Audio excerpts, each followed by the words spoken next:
Hey, thank you for the gift of memberships, Masraka, Mr. Chief Justice.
Yo, what up, Riddell? Rinaldo.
Gotta get this call ready.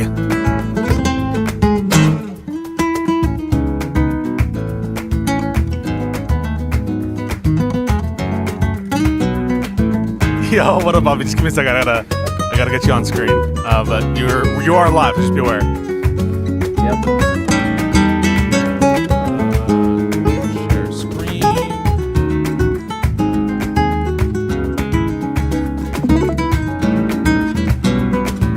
And you can see what I'm sharing to you, right? Yep. Okay, cool. Just 1 sec. One moment. How you doing, Isaac? Just give me a second. Make this visible. Just do one of these. Do this. Do that. Then do this.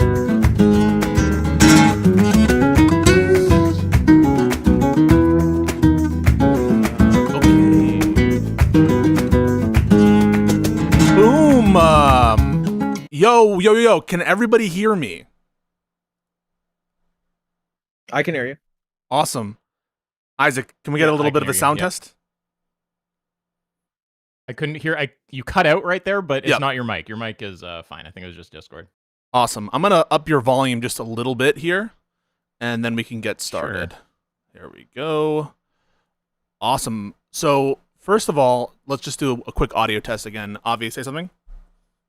Something. All right. And ask yourself. Test. Hello. Awesome. Hello. Folks, if you have any trouble hearing anybody, just let us know, and we'll try to up their volume. But yeah, no, both of you, thank you so much for coming and joining me on this wonderful Thursday while the World Cup is in full swing now to talk a little bit about debate. How are you guys doing? Doing great. Yeah, How I'm about doing you, well. Isaac? Sorry, I'm mildly distracted just because I'm just putting out a little announcement so people in our server can find this. But Awesome. yes, I'm doing very well. Are you doing well? I'm doing quite excellent. There was an exciting Knicks game yesterday. I don't know if you're a Knicks fan or an NBA fan, Avi. I know you're. Probably the craziest comeback I've ever seen. It's wild. Yeah. Absolutely wild and shocking. And now everyone is trying to, like, I don't know, guard Knicks fandom. I'm not a Knicks fan, to be totally honest, but I find it very cringe. People try to, like, gatekeep that kind of stuff. But yeah, other than that, doing well. So, folks, in case you don't know, there were a bunch of debates that were happening recently in the last 2 weeks about court expansion and court packing. And those debates, I think, ranged from somewhat productive in the case of some of the debates that were like organized, I think, by Wick, to like totally useless and I think excellent displays of bad debate norms, for my opinion. And I think that Avi and Isaac probably agree with some of that. But before we get started into the meat and potatoes, I wanted to give you guys an opportunity to introduce yourselves and where you're coming from, your background, if you have any political bias that you want to signal out of the gate. So yeah, I'll give you the mic, Avi. Hi guys, I'm Avi. My background is I'm a doctor, but I also am very much interested in debates, philosophy, empirical topics that are outside of medicine as well as inside of medicine. In terms of political bias, I mean, I do have very strong political views. Sometimes that might align with Democrats. Sometimes, more recently, that some of those views align with Republicans. So, I mean, that really, I've always viewed myself as a political particularist. It really depends on what specific issues you're talking about and how much I weigh them. But yeah, I think most people are familiar with, at least a lot of people might be familiar with my views on that. But anyway, that's me. Yeah, I'm Isaac. I sometimes yell at people on the internet. I code stuff. I'm not really very involved in politics. Like, I don't know really any of this stuff about U.S. politics specifically. I'm Canadian. Got it. So I don't really know. Like, I don't know if I have enough positions to even talk clearly about a bias. But I agree with some right wing stuff. I agree with some left wing stuff. People can kind of judge for themselves. So not only are you not a Democrat and you don't identify as a Democrat, you're not even an American. Yep. Awesome. I just want to, before we move on, folks, are you guys experiencing lag on the YouTube side of things? I just want to make sure that we are not being like unheard. So folks, just if you could confirm in the chats if you see any or notice any lag. I tried to close down one of my browsers and I just updated Windows and So maybe that's an issue. But just let me know if there's a bit of a lag or if you can't hear anything, especially if you can't hear anything. But yeah. Okay, while we wait for confirmation from the chat, Isaac, I approached you at some point before all of this debate about court expansion happened with an intent to try to like tune up an argument that is formally valid and that could stand scrutiny. What is your interest in even delving into this subject matter or having this conversation in the first place? Oh wait, hang on. There's my bad. There's apparently a huge lag. Let me just try to fix that real quick, folks. Just one quick sec. I'm gonna try to fix it. My bad. Sorry, guys. Okay, 1 sec. I think yes.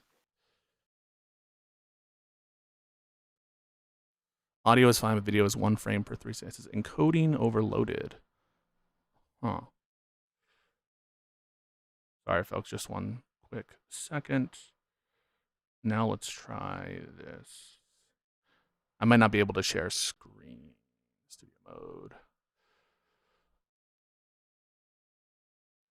Okay, folks. How about now? Should not be laggy anymore. And just confirm. All right, cool. So the question I asked you, Isaac, was what's your interest in even like coming and approaching these debates in the first place?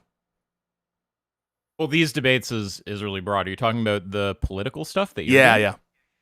Well, I don't think I really have much of an interest. I mean, there's like a general interest I have in seeing better debate norms and advancing the debate space, but I'm not really I don't. It's not that I don't care. I'm sure it has outcomes, but like I just don't follow any of this stuff about like court packing or U.S. It's all kind of I don't know. I don't pay attention to that stuff. You just asked for some help, and the way I think about it is like if you're trying to operate according to better norms, like you're trying to come up with formal arguments, think through positions clearly, and you want some help getting something into a formal structure. I mean, I don't mind helping out with that. I think that's a good thing to do. It's not really about any interest in the topic itself, though. I think Avi has some interest in the actual topic, though. Yeah, Avi, why don't you talk about that? Well, I don't really have I have an interest in the topic to the extent that it's going to have consequences and outcomes to certain political things that I care about as someone who is an American. That's about it. I don't really have much more. I mean, I don't know exactly where it's going to go. I don't have like a firm view on, how the court will look if this happens versus if it doesn't happen. In terms of like, will it favor the Republicans? Will it favor the Democrats? Will each side just shoot back at each other? Will each side deter each other? I don't know the future on that. I have suspicions that there's going to be some back and forth with backpacking, but I don't know which side will win that, even if that does happen. So it could look like the Democrats take the court. It could look like the Republicans take the court. But so I don't know which side will end up victorious in that battle. But to the degree that one side will, it matters as insofar as certain decisions will be made in accord with that. Okay. And so it's not so much a keen partisan interest with respect to the court itself, but more to the extent that it might affect the country. But you don't have like fully fleshed out views on the composition of the court itself. Just kind of intuitions. Right. Okay, got it. Perfect. So why don't I get you started on like paint you a picture on how this debate even got set up. So first actor to talk about here is modern day debate.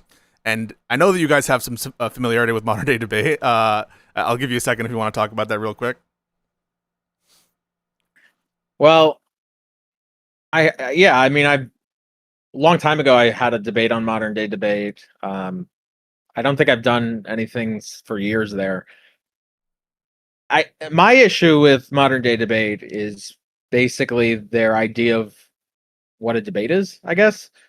It seems like they have this idea that a debate is you give X amount of time for an opening statement for one party, X amount of time for an opening statement for another party, then you do a back and forth, where the two parties go at it, I guess, with each other. Then you cut it off at 1 hour or so, and then you read super chats, and that's their idea of what a debate is. And what is a debate, in your view? To me, a debate is where you have a debate proposition, and you have two parties with different views on that debate, on the truth value of that debate proposition, and then they engage in a process where they provide justification to the other. They provide reasons for the other to accept their view or reject their own view, and those are justificatory reasons. And that is at minimum what a debate to me is. And hopefully that happens in a linear manner. Linear as it relates to the debate proposition and what the justification is, or what the negating justifying factors are.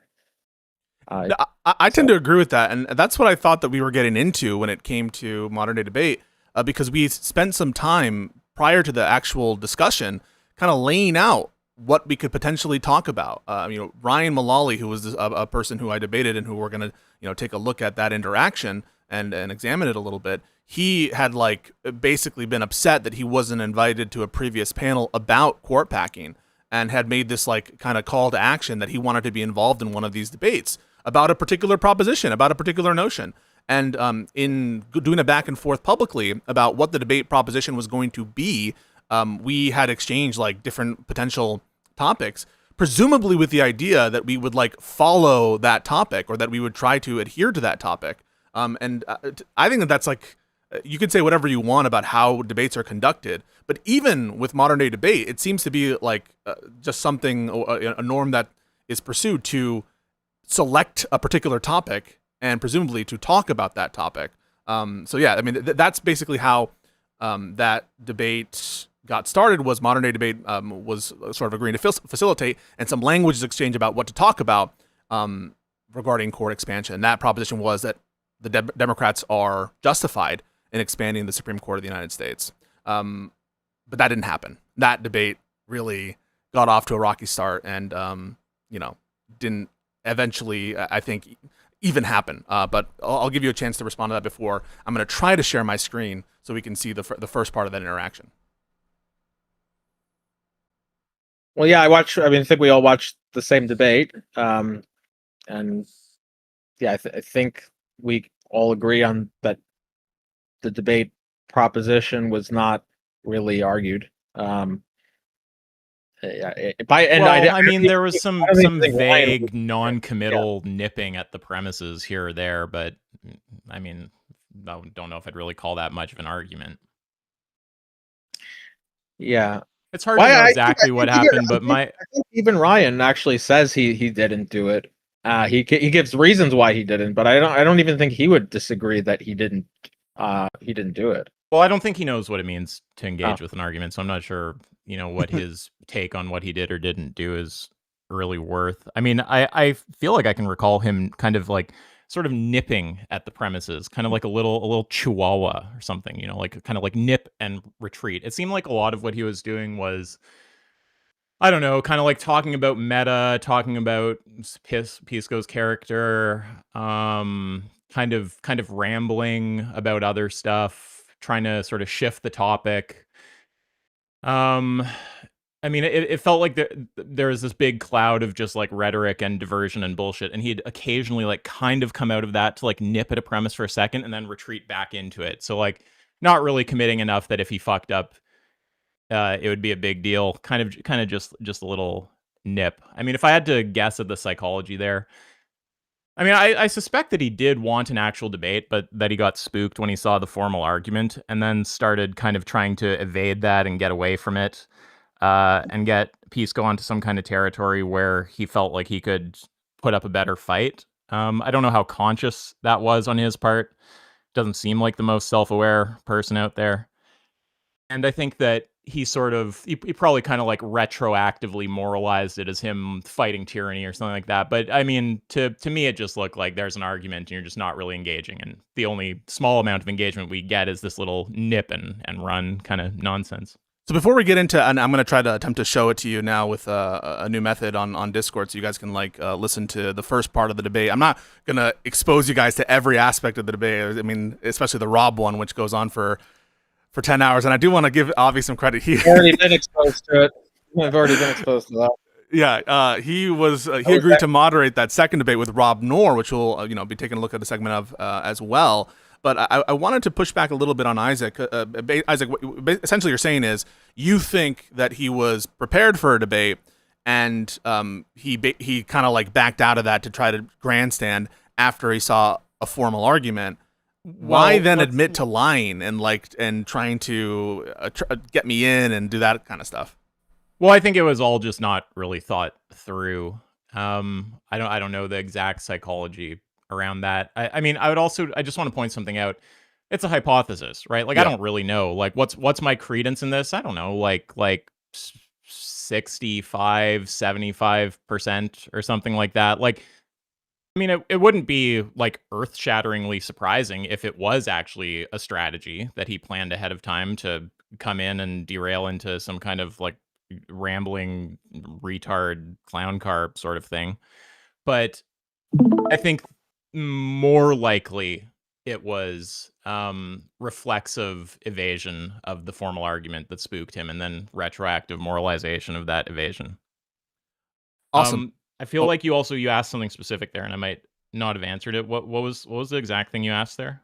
Basically, why I felt like the important thing I wanted to clear up that it's not a super high credence thing. It's just if I had to guess. Yeah, what was the question though? Why twist yourself into pretzels and say that you lied and you tried to coerce someone under false pretenses? If that stuff, yeah, I feel like I'd have to rewatch that section.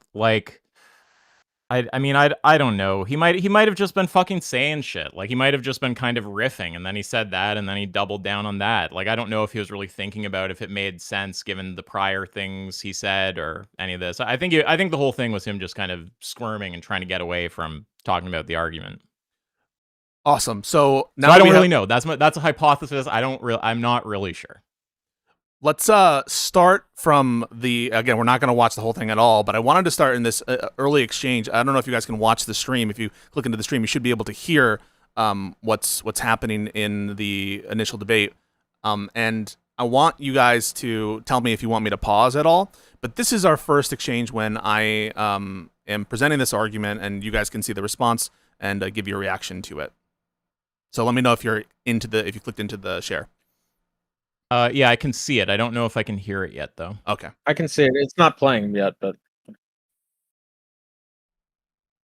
Oh, wait. I muted that. My bad. Unmute. And we'll go ahead and let Pisco take it over for opening it up for his affirmative. I'm not hearing it. Is it on my end? I have you muted. I see. Okay, I think it'll work now. Okay. Position. We'll go ahead and let Pisco take it over for opening it up for his affirmative position. And yeah, sure. Go ahead. So this is just 60 minutes back and forth, right? Yeah. I'll try not to interrupt too much unless there's someone severely over talking the other. But generally, I'm sure you guys know how to be respectful here and let each other talk. So go ahead. Yeah, I thought a lot of what Ryan just said is bluster and non-relevant stuff. I have a logically valid argument, and I'd like to know which premise that you're unconvinced by. Okay, Pisco, let's dive into it. First of all, can you explain to the audience what logically valid means and it doesn't mean? Because I think that's confusing for a lot of people. Okay, I mean, I think I already did. If the premises are true, then the conclusion follows. Okay, so your assertion is that this is a logically valid argument? Yeah. Okay, and it just means that it doesn't mean that the premises are true. It doesn't mean that the argument's a good argument. But I don't know what you mean by good. You mean sound? Yeah, sound, fine. Yes, sound. Yeah. So an argument is sound if the conclusion follows from the premises necessarily, and the premises are all true. And I take the premises here to all be true. I'm just asking which of these premises you take issue with. I take issue with a bunch of them, but but in order to get there, Pisco, we're gonna have to just let's test the basics first. So this is something that I noticed in the discussion. I want your reaction to it. You'll often get these terms from people like Ryan about testing the basics, or these kind of, in my view, kind of nebulous terms that it's not really clear what testing the basics even means if it's not challenging one of the premises. Do you guys have any thoughts? Yeah, it just sounds like verbal fluff to transition into talking about something other than whether the argument's sound or not. That, but again, that's interpreting what he like his psychology a little bit there. I guess the minimal thing I'd say is just that it doesn't seem like it's clearly engaging with the argument. We'd have to see what he actually goes on to do. But yeah, I suspect when people kind of throw out little fluff statements like that, it's kind of like, I'm going to kind of like veer off of actually talking about this thing. But here's a little statement to kind of make it seem like it's related to the thing that I'm not actually going to really talk about. And so I want you guys to watch this first move about what he wants to talk about in the argument. And I think you won't be surprised at it not being relevant. But here we go. On the top of the page, it says we're going to have to just test. Let's test the basics first. On the top of the page, it says an argument from self-defense. Yeah. I feel very threatened by the Democrats' plan to add 4 justices to the court and pack the Senate. Yeah, I feel deeply such a fucking clown, dude. So what's wrong with that? I mean, Why'd you laugh? Well, I mean, it just sounds like he's just rambling into something else. Like, I mean, it looks like he picked a random word out of the title, which, like, you could have called it the fucking Flibbledorp or something. Like, who the fuck cares what the title is?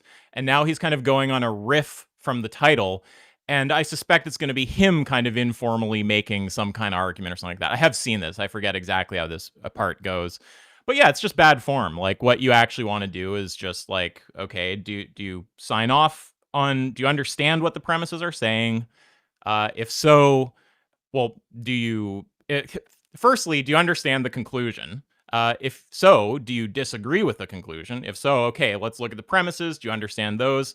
If so, all right. Do you understand the form of the argument? Do you think it's valid? If so, okay, now let's talk about which premises are true. That's how you approach something like this. He's kind of, I think a lot of these guys try to get into like riff mode. They're good at riffing. Like, I consider people like Ryan and Rob like pretty low tier debaters, but they have ramble hacks. So it's kind of like a hacks ability where they just go off on random tangents, and you have to have really good mechanics to fight it. Domain knowledge doesn't really help you fighting that kind of strategy. You have to have good mechanics, and we get into what mechanics are. I want to get into mechanics in a second, I mean, but I just want to say one thing, which is just that the ramble hacks can kind of trip up good debaters sometimes. People who do have better domain knowledge, just because it fucks up the form of the conversation so much, and they don't really know how to deal with it. So you kind of get the waters very muddy. Ramble hacks don't even always lead to a clear win for the person with the hacks. It just can muddy the waters and confuse things enough that it's not really clear what happened.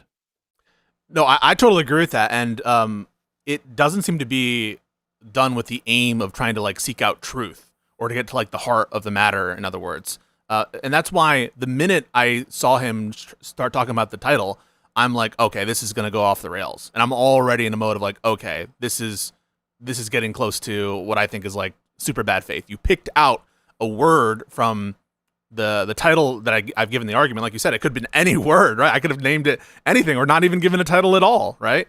And the argument would still be there to contend with. And so I hope people understand why immediately I'm on guard against like that kind of bad faith to like for that kind of move. That is to say, just picking out random words to try to ramble at me.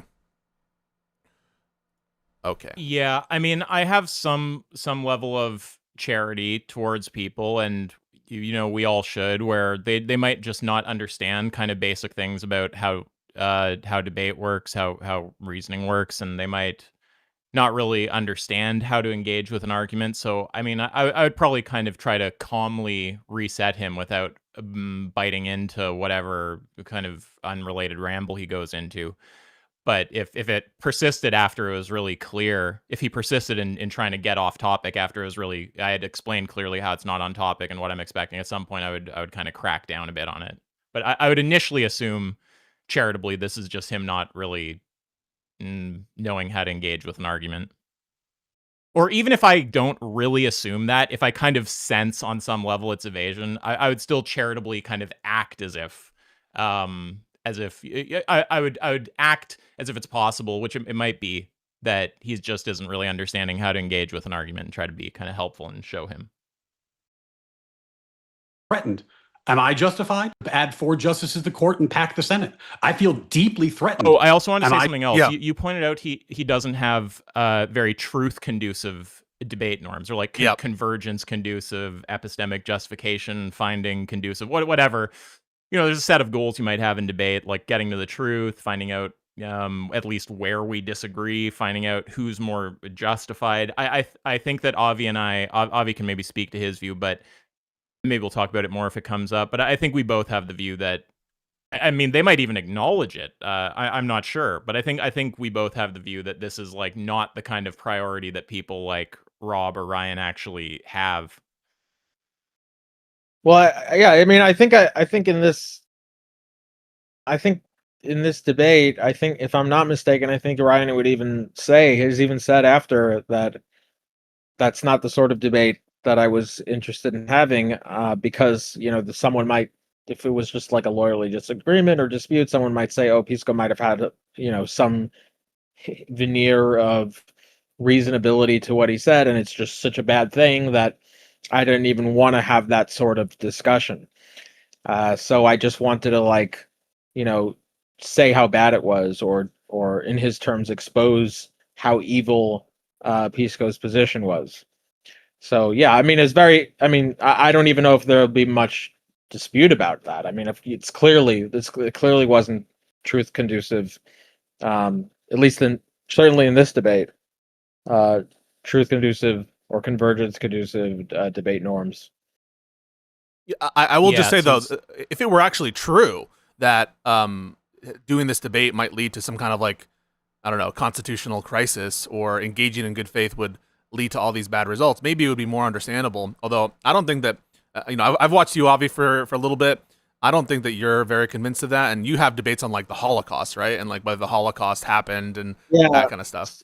Yeah, no, I'm skeptical of the notion that this debate is going to meaningfully influence whether the court is actually Right. getting packed or not.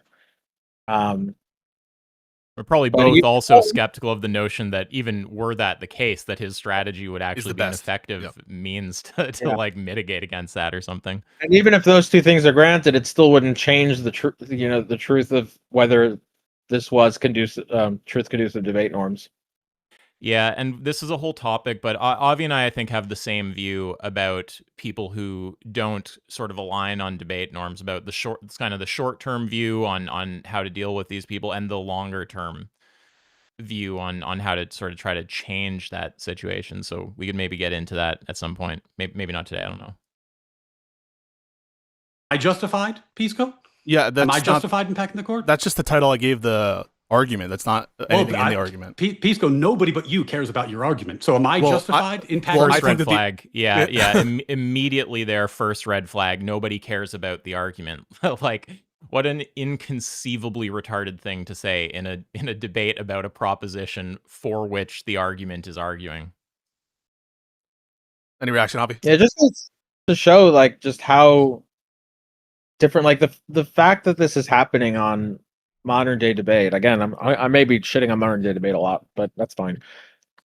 The fact that this is happening on a popular debate platform, and the moderator isn't even stepping in at that point, to me, it's like, oh, okay, well, no one cares about the argument that you provided. You provided this argument in support of justifying the debate proposition. Yeah. It's like, it's wild. Now, it's like, well, how do you know the moderator doesn't care about it? Well, actually, apparently the moderator doesn't care about it. You'd be right. Yeah, apparently he's right. Apparently the whole audience doesn't care about it. The moderator doesn't care about it. Modern day debate doesn't care about it. I mean, if it goes to show just how insane the certain parts of the internet are, or maybe a lot of the internet is, when it comes to debate norms. I'm actually not convinced. Go ahead, Avi, Isaac. Sorry. No, just two things quick. Just there's, I mean, Avi and I both don't really go on MDD anymore, and I'll just say, you know, James has always been nice to me, so no personal issue with James. And I've said this to him, but there's basically two reasons I don't go on modern day debate. One is the trash norms. So they're basically we talked about that for quite a while, but I think most of this is going to fall under the heading of like not caring about linearity. So they'll enforce nonsense like equal speaking time, even if one side is just dodging. Like I mean, the kind of norm I have is like, if one side is evading the question, then they don't get to just appeal to the fact that the other side has spoken more and then get to start rambling about something unrelated. They have to answer the question. So, you know, we could talk about all the bad norms. I don't have an exhaustive list, but MDD has pretty terrible norms. And the other thing is just that they don't recognize talent. Like, I mean, I did a few debates on there and they were still trying to throw me like low tier trash. And I was like, okay, like, yeah, I don't know that I want to be, I don't know that I really want anything to do with this platform. I will say though, I think that the notion that the audience doesn't care about arguments, I mean, maybe that is true sometimes, but I bet if they had like one of their favorite Republican or conservative leaning, let's be honest, I think modern debate, they skew, I think, conspiratorial. I think they skew flat Earth, a lot of their audience, and I think they skew more conservative, anti-left in terms of their audience. I think that if one of their favorite creators on one of their favorite issues were providing like a more structured argument, I don't think that they would be well, at least not as a universal norm for debate. Correct. Yeah. I think that's fine. And I still don't know that their norms are clear enough that they'd be able to enforce anything like what Avi and I have in mind when we talk about linearity, even in the case that they do have, a bias towards the person in question. And that's not to say I agree with your assessment of their biases. I really don't know enough about them to know how their biases go. I do know they're retarded though, like the audience. If you like have a debate on there, just look at the comment section and you'll lose hope in humanity. It's like looking at Twitter. It's just a clown car. The argument, Pisco, nobody but you cares about your argument. So am I justified in packing? Well, I think that the argument, if the premises are true, then the conclusion, which is the proposition of the debate, follows. And so you're I think not going to answer if the Republicans are justified in packing the court? Why not? If the Republicans are the injured party, they would be justified under the argument. It's no. It's a neutral Pisco, argument. What do you think about me kind of entertaining some of the derail there? I actually, can you play back just from the the proposition of the debate. Well, I think that the argument, if the premises are true, then the conclusion, which is the proposition of the debate, follows. And so you're not going to answer if the Republicans are justified in packing the court? Why not? If the Republicans are the injured party, what I missed was how that question came up. What, like he looked at the title and then he said, "Oh, I'm actually scared," and then he tried to ask you some sort of question or something. He was like, "Well, the title of your debate is self-defense. I feel threatened, so why can't Republicans court pack?" On your view. Oh yeah, I mean, I would. So if you're gonna humor any of that, again, I forget exactly how this goes, but yeah, I would absolutely not do that. no fucking chance. I would be. I would just say, sorry. So which premise is it that you're taking issue with?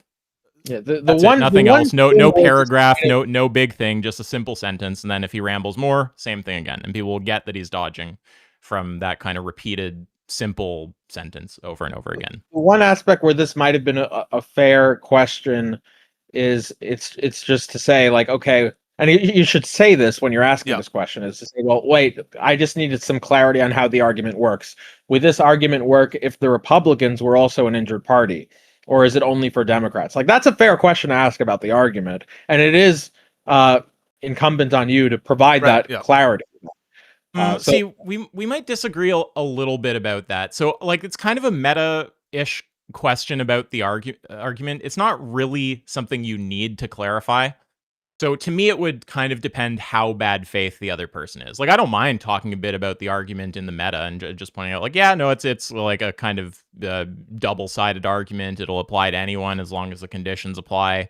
There's look at whatever it is, that seventh premise. You could sub in anyone you want there. But if I think they're really bad faith, I wouldn't do that unless they don't understand. Like, do they not understand one of the premises? Do they not understand whether it's valid? This would be what I'm concerned with.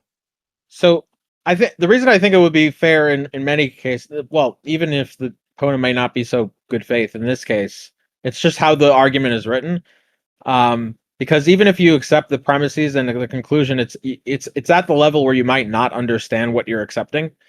Because someone could look at that conclusion and say, well, what am I actually agreeing to? The Democrats are justified in expanding the United States Supreme Court am I saying that as in? Am I agreeing to that conclusion in the sense where it's just the Democrats that are justified, and that they're justified in the same sense that the Republicans are justified? Because I believe the Republicans are justified too, or am I agreeing to the conclusion in the sense that the Democrats are justified in a sense where that the Republicans are not justified? I don't think it's an unreasonable thing to want to know, but I also don't think that you need to know that to understand the argument. So if someone was being super bad faith with me, I wouldn't be humoring a question like that.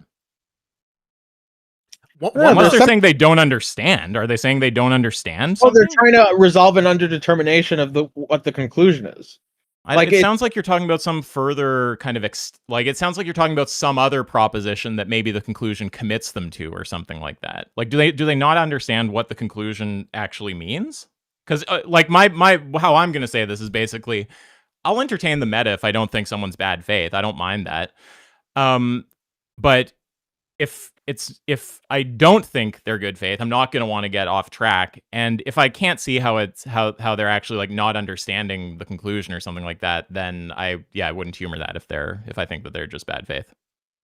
It might be a good time, Avi, to discuss that there actually was some, I think it's all manufactured confusion, not real confusion, or at least purported confusion about what the conclusion means. The Democrats are justified in expanding the court. Can we go to that in a second? Because I want to just see if Avi and I can resolve this. I want to make one analogy. So, okay, let me make an analogy to do you disagree with what I said though? Like, because I'm just trying to understand. Are you talking about a case where he actually doesn't understand the conclusion, or are you really kind of thinking about some further thing that maybe you can extrapolate from the conclusion? He's worried about getting committed to that. No, this is in the level of like understanding of the conclusion. And he doesn't know what it means to say that the Democrats are justified in packing the Supreme Court. There's a trivial. The analogy I was going to make was like there's a trivial sense of the conclusion, and there's like some non-trivial sense of the conclusion. So, like by analogy, you know how some like in the Israel-Palestine debates, there's like certain notions arguments of genocide that are there's certain arguments with a conclusion where certain terms in the conclusion are set up in such a way, like there's the buzzword disambiguation, where if you can accept this for Israel, but it would be in a trivial sense. It wouldn't be any sort of differentiating thing between any other country. Or you could accept this for Israel in a sense where it's like, oh, it's meaningfully different from other countries, or it's like Israel committed X. Okay, when I say Israel committed X, like, oh, Israel committed a war crime violation. Well, wait a minute. War crime.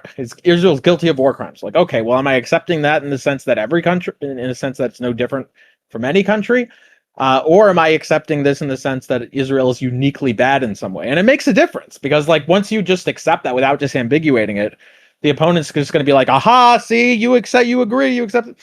And so if that is the case here, if it's a fair move to say, like, wait, I don't understand what the conclusion is. Are we saying justified in some trivial sense? Are we saying, Well, that's different. Well, just to be so not necessarily different than what you said, but this is why I asked the question that I asked, because if it's that he actually doesn't understand what the conclusion means, like he doesn't know, for instance, how the term justified is being used, then that I would view as extremely important to clear up. We have to clear that up in order to actually move further in the conversation. So obviously I would humor that regardless of how bad faith I think they are. But if he does understand what it means, and his concern is some kind of further proposition that he worries he might be committed to in virtue of accepting the conclusion, that I would not get into talking about if I thought that he was a bad faith actor. I don't know if you disagree with any of that. Do you disagree with anything I just said, or would you operate differently? No, because if it's a bad faith actor, then those concerns can come after exactly. That's right. But it's really, I mean, it's subtle, but it is a really important distinction, right? Because the distinction between not understanding the conclusion of the argument versus understanding it but being unsure if it commits you to something you don't want to get committed to. And again, I don't mind talking about something like that. Like if I don't have any reason to think someone's bad faith, to be fair, even when I know someone's bad faith, I never start the conversation treating them like they're bad faith. They have to kind of start being bad faith for me to start treating them like that. But I will humor questions like that, obviously. I think that the most productive discussion is like linear minus a little bit so that you can go into useful meta, useful side things. And if someone just wants to kind of think about what else it commits them to, like 100%, I would absolutely talk about that. But yeah, not if it were bad faith. If I'm in the kind of I'm dealing with a bad faith person mode, the only thing I would be humoring there it would be if they actually weren't understanding what the conclusion meant. That So might- we understand agree this. about this, right? Yeah. Yeah. Okay. So this might be a good time Sorry, to actually. Pisco, I didn't mean to cut No, you no, off. no, no. I think it's more for you guys to clarify because I think that there is this, like I said, manufactured notion of confusion at what the conclusion of the debate is, or in fact the proposition of the debate. And I wanted to show you guys a little exchange and get your guys' thoughts on it. This may be informed also from Avi's sake for the exchange that we had with Rob in the second debate. But this is the sort of back and forth on the debate proposition that we had prior to even scheduling the debate. And so you guys are aware, there's this challenge about me doing a debate against Ryan Mullally. I offer a proposition, which is it is justified. Oh, hold on. Can you Yeah. scroll up to who that guy is? Yeah, this he's like a Rob Noerr. This guy, there's been a number of accusations against me since the debate with Rob Noerr, by the way. I don't know. So one accusation that has come my way was that I coached Pisco and taught him formal logic. And that's not true.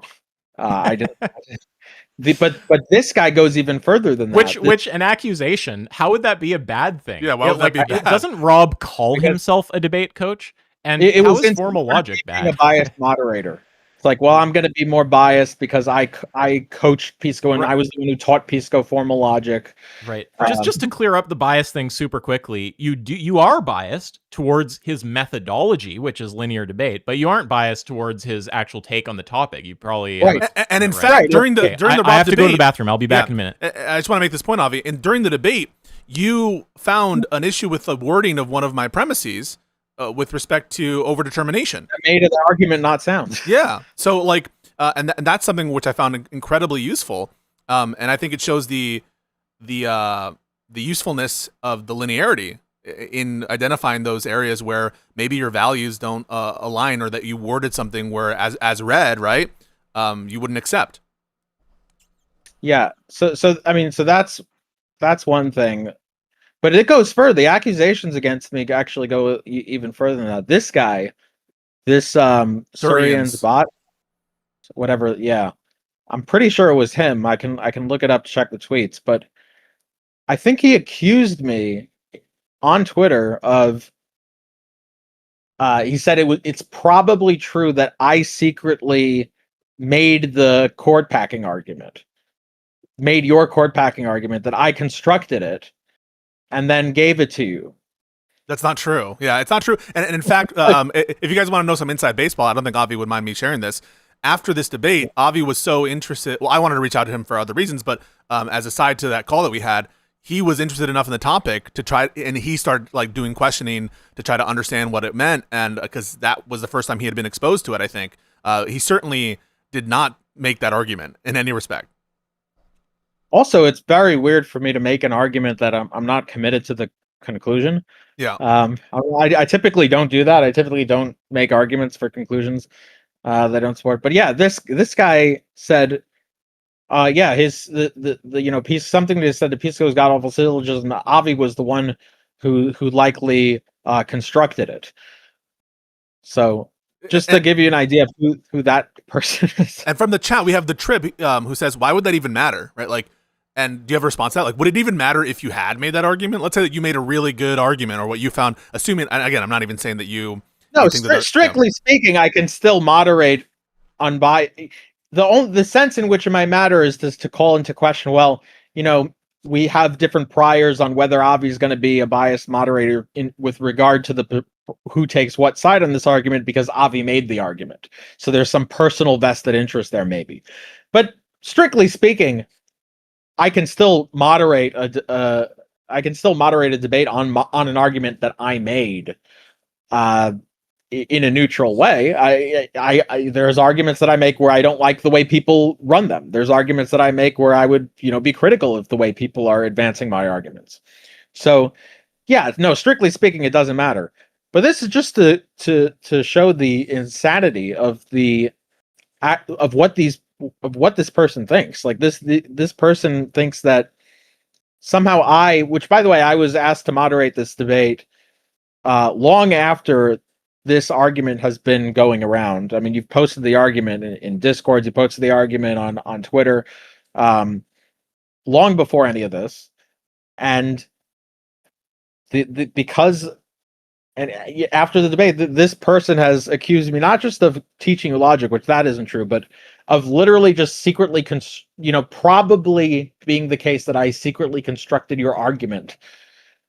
And it's not even a notion of bias or like an intuition of bias that they even hold themselves to, because Rob, he fancies himself a debate coach, and this is a big Rob stan, and he will often like moderate in situations in which he clearly has political bias in favor of one side versus another, and people are willing to accept that he, you can question that, but that he's able to put aside his bias for the purposes of moderation there. And so it's not even like this reflexive intuition that they share when it's their side moderating a debate for which, the moderator might have a particular political view. I'm back. Okay, cool. Yeah. I'm actually going to find that tweet. Yeah, you should. What is the handle on this? Surian. Oh, wait, let me look at this guy. He really triggered you. Surian's bot. Surians bot. BOT. Yeah, it was just absolutely wild to me. This is the sort of thing I'm being accused of. You want me to pull it up? Yeah, I'm finding it, and I'll or maybe you'll find it faster. But I could probably just search Twitter. Oh yeah, interactions. Yeah. Oh, here it is. Did you find it? Let's see. I think I did.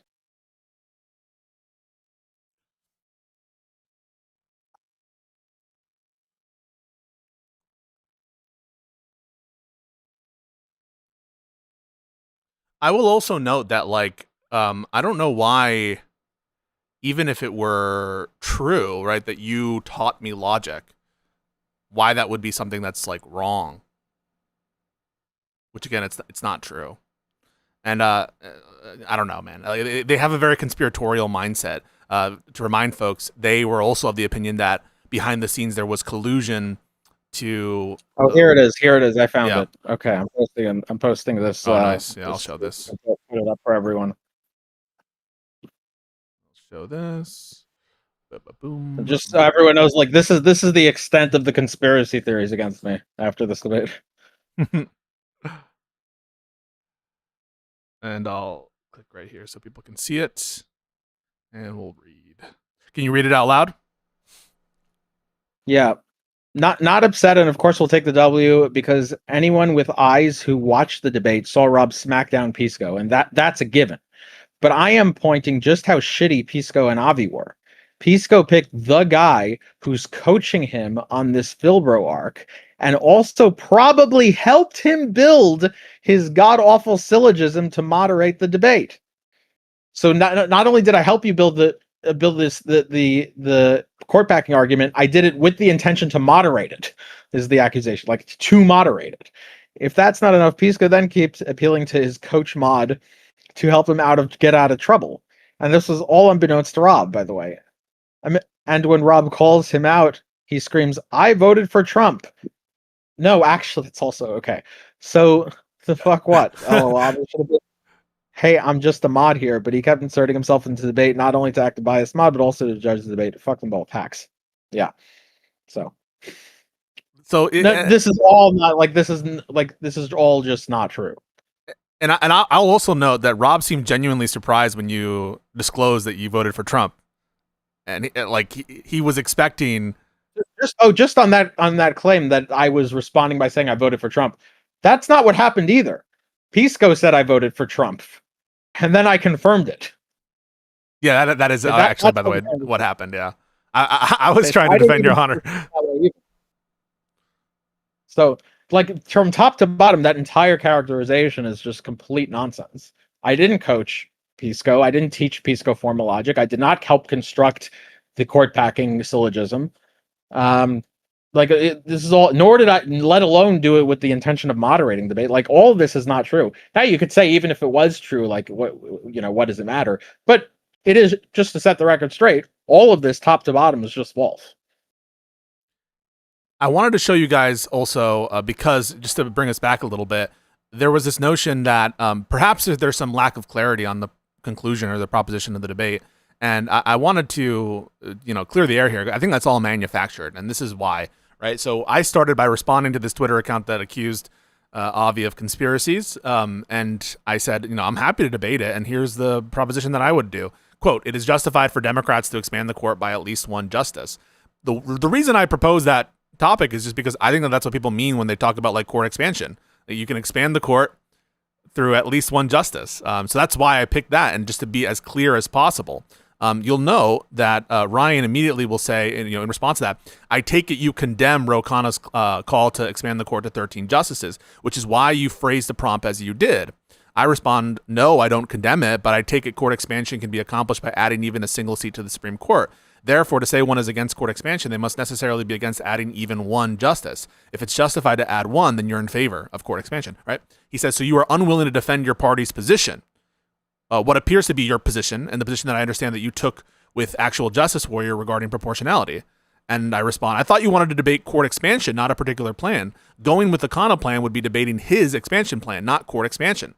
I thought you were against court expansion, and this is the first I'm hearing that you want to debate something more specific." He responds, "Then the prompt should be, it is justified for Democrats to expand the Supreme Court. That should be fine. And we can fight about the salience of proportionality." I said, "Okay, sure. I just take that to be an equivalent proposition. If you agree with one justice expansion, then you are in favor." He responds, "You can take it however you want.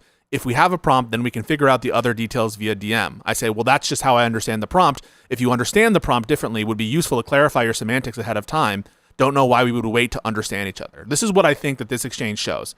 It shows that I was very clear about what I thought the proposition meant, and that I was seeking to get clarity on that view. He knew what I meant, right? He knew what I was in favor of and what I was against. And so to accept the notion that there was like a lack of clarity before the debate, to the extent that that's true, it was manufactured by him specifically to avoid clarity. And his notion that he's going on there to expose my actual belief in favor of Ro Khanna's specific plan, that doesn't make any sense either, because I was always very open that I don't oppose it. Any response from you guys? Yeah. So Democrats are justified in expanding the court by at least one. Mm-hmm. And the other proposition, Democrats are justified in expanding the court. Those are synonymous unless you think that an expansion is between 0 and 1. Yeah. It would if there's some way to expand the court by half. Yeah. In some way. That's the only way you can really say that one is not. You put someone really low IQ on the court like Rob and doesn't count as like a full person. So yeah, if you're taking that to mean something else than at least one, then it's important to make that clear. It's also important to forcibly extract that out of the other person, or try hard to do that from your point, Pisco. If there's any indication that they take it to be something different. And yeah, you did say that. But the only thing for you I would say is, like, I would have done a little stronger than that. I would have said, just to be clear, like, I'm going to take it to be that we're both on the same page, not just that I take it to be that we're both on the same page, that this is synonymous. And if you have a different understanding, you need to provide that to me ahead of time on what your understanding of what we're debating is. And if it's different, I'm just, and if you don't do that, I'm just going to take it that we're both on the same page, that we both take it to be synonymous. No, I hear that. You go ahead. No, I was just going to say that I agree that that's something I could have done. I honestly, I don't know why someone would know what I mean, right? Understand what I mean, understand what I think is like the ordinary usage of those terms and what expansion means in the context of a Supreme Court justice, which is at least by one. Maybe I wasn't expecting as much bad faith as I got, but yeah, I think that's a fair critique. Well, I want to say a few things. So one is that just reading those comments, it looks to me like you're doing you're putting in a good faith effort to be clear about what you mean. It doesn't seem to me like you're hiding the ball at all. It seems like you're trying to be clear about what you mean. Another thing, just side note, it's funny when he tries to say, well, like, I got you here really to talk about this other thing, because that's the most important thing ever to talk about. Again, I think that was all retroactive moralization. I don't think that was actually the plan. And this is part of why it wouldn't really make sense, because you're willing to debate those other things. Yep. So it doesn't make sense to be like, I had this huge master plan to get you here to really debate this other, to bring up this other topic, because there's no other way to do that, when that's just something else that you're willing to debate. Also, you said you don't understand why someone, I forget exactly what you said, but I don't understand why someone would like kind of not want the clarity on what I mean or something like that. Okay, so I mean, I think there's one plausible explanation. I think that these guys are kind of retarded. So I think that they think that they can somehow like they can like argue with you about what words mean, or like how the right way to understand the sentence is, and then argue you into meaning something that you don't. Or I don't even know if they'd phrase it like that. They might be kind of like realists about language or something like that. Argue the true meaning of the words and then show you according to the true meaning that our argument falls apart or something like that. And that's all like super fucking stupid. I mean, I could understand. They're like, well, I don't need clarity on the proposition because I'm going to argue the proposition actually means this thing and then show the argument's false based on that. But that's all stupid, because if you want to, like, this is like very basic philosophical stuff, but if you want to argue against someone's position, you need to understand them on their own terms and argue against that, or else you're just arguing against something that they don't believe. If there's some word you interpret differently, then they can just, use some other word in that place so you stop whining about it. That's where the court schmacking stuff came up. And Rob didn't track that point at all. Actually, I tried to get him to engage on that, and he ran away. I wanted to try to get him to understand that point. We'll definitely get into that semantic, like the whole like realism aspects of the conversation, because I want both your and Avi's takes on those moves. But do you get how I think that the realism thing relates to why he might not care about clarity on the prop, on how you mean the prop at the outset? So I am understanding you to say that as an attempt to beguile me into having to meaning something different than what I actually mean, or something like that. I mean, something sort of like that. I think that he might think that he can, it's hard to say this properly because I don't think it actually makes sense, but I think the loose idea is something like, well, I can argue that the prop means this, and then I can show why that doesn't make any sense. Right. But that's like a confusion where that's not actually about understanding you on your own terms. Like, if he had it in his head that whatever I am going to argue against, it has to be what Pisco actually means when he says the sentence, then he would care a lot about understanding what you said. So this is like one plausible reason to not care, is that you're like, well, it doesn't really matter what he thinks he means. I can like argue the correct meaning is so-and-so, and then show he's wrong according to this. Yeah, no, I think that makes sense. I'm understanding you. And honestly, if that wasn't his... You're saying that you don't think that was his goal going into it, or that was his goal going into it beforehand? What was his goal?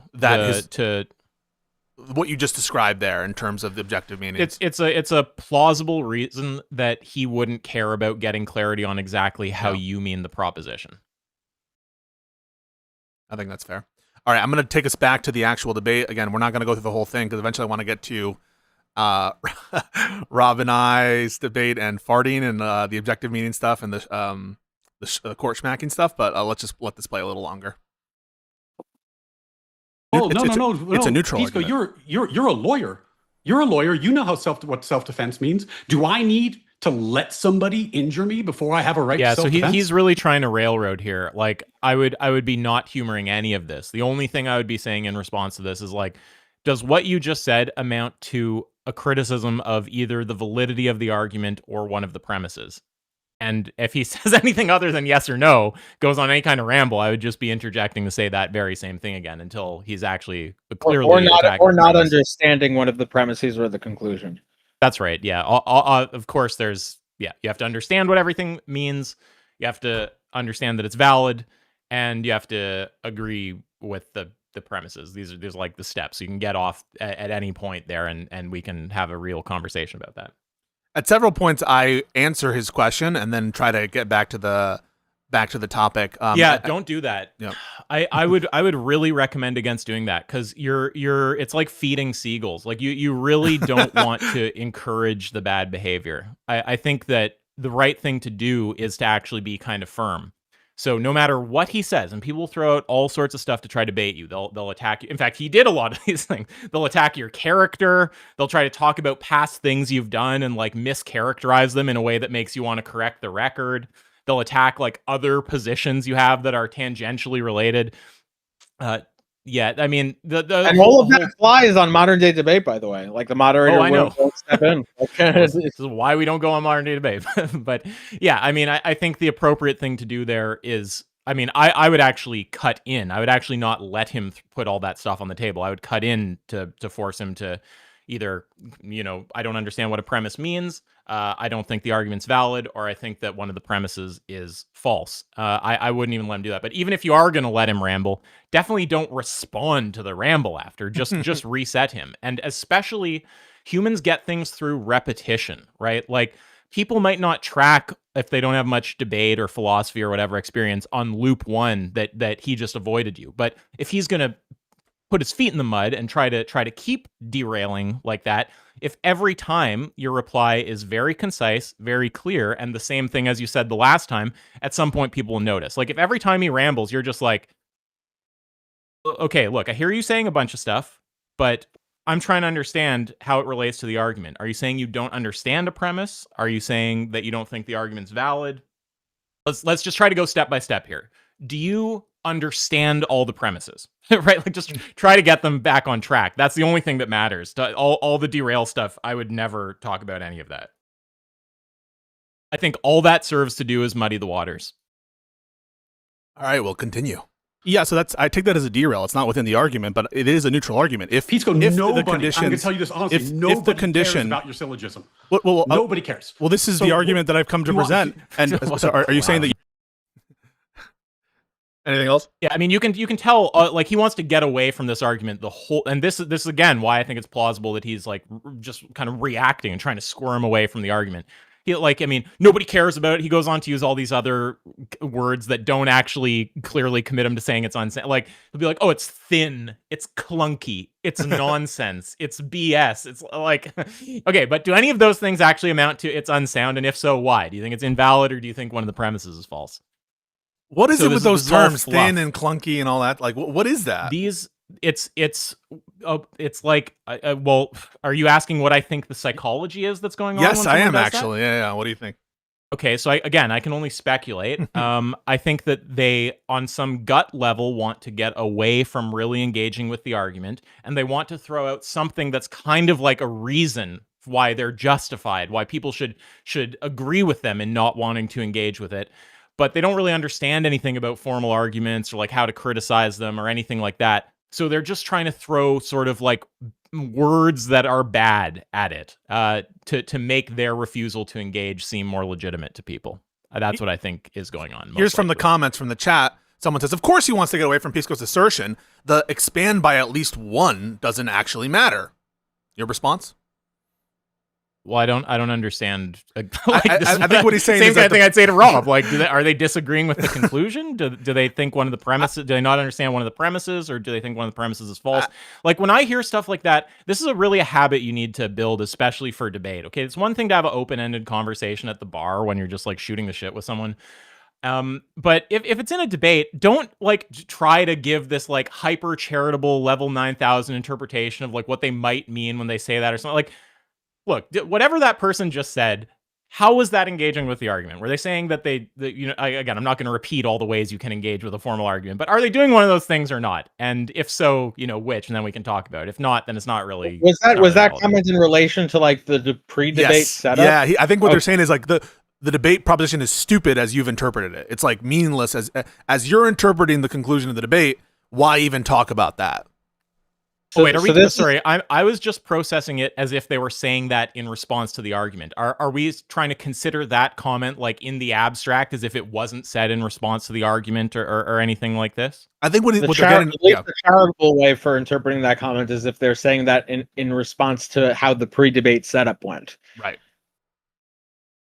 So the like, again? it seems to be saying like, well, why would you guys come to this agreement, or why would you interpret it as coming to an agreement to debate this debate proposition if the politically relevant aspect of expansion is the thing that matters, in the sense that that's like the relevant political thing at the time. Right. That's So it's not actually any kind of criticism of the argument. It's just like we should debate something else, basically, is what they're saying.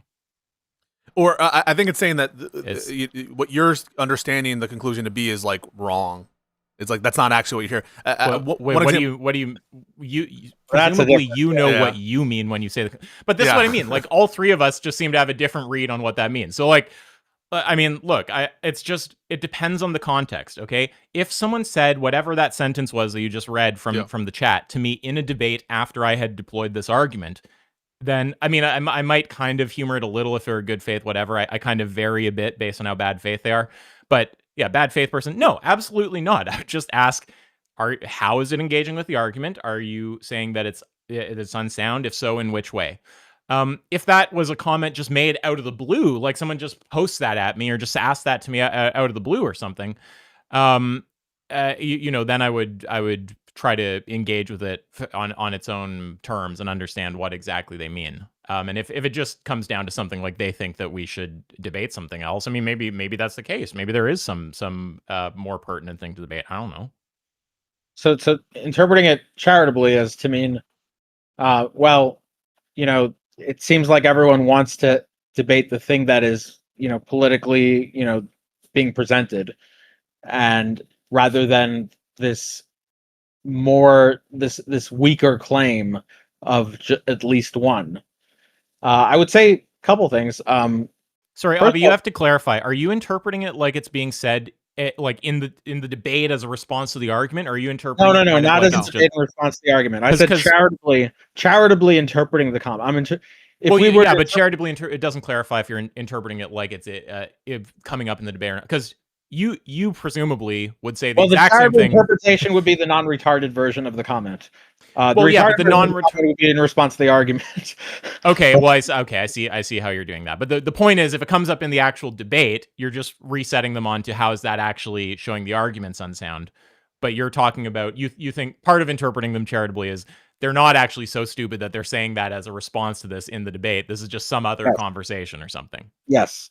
Right. And so it's like a separate conversation, and it's about, is that the right conclusion to be arguing about, Right. or is there something? Yeah. Right. Okay. And so what I would say is, look, when it comes to these things, so yeah, I mean, you could debate that. You could debate the weaker claim.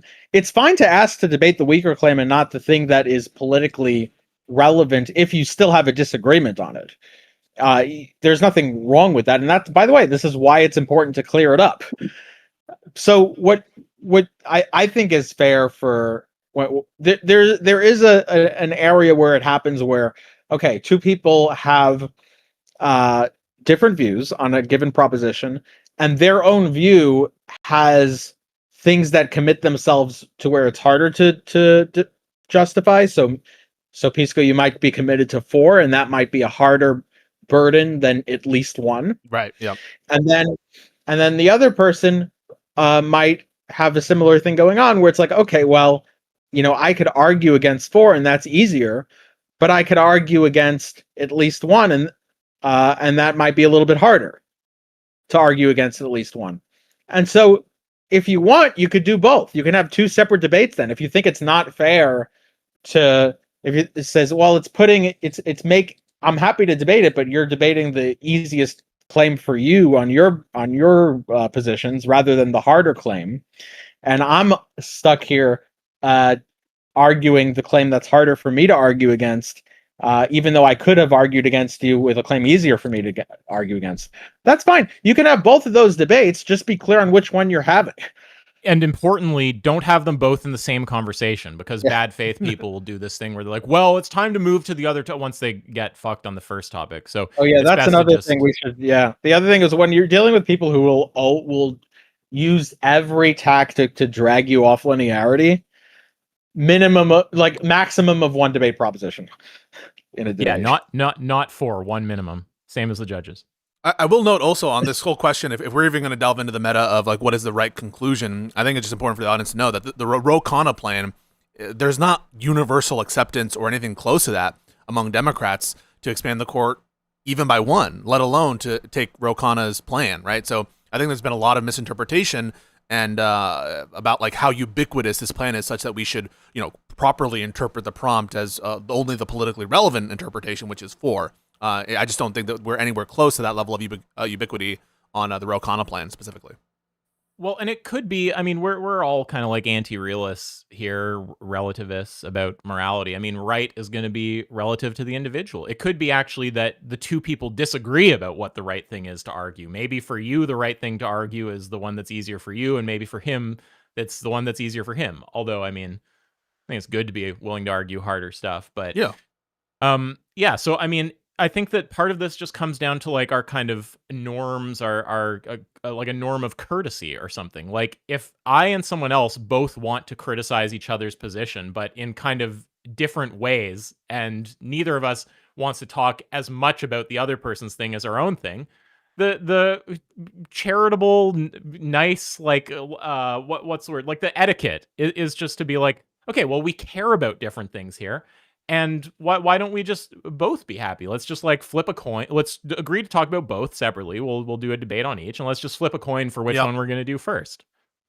No, I totally. Yeah. Go ahead, Avi. Sorry.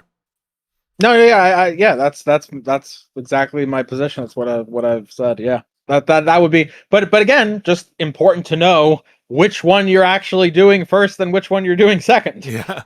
Yes. Two things I want to add there. So the first one is, what do you sorry, I'll start with this. If my argument for 4 depends on, or at least the only thing that changes from 4 versus 2 is a proportionality premise, what's your take on that? Like the whole notion that, well, to get you to accept onto 4, I would first need to like demonstrate that 2 is justified. And if you're not even granting 2, I think that's where our sticking point should be. Do you have any views on like an argument or a conclusion that's like a subset of the more general premise, and how that might factor into like which proposition you should debate first according to your norms? Yeah, no, it's the same. Oh, in terms of whether you should debate that it's like if there's a super easy a fortiori move right to the like second thing. Yeah, I mean, if you think it's easy enough to win the harder one, if the difference between how hard it is like not much, and then you can really trivially win the second one because the first one will get you the second a fortiori, then yeah, I mean, no reason not to do the harder one. But if there's a meaningful difference, you might not, because you might be like, well, I think there's a reasonable chance I do worse on the harder one, so I'd like it to be clear that I can justify this more minimal position like very well before I get into that. So it's going to depend on how much more challenging it is to argue the harder one, and kind of what you care about. Yeah. But by analogy, if there's a theist versus an atheist debate, right, and the theist has 2 arguments they could run the fine-tuning argument for some sort of designer for the universe, or they could run some specific miracles argument that Catholicism is true. Right. Yeah, not just Jesus, but Catholicism specifically. Yeah.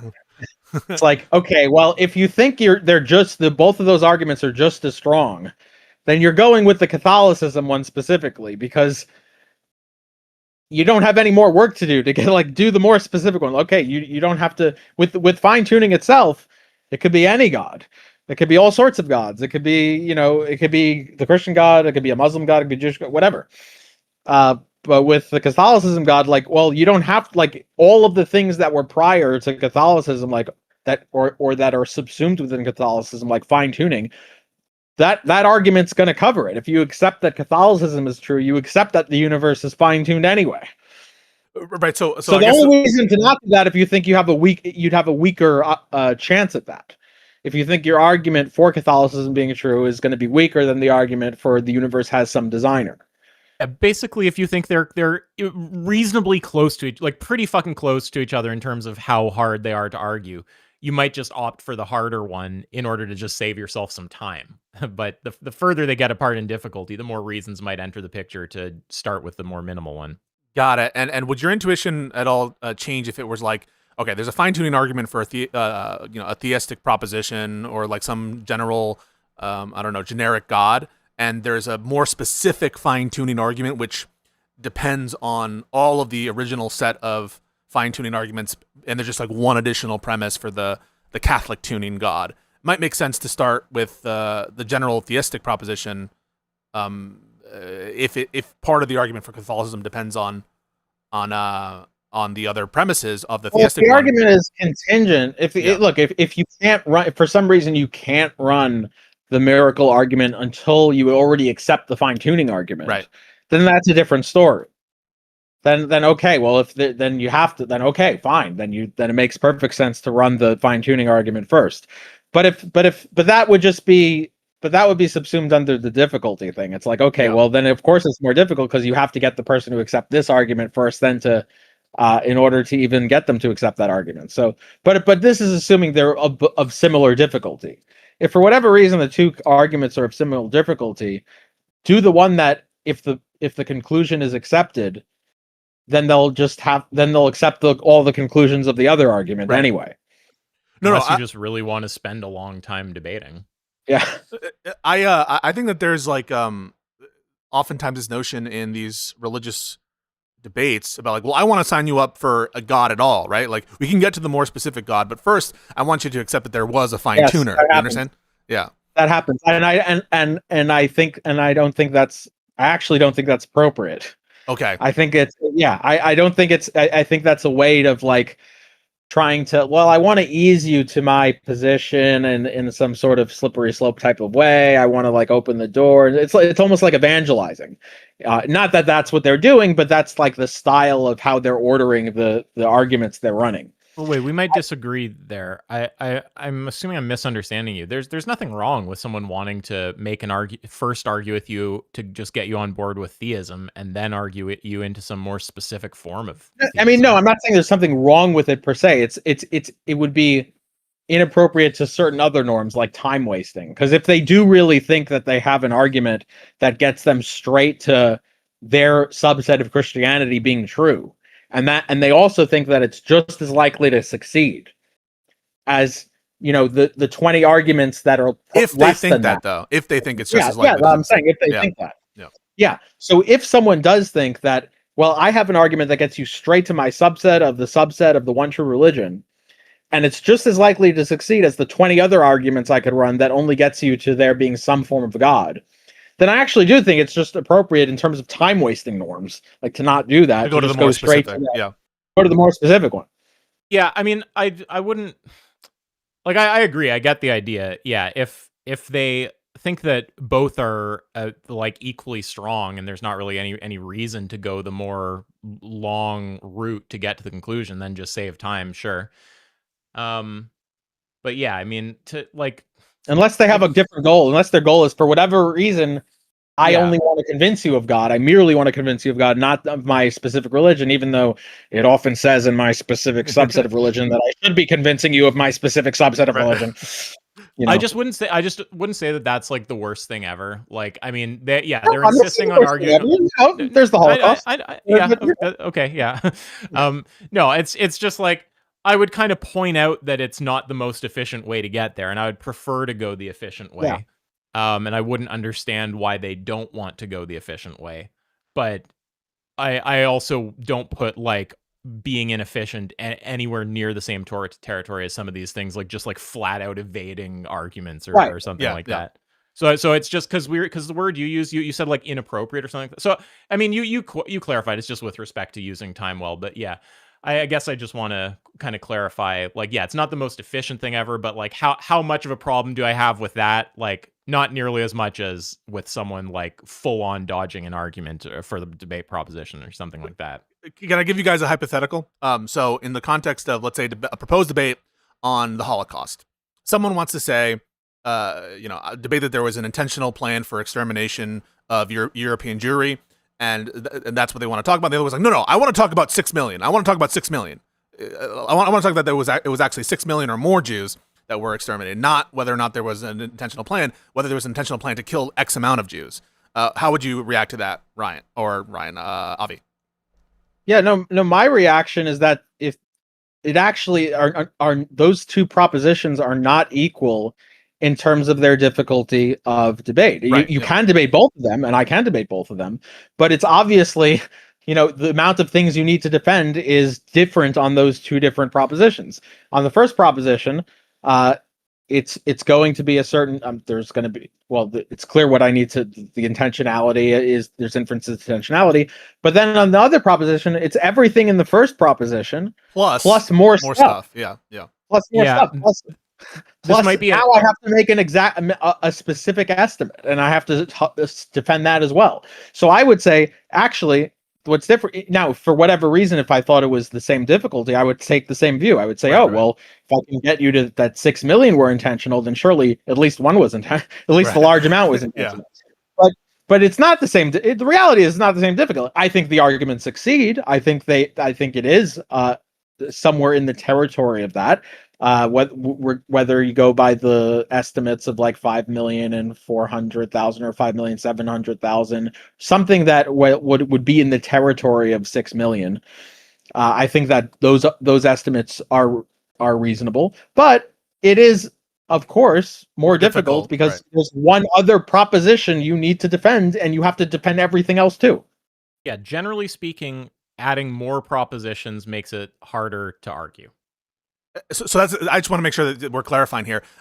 As it maps onto this argument, I think you would agree that there's like a analogy here where it's harder to argue the 4 than it is to argue the 1. And so I don't think that you would have a problem with, let's start with 1. And you say that. You say, okay, listen, you could say, look, I think both succeed. However, I understand that your view, you would reject even this one. And I think it's harder for me to, it trivially is harder for me to argue 1, but you don't 4, but you don't even accept 1. So let's argue 1. And if you think that's not fair in some way, you think it's not fair because I'm only putting myself out there to defend my most defensible position. No, I'm not. I'll have a run at defending my most defensible position with you, and then I'll have a run at defending a position that's somewhat less defensible. Yeah. But again, just be clear about what we're doing first. Yeah, I think Pisco is actually like basically perfect about this, because that is basically what you said, right? You're like, forgive me if I'm misunderstanding your position, but you agree with some stronger plan, like the 4 plan. You would still argue for that, and you're willing to argue that, but you wanted to start with the minimal proposition. Yeah, so if you say to the guy, like, look, I mean, that is my view. I'm not hiding from my view. I'm also not hiding from defending my view. I'm happy to defend it, but I also want to talk about this thing. I mean, I don't really see the issue. Like, you're willing to defend all your stuff. What's the problem with that exactly? You're letting him talk about the thing he wants. You have a thing you want to talk about. It's just basic like cooperation, like share the Tonka toy or whatever. Right? And if the difficulty is not the same, I don't think the order then necessarily matters that much. You could just on time wasting. Yeah, the time wasting norm is for when the difficulty is the same. Right. No, I totally agree with that. That makes a ton of sense to me. Last quick point before we jump back for a little bit on this notion of relevance, right? Rob would say in our debate, well, it may not be the proposition. He doesn't buy that. He thinks it is the proposition, that the 4 is the proposition. I disagree with that under like, I don't know, ordinary language. But it may not be the proposition, but it's still relevant to talk about 4. What I would say to him to that is like, well, it could be true that 4 is unjustified and the proposition still goes through. And so what is your response to relevance? And just to be clear about what I mean by relevance is some propensity to increase or decrease the credence of one of the premises. Yeah, that would just be his norm of for wanting to either only debate that or debate that first. You might have a different norm, and the way to go about that is saying, okay, well,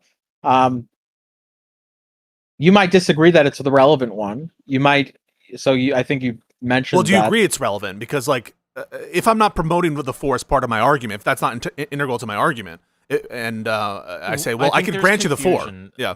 I think there's some confusion, but like relevance is a slippery word, and it's a word that's often invoked to force the conversation onto some kind of trajectory that I don't actually want to be on. So the kind of relevance that I'm interested in is something that interacts with the argument, as in shows that the argument is unsound. So if he means relevant in some other way than that, I don't care about that notion of relevance, and that's not going to be compelling for me to get into whatever topic may or may not be relevant on that other notion. Wait, is this what the argument? Is this in the pre-debate phase still, or No, this no, is no, my- no. I'm talking. I'm talking about in like when you're actually in the debate. Oh, Yeah, so okay. Well, in That the was de- also talking about a general kind of how relevance got used. I wasn't using the definition Pisco gave there, but it No, would if- apply to if that you're definition. Though. already in the debate, then you already. Then no, it's how you're using the term. Then Well, I don't know if that's how Pisco intended the question when he asked it. I was assuming we're talking in the debate. Yeah, so in the debate, so imagine you were like, well, hang on a second. He says, 4 is relevant because 4 is like related to a core pack. It's an example of a core but pack. then that's relevant in a different sense. What Isaac is saying, yeah, that's Yeah. just relevant in a sense. It might be politically relevant, but it's not relevant to the proposition as we're debating it, or as I understand And it's it. not If you relevant want to have a because different it's- debate, It's Yeah, not it's relevant not because relevant it could be because- true and the you could have a different truth value than the proposition. right. Well, and even if the thing that he is saying is relevant, would like increase the probability of the conclusion or something like that. That's not relevant in the sense that I'm concerned with. Why is that? I think that Or say the more sense about that. I'm concerned with is I've given an argument and I want to know what's wrong with the argument. So I want to be shown that it's either invalid. I want to be shown that the argument's unsound, essentially. So, if it sounds like he's talking about, it sounds basically like in some informal, maybe enthymemic kind of way, he's just giving another argument against the conclusion or something like that, maybe. And I mean, that's not what I want to do. I want to have a linear discussion. Like the whole idea of kind of linear debate, it's really basically a kind of like a method to, it's like it kind of is an understanding of what it means to be relevant. Like you might even be able to think about linear debate like that. Like a big part of why I started debating in that kind of way was because I noticed how much time gets burned on irrelevant stuff. And I wanted some kind of model of what counts as relevant to me or not. And yeah, I mean, when the kind of relevance I'm concerned with is basically the linear kind of relevance, like doesn't engage with the actual argument that's on the table. It would work the other way too. If he put some kind of argument on the table and I had some like, I don't know, loosely related other thing that I don't fucking know. You get the point that I'm making though, right? Like, Yeah. I don't have a good analogy right now, but the point is just like, if it's not actually undermining the argument, it might be irrelevant in some other sense. Like it could be relevant in the sense that, this argument and the thing you're saying are both things said by like mammals on Earth or something like that. Just don't know why I'd care about that relevant. And there's other kinds of relevance that aren't as far a departure from the kind of relevance that I care about as the mammals on Earth speaking kind of relevance. But if they are a departure, then I'm not going to care about that notion of relevance. Yeah, again, like you can have a different proposition could have relevance in terms of it being politically, the politically in vogue. Whereas the proposition that you're currently debating is not politically in vogue. It's not being realistically considered. But again, that's a different notion of relevance, Yeah. and these are all things to clarify. All of these are things that, again, just be clear about which one you're doing, and once if it's clear about which one you're doing, then the relevance is with respect to which one you're doing. Based. All right. Yeah, we're I might have go. also misunderstood something. What was the sense of relevance you were giving? You were saying that it Related to basically premises, yeah. Yeah, because just to be clear, if it's actually, it can be formulated as he's attacking a premise, that obviously is relevant, right? Right. So I should have listened very carefully to how you were saying that, because if it is something like that, that is relevant. But yeah, I mean, if it's just some like other consideration that counts against the conclusion or something, but doesn't engage with your argument, that's not relevant in the sense that I would care about. It could have some probabilistic relation to the conclusion, but it's like that's not the argument we're talking about. If you want to do that, then I mean, you could have started with your argument, and we could be talking about that now, and I wouldn't be trying to deploy some other argument and say, oh, it bears on the conclusion also, so just stop talking about what you're talking about and just veer off onto my argument. So yeah, just to be clear, if it actually undermines one of the premises, then of course that's relevant. But if it's just some separate kind of consideration that counts against the conclusion, Well, it sounds like that basically just means he's deploying another argument, which, of course, we should consider other arguments for the conclusion, but we're considering this one right now, so we don't want to be multi-track drifting. Avi, I just want to give you an opportunity to respond to a chatter who said you weren't operating as a moderator, you were actually my debate partner with Rob. So just a quick response there. Yeah, it's just not true. And the reason it's not true is because if there was a complete switch of everything that was said between Pisco and Rob, then it would have looked the other way. So what I'm doing is not being a debate partner. It's me trying to force some sense of linearity. And yes, if I'm the type of moderator to do that, it can very much look like I'm going to be on one side rather than the other. But that's not what's happening. I'm not on a side. I'm only on the side that, in the sense that I want to force linearity. And if one side is actually trying to force linearity, then I'm going to be on their side with respect to that goal, but not with respect to the debate proposition or their ideology or themselves personally or anything like that. So, yeah, it's just not true. Well, and think about. Sorry.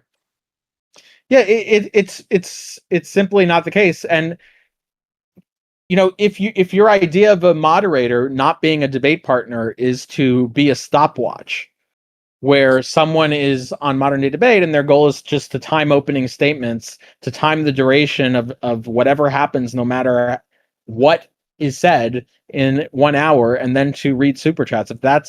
If you want me to be a stopwatch, and that's the only way you could conceive of for 10 hours.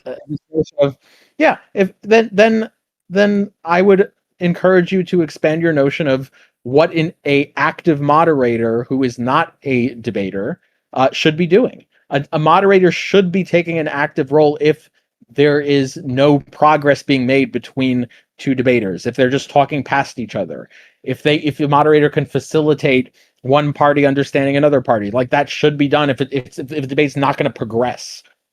Yeah, further. Sorry, Go ahead. Quick point. Just think about courtrooms, because you're a lawyer. So I mean, I think the court norms are not perfect, but they're way better than the online debate space norms. And just to be clear, it doesn't require me to be a judge either. Yeah. No, it doesn't. I was going to use the example of the judge, though maybe there's some more appropriate example, but like, it's not that the judge is like on one side or the other. If someone isn't answering a question and the judge says answer the question or something like that, that's just they're ensuring some legal notion of linearity there. There's stuff that's important to talk about. The judge is ensuring that. It's not, it would have happened just as well to the other person if they did the same thing. So the fact that the judge comes down on a particular person doesn't actually mean that the judge is biased. Here's another hypothesis: that other person violated procedure. Like, why isn't that plausible? The analogy, like for lawyers, like if someone decides to represent themselves and to waive their right to counsel, the judge, and then they do that despite the judge's warnings that that's not a good idea, and then now that it's them representing themselves and versus a seasoned lawyer of like 20 years, and it just, for whatever reason, it just seems like the judge is letting all the objections go through on the seasoned lawyer, and all the objections on the other side are getting over on the person who's representing himself are just getting shut down. All the objections are getting overruled. Like, this is a clearly biased judge. Like, no, it's not a clearly biased judge. The other hypothesis is you're not a good lawyer. Like, you're not, or you're, with respect to the certain legal norms, procedure. You're not following procedure. You may not know that the judge has this procedure. Or something. And I always hear this with respect to like Trump. Require me to be a judge, by the way. But and I always hear this with respect to like Trump cases in the legal cases where he gets like constantly shut down in many different ways, and there's a bunch of TROs and this like unprecedented set of orders against him and lawsuits against him, where the conclusion that is drawn from a lot of MAGA types is, well, the judges are being biased, the judges are being unfair. When there's another plausible conclusion, which is Trump is acting in an unprecedented fashion, or he is doing a series of actions that violate the Constitution or are illegal for other reasons in a higher propensity than previous presidents. And I think that that's another apt analogy. And I want to just say with the Avi moderation thing, so there's the two hypotheses. One, Avi is biased towards Pisco, and that's why he's interjecting, or the other Avi is like enforcing procedure, and Rob or Ryan or whoever is like violating procedure. Which of those is more plausible? I mean, if anyone cares to actually like spend a while investigating Avi's content, it's not like too similarly it's not like too similarly justifiable or evidence based hypotheses or something. Like one does way better, because you just watch Avi for a bit and you're like, oh, he's like super linear in how he debates. He has this whole methodology. He does it across of all of his debates, and he whenever he moderates, it's the same kind of thing. And it's just utterly predicted exactly when he'd interject, and that's exactly what you see in the Rob debate. So I'm just saying, kind of like, yeah, we have those two hypotheses, but just some basic kind of exploration of Avi's character and content will immediately shift the needle all the way over to the one, which is he's just got a sense of procedure that he's enforcing. That completely are unexpected on one of those Yes. hypotheses. Like Pardon? the observation that I brought to light that your argument wasn't sound, Pisco. One of the premises was Why would I worded- do that if I'm your Yeah. debate partner? So the audience, one of the premises spoke of overdetermination with respect to the deterrence, when what I meant was some minimal amount of like long-term deterrence, and in addition to determination with respect, or overshooting with respect to deterrence as well. So there was like two concepts, or one which was missing, and one which didn't track the wording of the premise, and that would totally be unexpected that Avi would bring that to light, on the view that he's just like a biased lib. That I'm your debate partner and not a moderator. Yeah, exactly. Or that he formulated the argument where he found that one of the wording was either Yeah, unclear. that's even less expected. If I formulated the argument, but then I said it's not sound. Yeah. Like that's not expected on any of these hypotheses. No, not at all. So let's go a little bit further into the Ryan thing. I want to transition at some point, and I have the timestamp to the Rob portion where we can start talking about farting with the goal of farting, if that's good debate norms, that kind of stuff. So just hold tight. We'll watch a little bit more of the Ryan exchange here, and see if you guys have any reactions. You don't have the basis to reject any of the premises? No, Pisco, what I care about is the fact that your party is tyrannically planning to lock themselves in power and lock the Republicans out of power for generations. This is just an edit, sorry. Ignore this. This wasn't part of the debate. Yeah, that's what I care about. That's not in the argument. Your syllogism means nothing to me. So you don't want to less about it. No, So, how about this, Pisco? We can make this very easy. Do you disavow the plan to add 4 justices in so Tax 13? just look at this. He's just saying, I don't care about your argument, and trying to throw you off onto some other track, which, by the way, we should all notice how extremely weak this is, right? Like, imagine you set up a fight with someone, right? And you're like, okay, MMA match, 6 months out, we meet at this cage and we're going to fucking fight. And then one guy goes and does a whole training camp and like prepares and shows up, and he's like shadow boxing in the corner, and you're like, shit, that guy looks kind of ready. This is not good. Like, hey, you know what? I don't care about the whole fist fight. Like, let's play Connect 4. You just kind of be like, okay, like what? I mean, can't we all see how sort of weak that is, where you're not willing, you don't want to fight the person on their strongest territory. You want to try to, just one sec, Avi, you want to try to get them on, you want to try to get them off of the thing they prepared and onto some level playing field with your unprepared self, so that you can do better. Like, it's just really weak. You should feel pathetic for something like that. And then imagine if the referee steps in, interjects, and says, "Hey, why are you pulling out a Connect 4 set? This is MMA. Like, what's going on here? Like, are you going to fight or not?" And then imagine you're clearly biased towards the guy who did the fight camp. The ref was biased. Okay, the ref was like that's the level of insanity this is. Like, and that's what and. Unfortunately, this is the equivalent of a referee that doesn't do that. The referee, imagine a referee that wouldn't do that, a referee that wouldn't step in. If someone just decides to say, no, we're not going to, it's UFC, I know, but we're going Connect 4 here. I want to play Connect 4, not UFC. And the ref is just fine with that. The ref is just sitting. The ref is just doing nothing. That's what's on the screen right now. That's modern day debate.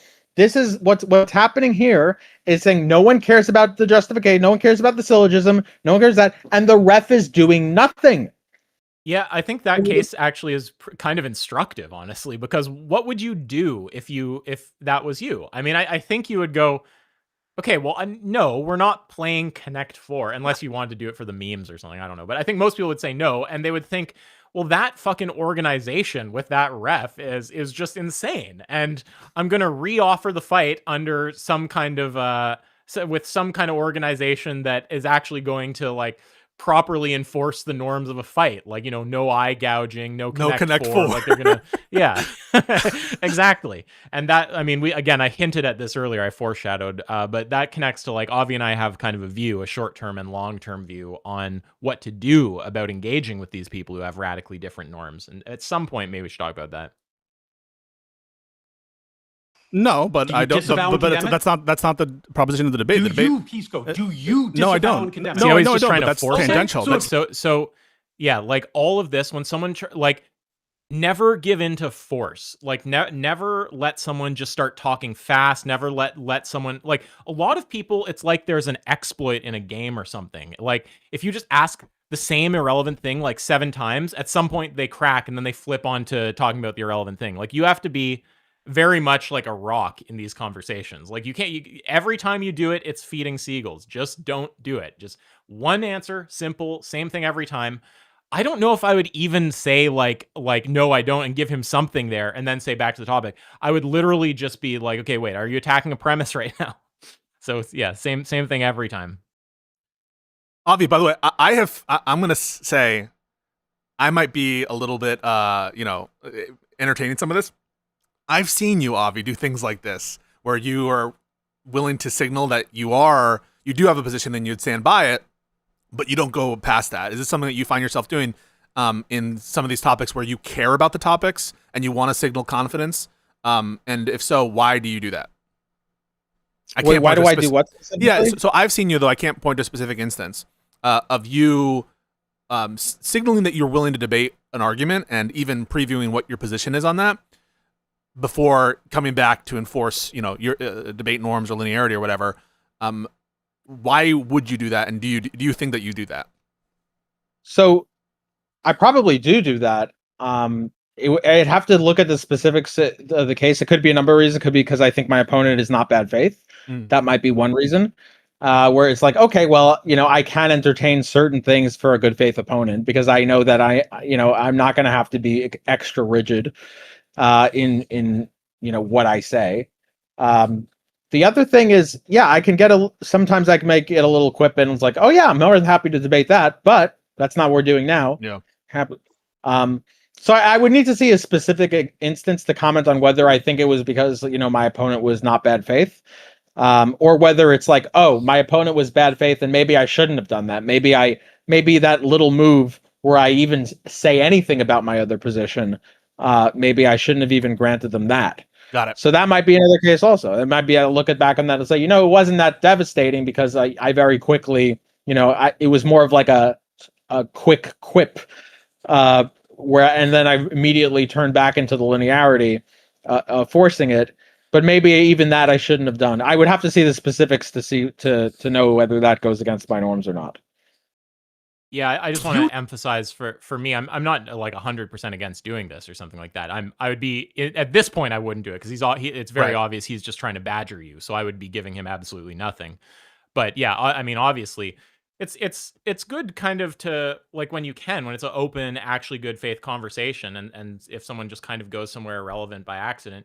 I mean, it's fine to just signal like, hey, I do have a view on that. I actually would like to defend that. I mean, I'm happy to. We can have a debate on that too. I'm not shying away from it at all. But that's just not what I'm talking about right now. This is again just like the kind of stuff I'll say when I'm not of the view that I'm dealing with someone who's totally bad faith. When I am very convinced of that, it just goes 100% linear. Any derail, I'm just not even talking about. Right, because the optimal amount of like rigorous linearity is not the same for a bad faith and good faith actor. That's right. Like so if I talk to either of you, I don't actually think that the most productive way to talk is at 100% linearity. I think it's a bit more human than that, where, maybe we do talk about meta a little bit. Why is this an important thing to talk about? Or maybe we do kind of veer off into peripheral information about the premise, just because it makes the premise easier to think about or something like that. This is all fine. I think that would be more productive than just being like radically linear. But if you have someone who's just trying to avoid and dodge and will abuse any extra information you give them to try to derail, well, then that's not the most effective way to operate. And the thing you have to do is just be 100% linear. So yeah, my view is really like talking to good faith people, be like 90% linear. Talking to bad faith people, you got to be 100% linear. Yeah. That's tangential.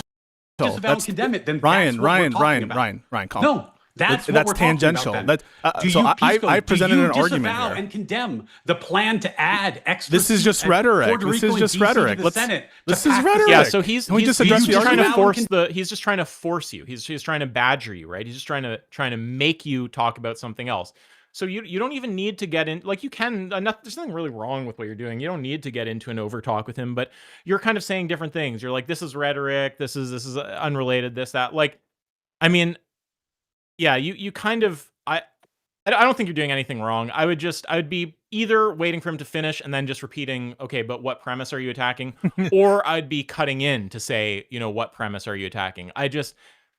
Yeah, I mean, I guess my advice to someone varies a bit based on where they are. So like Pisco, I think would benefit from tightening up the like not getting into bullshit topics, which I don't think you did badly at that, to be clear. I think that a lot of the bullshit you did not engage on. I think some of it you engaged on and you shouldn't have. So you're kind of on that side of the spectrum. So my advice to someone like you is going to be more in the direction of like, don't humor that. Don't go into any of that. Don't talk about any of that. So you build the right impulse. But there's a kind of like, there's like levels to this, right? Like if you get like very good at being linear and you can totally turn on that mode and stay in that position, then maybe then it's time to think about where the right little cases are to deviate a little bit. Yeah. So we're gonna humor this for maybe a couple more minutes, and then we'll skip to the Lance part of this discussion into the Q&A, so you guys can comment on his characterization of objective morality there, and then we'll go and switch to the Rob portion, and we'll have some fun there, and we'll talk about semantics as well, if that's cool with you guys. Yep, and I'll be right back. Okay. Condemn Pisco. Wait, that's rhetoric. Do you disavow and condemn Pisco? That's rhetoric. I just want to address my argument. Can we address the argument? Pisco, yes or no? I'll give you your famous one. Yes or no, Pisco? So I already told you I don't disavow the plan by Rokana. I don't disavow it, but I've already answered it. So now I'd like to address my argument for the debate proposition. Is that all right? Yeah, that's entertaining it, right? Yeah. Yeah. But I'm kind of trying to win brownie points with audiences to be like, hey, look, I'm not unreasonable here. I'm answering the question. I'm not dodging that aspect of it. Yeah. I understand. Look, it's like giving charity instead of relying on the state to provide welfare alone. Like if you go, and there's different cases in which that would be a reasonable thing to do, and some cases in which that's not going to be a reasonable thing to do. Yeah. Like if you know for a fact that this person is just going to take the money and run, and buy drugs. Yeah. Then you and I just wanted to win brownie points by saying, you might win brownie points saying, look how good I'm doing. I'm giving charity. Look at me. I'm so virtuous. But it's not virtuous to give charity to a person that you know is going to destroy themselves with it. Yeah. And it would be a good case to say, no, I need to appeal to the state here to just like, okay, you need to only give them food. Like, sorry, like you can't give them drugs. Yeah, you can't. So, however, if you know that it was like, if you have a friend who's in a tough spot and you know this person, they're hardworking, they're not an addict and whatever, then that might actually be more productive than the state giving them assistance. Yeah, less. So it depends on the context. Yeah, right. It might be more efficient. No, I think that's a very helpful analogy, the charity one. And just so that people don't miss, I don't think you should be, or Isaac should be heard to be saying, always do this rigid form, no matter the consequence. Right. And that's explicitly what you guys are not saying. Yeah. It's context dependent. Yeah. If you're in a context where any form of your charity is going to be abused, then yes, be rigid. Everyone should agree with that. And to be clear, would you have been like, I've already answered you, move on? You wouldn't have done that in that context. You wouldn't have answered the question. If I was of the mindset, so it depends on my mindset going in. If my mindset is, I don't know where someone is in terms of like there being bad faith or good faith, then I would say, okay, I can quickly answer this, but my expectation is that we're going right back onto this. I say, okay, this is my view on that, but we're going right back on. If my view is that they're going to just abuse anything I say, that is not directly related to the debate proposition or its justification as a way of getting further away from that, then I wouldn't. I'm saying, listen, no, I'm not. I'm going to say I'm not entertaining any of this because I know that you're just going to use that as a way of getting even further off topic. I think that's fair. No, it's not all right, so I brought an argument to the debate process, and you don't want to address it. Why? We're going to get to it, but I just want to make sure the wouldn't ask audience that understands what you're saying. This is just rhetoric, and I you wouldn't wouldn't ask what? I wouldn't be asking why. That's like that is actually that's a counterintuitive or maybe a counterproductive impulse there to push him on why he's not engaging on it, because that's some like meta conversation. Yeah. I don't want to talk about that. I just want him to engage with it. So yeah, I think one thing you could do to kind of tune up what you're doing here is, I mean, I think on some level you might be feeling pressure to keep pace with him in terms of like how many things he's saying and sort of like making sure to say stuff back and fill the space and try to get points across and stuff. And like, I would say just zen, just chill out and you don't need to do any of that. You don't need to talk about why he's being retarded. You don't need to try to throw in things to counter the little bits of retardation as they kind of come up. I mean, you have to make a choice about if you want to do interjection or you want to wait for him to finish. But whether it's an interjection or whether you wait to finish, the thing you say, I think you want it to be as concise as possible, and you want it to be as similar in structure to the prior time you said it as possible, because that's what really gets the rhythm of the conversation into people's heads, right?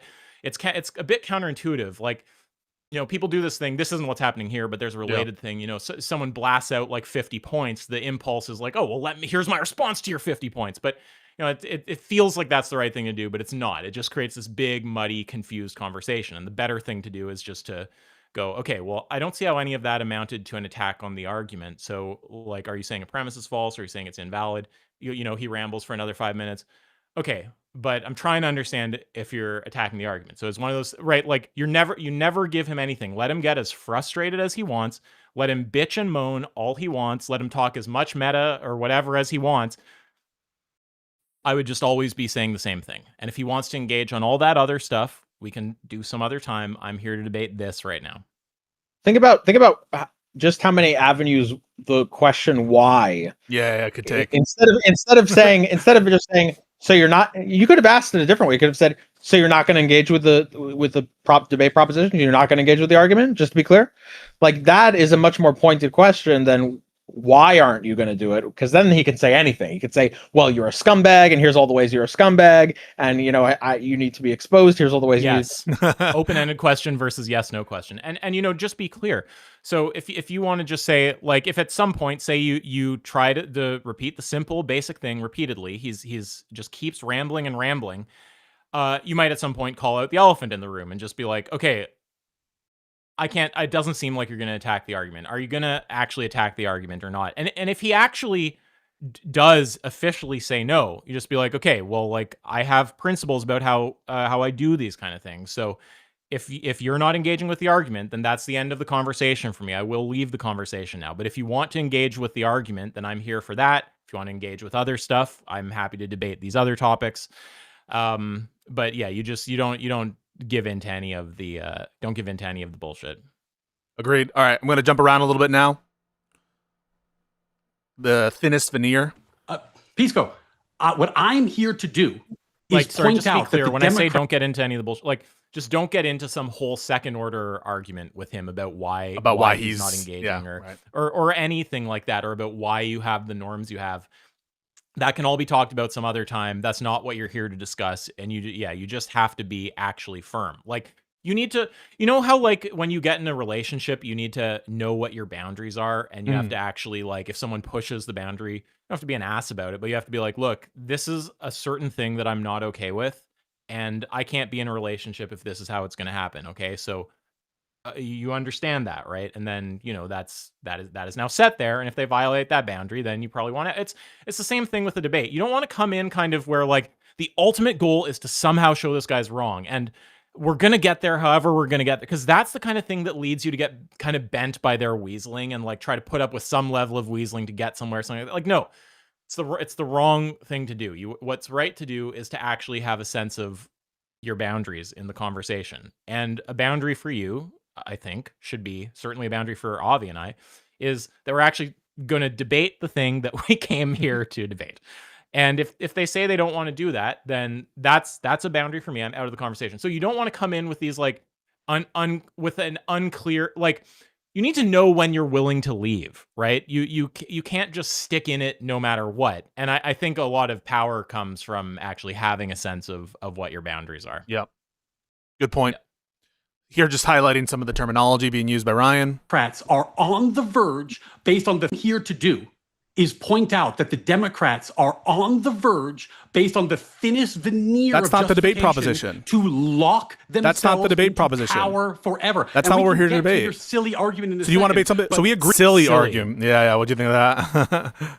Well, it's just what I said before. It's Yeah. just one of these words, silly, thin, clunky, bullshit, nonsense, nobody cares. These are all just non-engagement that kind of vaguely sounds like engagement. It's like, oh, I'm kind of saying something negative about it to kind of justify my non-engagement. I don't care. Okay, I don't care about any of that. Are you going to address it or not? If you are, then do it. And if not, I'm going to go. I have other things to do. I came to debate, and if you want to talk about something else, and let me know, and we'll try to set that up.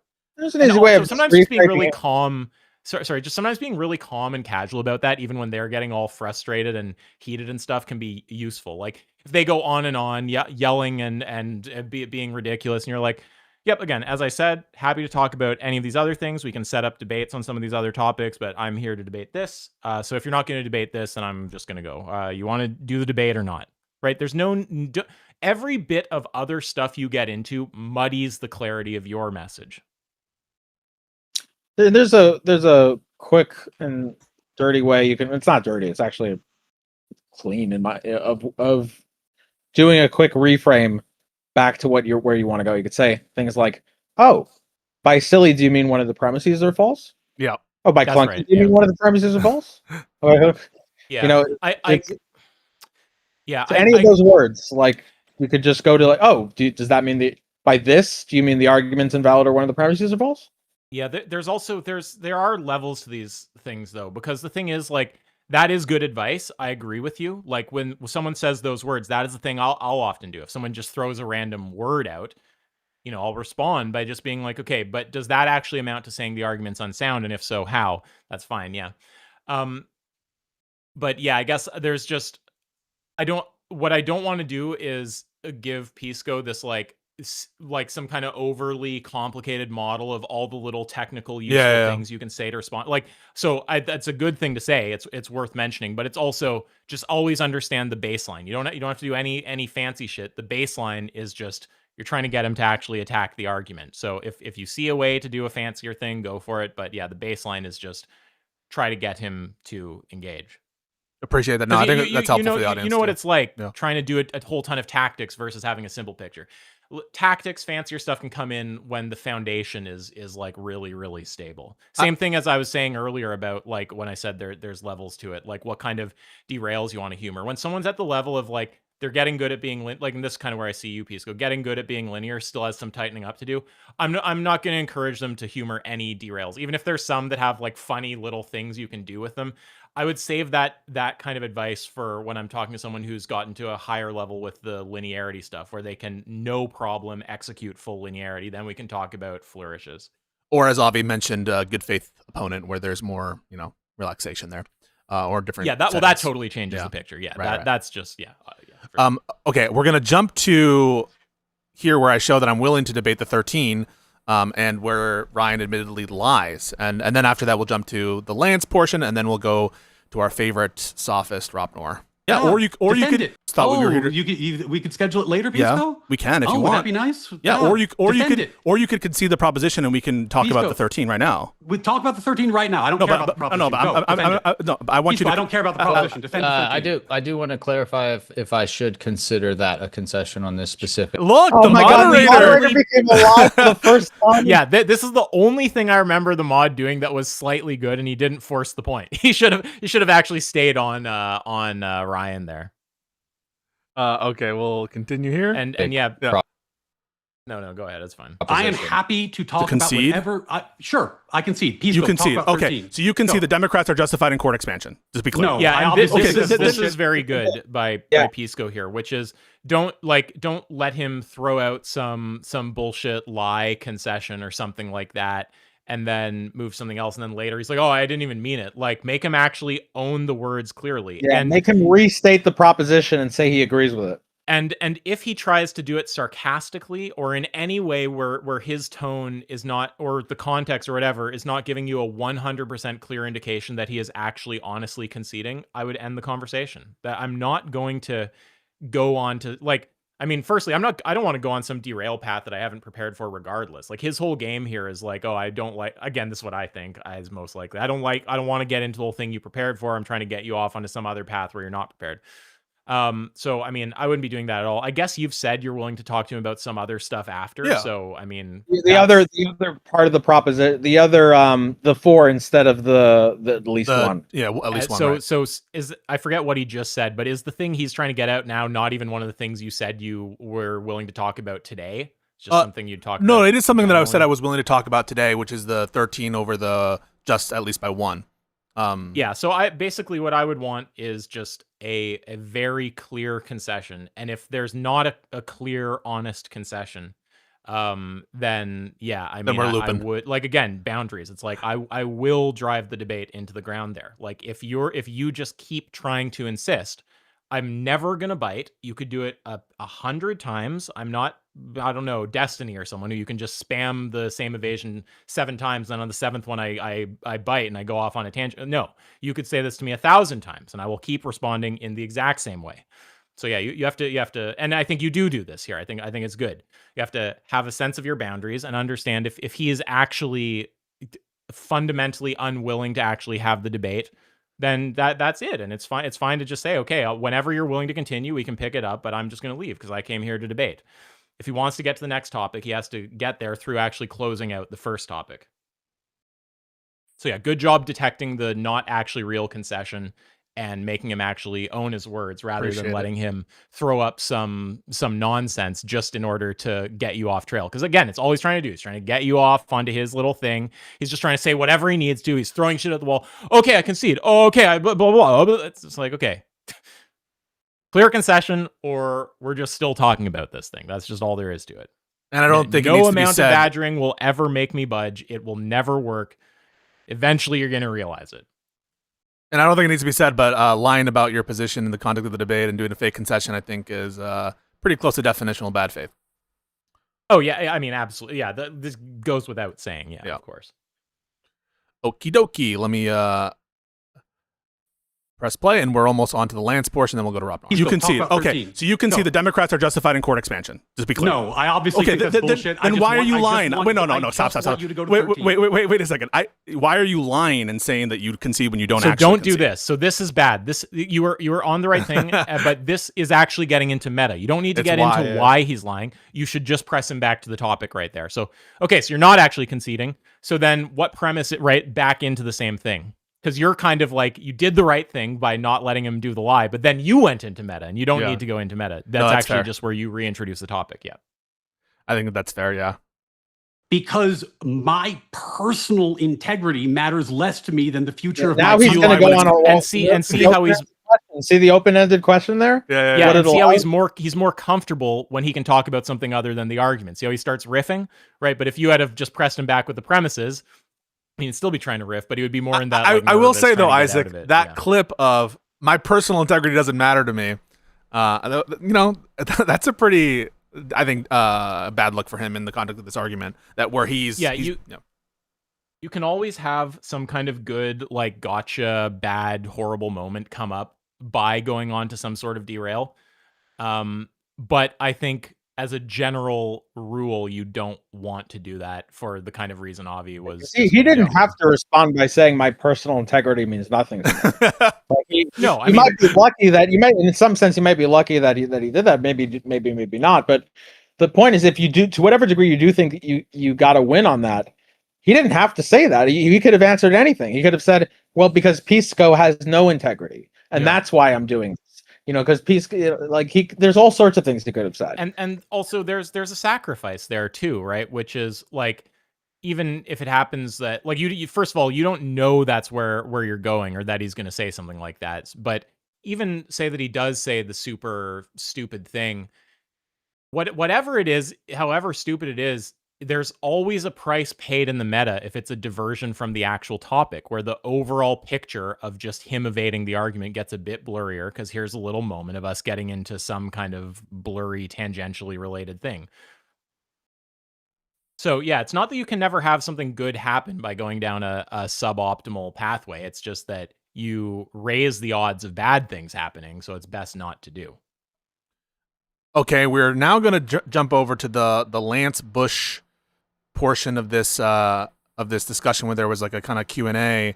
Yeah, I want to say something about him and Lance, actually. I think that Mullally has this kind of Weasley way about him where, like, I think you get a bit of a screwed if you do, screwed if you don't kind of thing. Like, so look at Lance and I. Like, I would consider Lance a friend. We're friendly. We talk about philosophy. We do reviews. Can you say who here and Lance there is and first? stuff. Lance Bush, his PhD is in psychology, master's in philosophy, and he publishes at the intersection of philosophy and metaethics. He's an anti-realist. He's probably the most prolific and one of, or maybe the most informed anti-realist on the platform. So yeah, I mean, I think that you can look at how he interacted with Lance and with myself on moral realism, and you can actually see in the comments Lance was taken aback by how he acted with me. But Lance and I have very similar views. We'll press very similar angles. But I think that with someone like Mullally, you get a bit of if you're an expert like Lance, you get a bit of a catch-22 engaging with someone like him. So if you don't press him at all, which I think this is kind of what Lance did. I don't think he was there for a fight. I think he was there more like an expert being interviewed. He was just answering questions. I think that someone like Mullally will kind of slimily paint that like a validation of their view. Like, oh, this person didn't like get some criticism through on me, or they kind of talk to me like a peer, or like, here's some moments where I kind of press on him and he doesn't really respond, even though the context wasn't really a debate. So if you play nice, the conversation gets sort of co-opted and used to validate his public position on the topic, or his legitimacy as someone talking about, I guess in this case, moral realism or metaethics or something. On the other hand, if you don't play nice and you press him, he's just going to go bad faith and hang up on you like he did with me. Which I want to show that they want to see too. Yeah. I do want to show. It's a very short exchange, and you made it a whole video on your channel. I want to let this part play, but the context viewer is, a lot of Ryan's beliefs, I think, are hinging on this moral realism, or that's at least how he characterizes himself. And he had a conversation with Lance about moral realism, where, as Isaac is describing, it wasn't really a debate. It was more of like a consultation, a conversation or whatever. And and he's trying to characterize it here. Yeah. So I want to show this portion of the debate and the Q&A, because I do think that he's misrepresenting that conversation and basically just trying to like be like, look Lance at this. does too. Yeah. You saw Lance's comment, right? We edited put a into comment it on the video. Yeah. You'll see that part too. Yeah. So here we go. But you get my point with the catch-22, right? I mean, I don't have a whole ton of evidence for this, like with me prepared, but I mean, it seems reasonably plausible. And I think just kind of keep your eyes open for it. Like, there's these people who, when they talk to experts or people who have clout or whatever exactly in some area, if you play nice, they co-opt your engagement with them to validate themselves or their positions. And if you play mean, they go bad faith and hang up on you. So it's kind of like screwed if you do, screwed if you don't. No, I agree. That's exactly what happened with you, and we'll show that too. Ignoring a Supreme Court order because she disagreed with the majority. So what she's arguing for is naked partisanship rather than law, and that's why she's a disaster. The woman thing was a good talking point, but it's actually the tip of the iceberg, not the actual problem. Just real quick, I just follow up there. Yeah. I'm sure I disagree with Ryan on whatever, or I probably do. I don't actually recall the opinion there. And I obviously take the view that like the conservatives are way more partisan hacks, especially and including Alito. But I just want to question it. Like, what do you mean by objective definition? Like, what is objective definition? The concept is incoherent to me. I don't understand it. Objective. Well, Pisco, if you want to find out, I recently on my channel had a conversation with Lance Bush, who was, I think, the leading anti-realist philosopher in the YouTube space. Where you talked about objective meanings to words. So pause for a second. Notice how he's using him. This guy really smart. My view held up to his scrutiny. Whatever I think about this must be pretty reasonable, and you can kind of see that. Let's not really get into it. So just to be clear, like Lance Bush is not the leading moral anti-realist philosopher. He is an anti-realist, and he is good in philosophy. I wouldn't characterize it that way. But yeah, I mean, to the main point, leading in terms of like most cited or something like that is what you mean right there, right? Sure. Or how a philosopher would interpret on any of the real standard notions, or any of the standard notions of. Because it sounds when you said not leading like it might be a criticism to someone who's not. No, it's not a criticism either. I said it right after, like he's great. Because we all think Lance is very But I don't think he would claim that he is the leading moral anti-realist philosopher. He might think he has the best position among them, or that he's at the cutting edge of how to think about the topics or something like that. Although those things might sound pretentious, so he might not say it that way. But he would not say he's like the most cited or most popular or something like that. There's no way he would say that. But yeah, I mean, to the point is, it's just, when you ask like, okay, well, what do you mean by this? And he says, well, I had a whole conversation with Lance and he agreed with me, so therefore, it makes sense. That still hasn't answered your question about what you mean by it. Yeah, no, I was like, I explained to someone else and they understood it. Well, it's like he's trying to offload the burden. He's like, look, I could hang with this high level guy with the opposite position, and you can look to understand my position in that conversation. Yeah, I agree with you. It's not an answer. He should be pressed for an answer, blah, blah, blah. But yeah, it's I'm just pointing out how he's using Lance to kind of legitimize himself. When really, like, Lance does not agree with this guy at all and thinks most likely his position as a non-naturalist realist is literally incoherent. So that's Lance's actual view on this guy, by the way.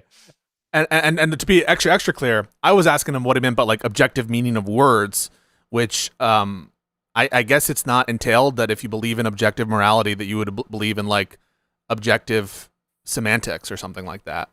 So even that is like a kind of, I don't view those as the same thing, right? Yeah, like charitably, he thinks the same reasoning applies or something like that. But I don't even know how clearly he's saying. I just think maybe hears the word realism and vaguely associates or something. And so he uses Lance as a you would call this like what, bad faith bolstering? Yeah. Like imagine if I got in the ring with like, I don't know, like fucking like John Jones or something, and these MMA examples, you're getting a lot of mileage out of them. Yeah, I'm not even that huge MMA fan, but yeah. I mean, I do. John Jones. I do know John Jones, not personally, but I mean, imagine like he does like a little bit of sparring, like light sparring with me, and then after I'm like, yeah, like I mean, if you're ever doubtful of my fight abilities, I fought John Jones. Like, just go look at I mean, you can see our fight on YouTube. Like, yeah, okay, all right, but it's a bit more deceptive here because. If fights are more obvious, like in every way than debates, like you got beat the fuck out in a fight, like it's very obvious you lost the fight, unless you're like fucking like Charlie Zelenoff, like lunatic or something. Debate can be a bit more deceptive, so it's easier to give the impression of hanging with someone in a conversation than in an actual fight. Because in a fight, you can see they're kind of like play boxing, like they're not really going hard on each other. But if you don't have a decent kind of grounding in philosophy and know a bit about a debate, how debate works and some of these positions and stuff, you might not realize just how nice Lance is playing with him and just how much more incisive he could be if he really wanted to dig into him. It's also easier to give that impression that in the context of a conversation, two equals hanging with each other, something kind of like that. Yeah. Yeah. No, I totally understand that, and I'll just note for the audience, it seems to be a pattern. I saw a debate between Ryan and Destiny about legal arguments on this term insurrection, which we never actually had that debate with Rob Noerr. But one of the things, the refrains that Ryan kept sort of invoking when he was trying to like undermine Destiny's argument was two things. One, 909090. That is to say, well, liberal justices disagreed with you, therefore you're wrong because 909090. And then also, well, you were a carpet cleaner, and I think justices know more than carpet cleaners, which might be true, but it's not actually engaging with like the merits of the legal argument. I mean, liberal justices, in my opinion, are sometimes wrong on the legal merits, and sometimes I think unanimous decisions are wrongly decided. So that is just a little bit of a track record that I noticed in that debate. I might be missing the connection, but that didn't sound unreasonable or anything to me. Sort of like argument from authority, or trying to say, well, these people agree with me, right? Even the liberal justices agree with me, therefore your argument is wrong. Oh, yes. Instead of just engaging with the thing, trying in some kind of external way to legitimize your position, right. Pointing to someone else. Yeah, okay, I get it. Yeah, sure. Philosopher had a conversation with Lance Bush, who was, I think, the leading anti-realist philosopher in the YouTube space. Where you talked about objective meanings to words? Yes, I talked about objective morality. I talked about objective meaning, and he agreed that, on my view, those are coherent and fine. Yep. So if you want to check it out, I have a video on my thing. I did watch coherent and fine. Yeah, I think he's kind of confused also. I don't think he was tracking everything Lance was saying. I mean, my memory's going to be a little vague here, so, this won't be perfect. But, I mean, I think Lance was pointing out stuff like about how you could have some kind of moral realism involving God if the standard is independent of God himself. So if you had some kind of view like that, that I would classify as like a realist position.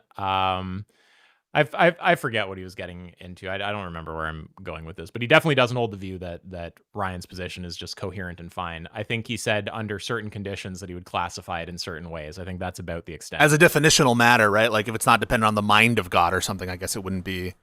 Yeah, because the thing is, it could be dependent on some feature of God other than his mind. So it could be stance dependent in that way, where you wouldn't like. I mean, because if it comes down to God's stance, then you wouldn't actually say that's like a stance dependent position. Right? It might be something like some kind of like divine subjectivism. So if somehow the moral truths are indexed in some way they connect to God, and the part of him they connect to isn't his mind, but some other part of his nature or something like that, then that could be some kind of like non-naturalist realism, or Lance would classify it that way. From using the word fine is hilarious, and coherent is also funny because I mean, I'm sure there's different things at different points that Lance said was coherent, but Lance's general view, I mean, obviously I'm saying a few things about Lance's view here, so take some grain of salt. He can characterize his views on his own, but I'm just doing my best here. Excuse me. His general take on non-naturalist realism is that he doesn't understand what they're saying. It's not clear the view is actually coherent. Comment from Philip D. Bunnett. Difficult to take concerns about debate norms seriously from someone who calls their opponent fucking idiots when pushed with mild pushback. Sorry, when faced with mild pushback. First of all, I never claimed that me calling you a fucking idiot was... Who's he talking about? Sorry, I'm not tracking. Who's that? Me. Yeah. I didn't claim that when I called you a fucking idiot that was in compliance with debate norms. And so, you might be butthurt about that and upset about that.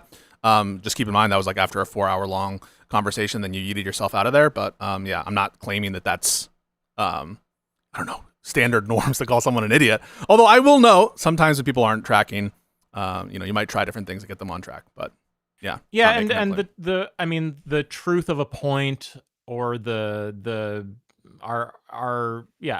truth doesn't depend on who's saying it, right? Like if these are good norms, I mean, good is index someone's stance, but whatever.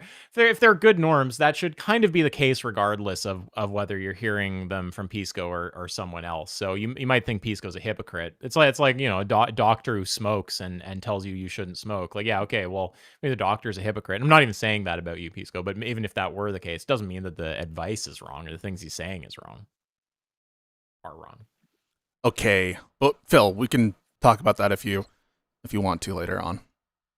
We don't need to have a whole debate about it. I did watch it. I just think that when people use things like objective meaning to mean something like intersubjectively true or standard, I think that's like conceivable, but it's just like not tracking what the people who invoke these concepts of objectivity try to do. They try to like lord it over you as though there's some like normative weight or some motivating reason.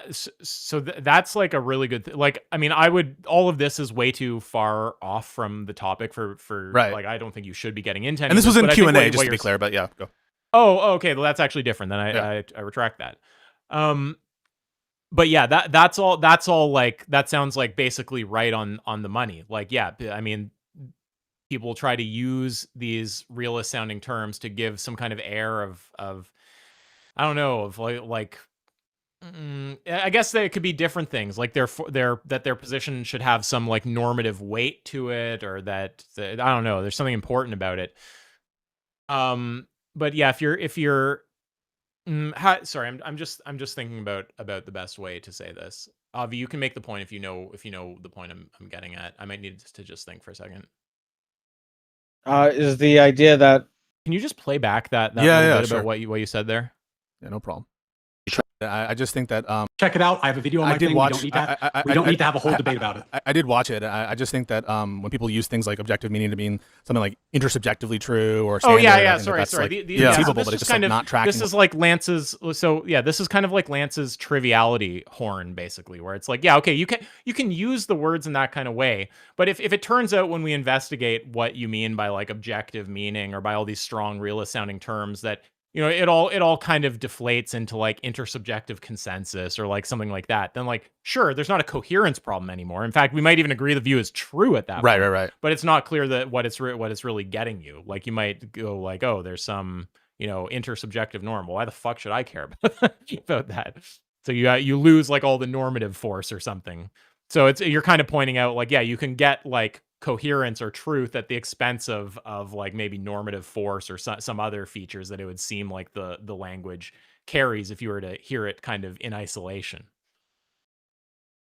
So that's, I mean, I think that's a good point, because that actually, when I saw that, I was like, well, it sounds like Pisco understands Lance's position, because I think that I think Lance would say something similar if you prompt him about kind of like naturalist realism. I think he would say the kind of things that you're saying there in sort of different language. So I think it was actually a funny moment to someone who does know about Lance's positions and kind of is into that whole space to be like, oh, well, like Pisco actually seems like he has a better sense of like the problem. Like I stumbled on the actual was this a stumble? I figured you had seen the content or something, because it just sounded like you were aware of the problem. I had watched, I think, most of that discussion at the time I said this. So yeah. Oh, okay. Yeah, because I assumed when he didn't seem to track, like, because hearing you say a thing like that, for me, it's like, okay, Pisco has some level of exposure to like the kind of problems that anti-realists will take with the naturalist views and why they would call them trivial and stuff like that. That's what that kind of language sort of connects to me with, that stuff about like, sure, it can turn out true or coherent, but you kind of lose all the oomph of what you're saying. That's kind of like the type of thing you say to the naturalist realist. So when I heard that, I was like, oh, well, it sounds like Pisco has some like kind of understanding of the background conversation here. And when Ryan didn't bite onto any of that, I was like, oh, I guess he seems to understand it better than Ryan. At this point, I hadn't watched Ryan and Lance talking. The people who invoke these concepts of objectivity try to do. They try to like lord it over you as though there's some like normative weight or some motivating reason that we should like accept the objective morality versus the non, to the extent that it's coherent. It seems trivial. One more response, and then I got to get two more follow-ups to these. If I was able to convince the philosopher who articulates the talking points that you're repeating that my view is coherent, and he does not grant coherency in almost any context. This is wrong, though.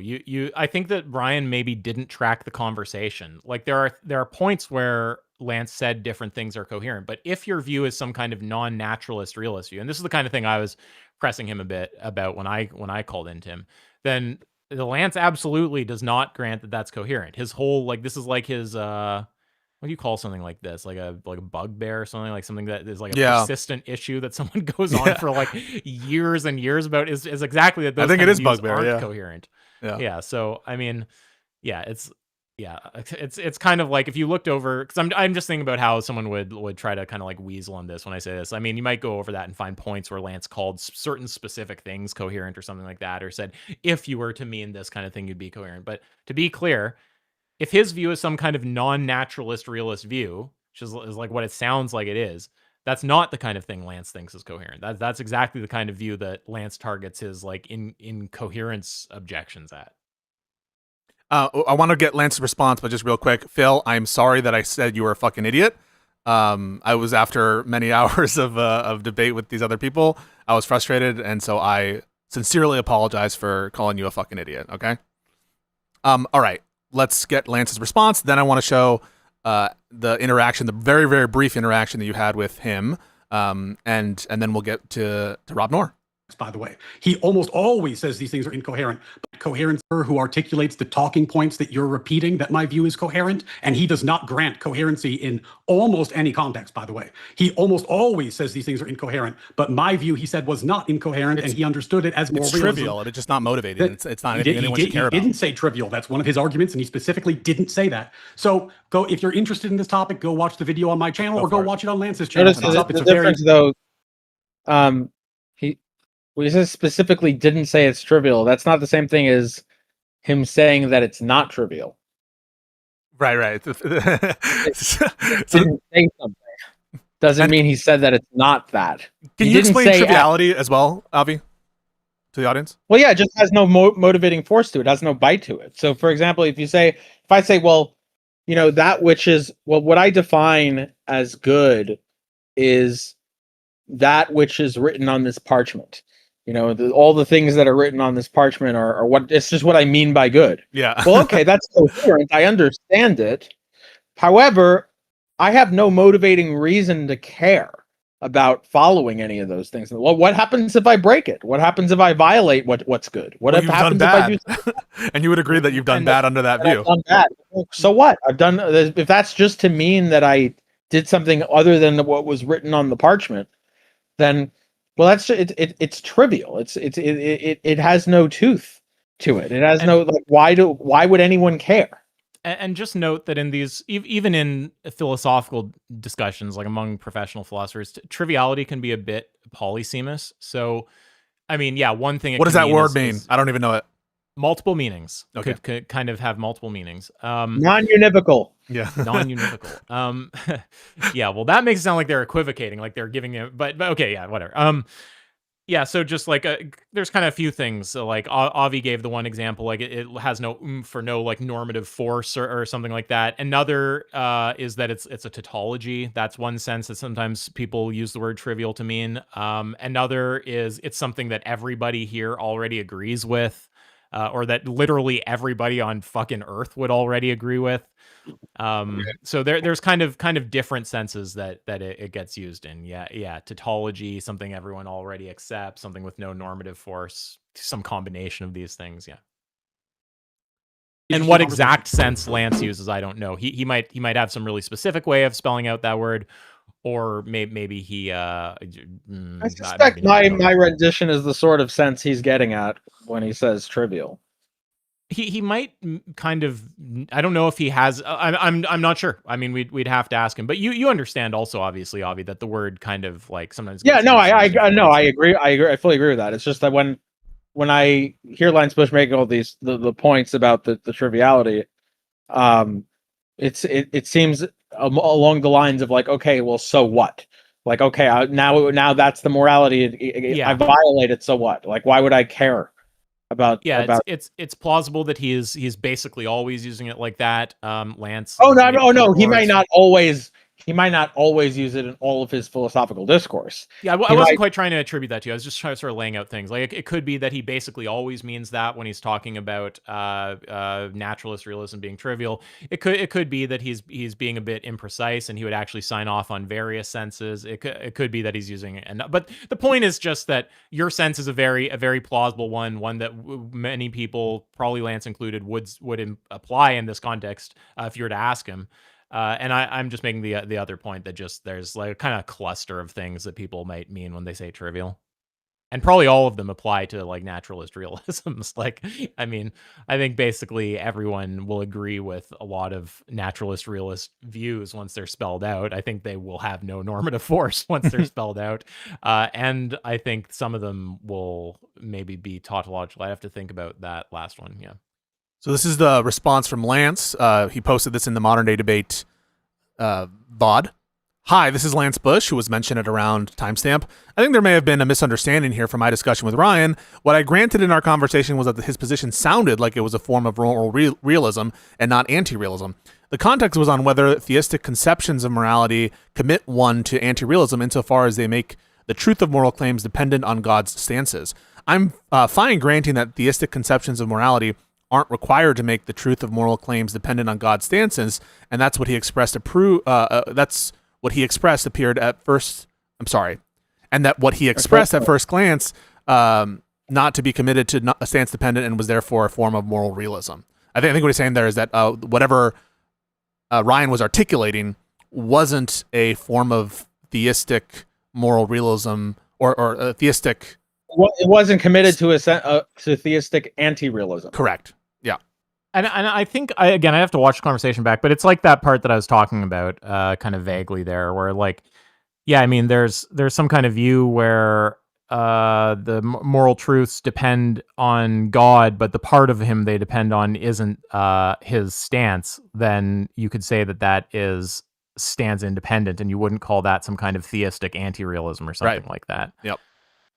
However, it is like morality is just the goodness of God, and that goodness is not dependent on God's mental stance. It's just it's a property he just has. And that notion wouldn't. Well, I guess maybe he addresses this after, so I'll keep reading. However, it does not follow from this that therefore I consider the position in question intelligible or quote coherent. My general stance on non-naturalist moral realism is that it is unintelligible. I was not persuaded. Right. Go ahead. Sorry. No, sorry. I was just saying, right. Yeah, this is just exactly what I said about Lance's view. I was not persuaded Ryan's position on realism was an exception to this in the conversation, so it's very likely I'd maintain that his position was unintelligible. But I don't believe we specifically addressed that in our conversation. So they probably loosely cascaded over talking about some like different positions, and there were different things Lance was saying would be coherent or not. It probably wasn't totally clear at all points what exactly, when we're talking about these things, is Ryan's position or some other position or just some hypothetical position someone would hold. Lance would say some of them are coherent, some of them aren't, some of them are realism, some of them aren't. But that's just all muddy waters shit. Like, if you actually look at Lance's views and what he has consistently said over and over again for many years and all of his writings, blah, blah, blah, the general angle is always naturalist realism trivial, non-naturalist realism incoherent, and then other forms false. Alrighty. Yeah, go ahead, sorry.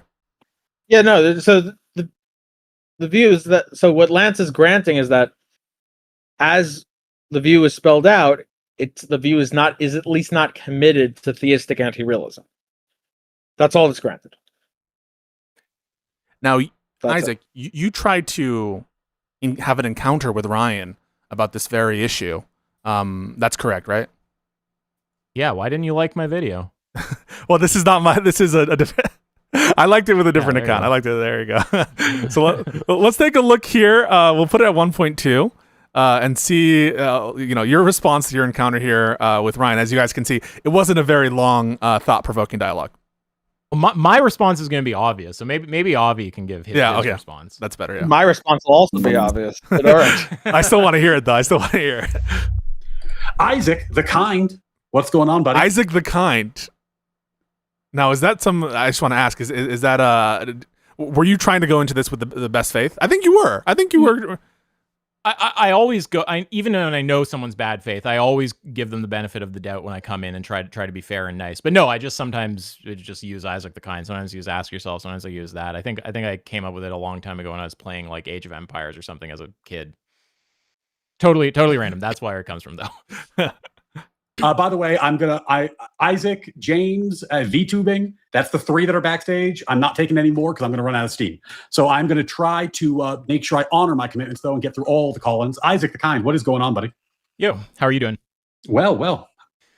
So I'm under the impression that you're a moral realist. Is that correct? That is correct. So I'm not convinced of moral realism.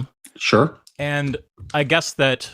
so you spoke to Lance Bush, and I think he sort of explained the tripartite distinction to you between trivial, false, unintelligible. Sure. Yeah, so I'm sort of curious if you think that you have a view that escapes that characterization.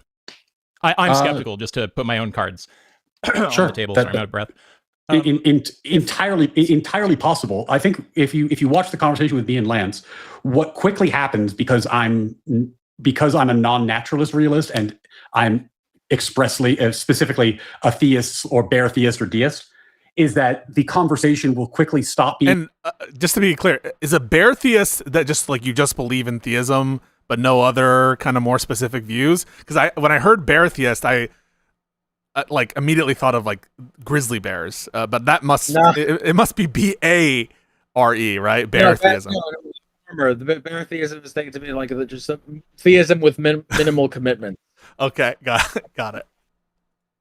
Being one of metaethics and become one of metaphysics.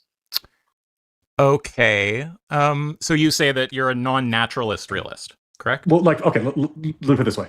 Moral realism is the view that there's at least one stance-independent moral fact. Yeah. Well, it depends how you mean fact. It's usually there's three parts to it. Moral statements are truth apt. At least one is true, and they're stance independently true. So if by fact you're baking in those first two things, that it's a moral statement and it's true, then sure. The key point is that not everything has to be moral. Not everything has to be stance independent. Not every moral language has to be true or truth apt in that way. There has to be at least one. Is the point I'm getting at? At least one true. If there's one true moral fact that is objectively true and stance independent, right? Then moral realism is true. By fact, you just mean a proposition. Like there's some statement that is some moral statement that's truth apt, that is true. No, I don't mean. I don't necessarily mean a statement. Because that's a little bit of loading the dice. Because just it's a little bit of loading the dice. I think if he understood what a proposition was, I think he would say yes to that. Like, it seems weird that he's saying no there. Yeah, and the distinction between propositions. Well, I mean, you could say it's not necessarily a statement because not all statements are declarative statements, but propositions are.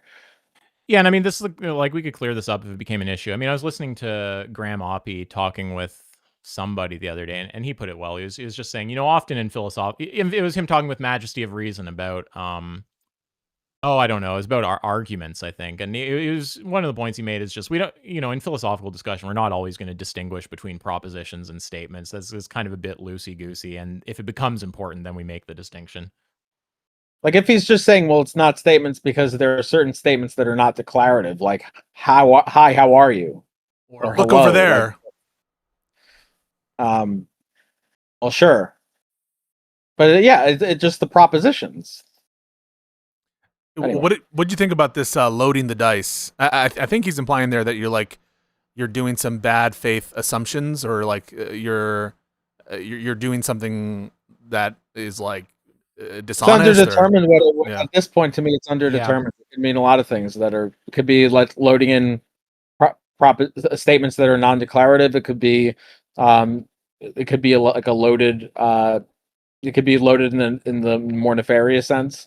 Or he could just be not even understanding what's being said. I mean, I think I just didn't really know what he was getting at, and I'm just trying to basically move in the same way. Like the whole thing I'm doing here is like I call in. I just think that his view is going to fall into one of these three horns. So I'm like, okay, you think you escape this. How do you do that? He starts talking, and I'm just trying to clarify we actually mean the same thing by moral realism.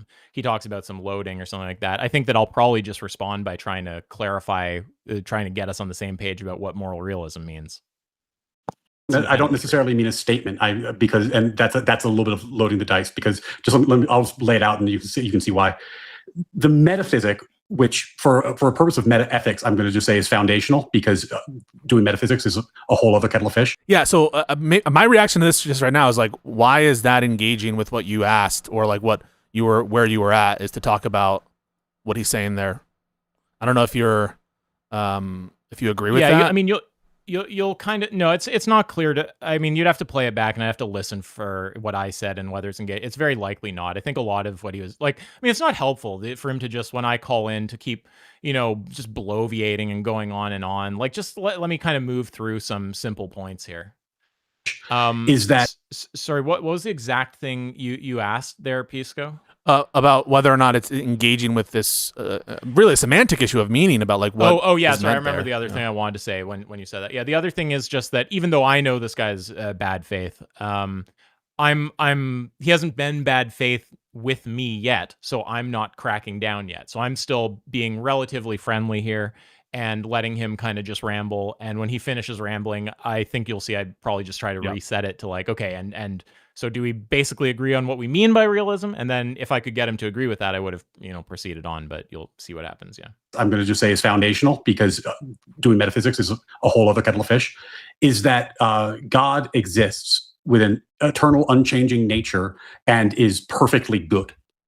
The ramifications of that is that there would be a correct moral index. There is one index that is correct because there is a perfectly good reference point.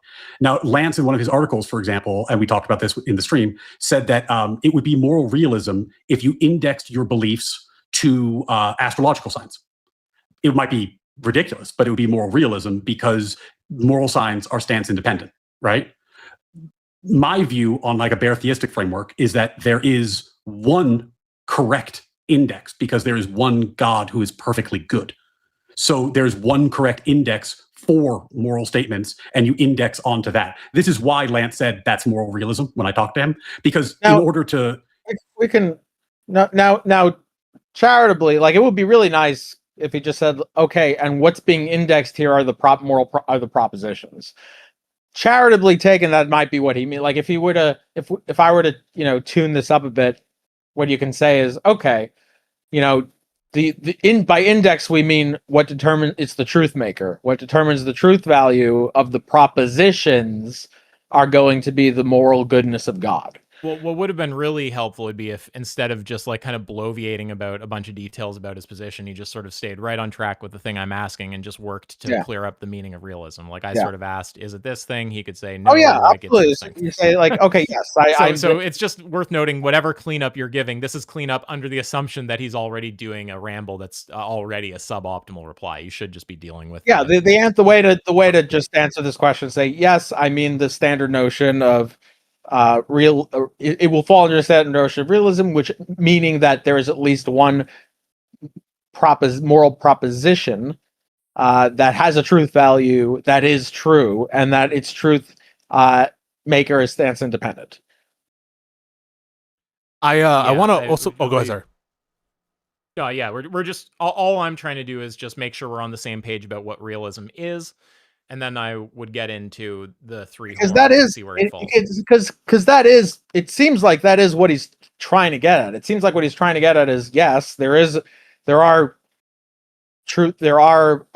least one moral proposition that has truth, that can be true. It is true, and the truth maker is stance independent, and that stance independent thing is some property of God, like God's goodness or whatever. Sounds like he's trying to say something like that.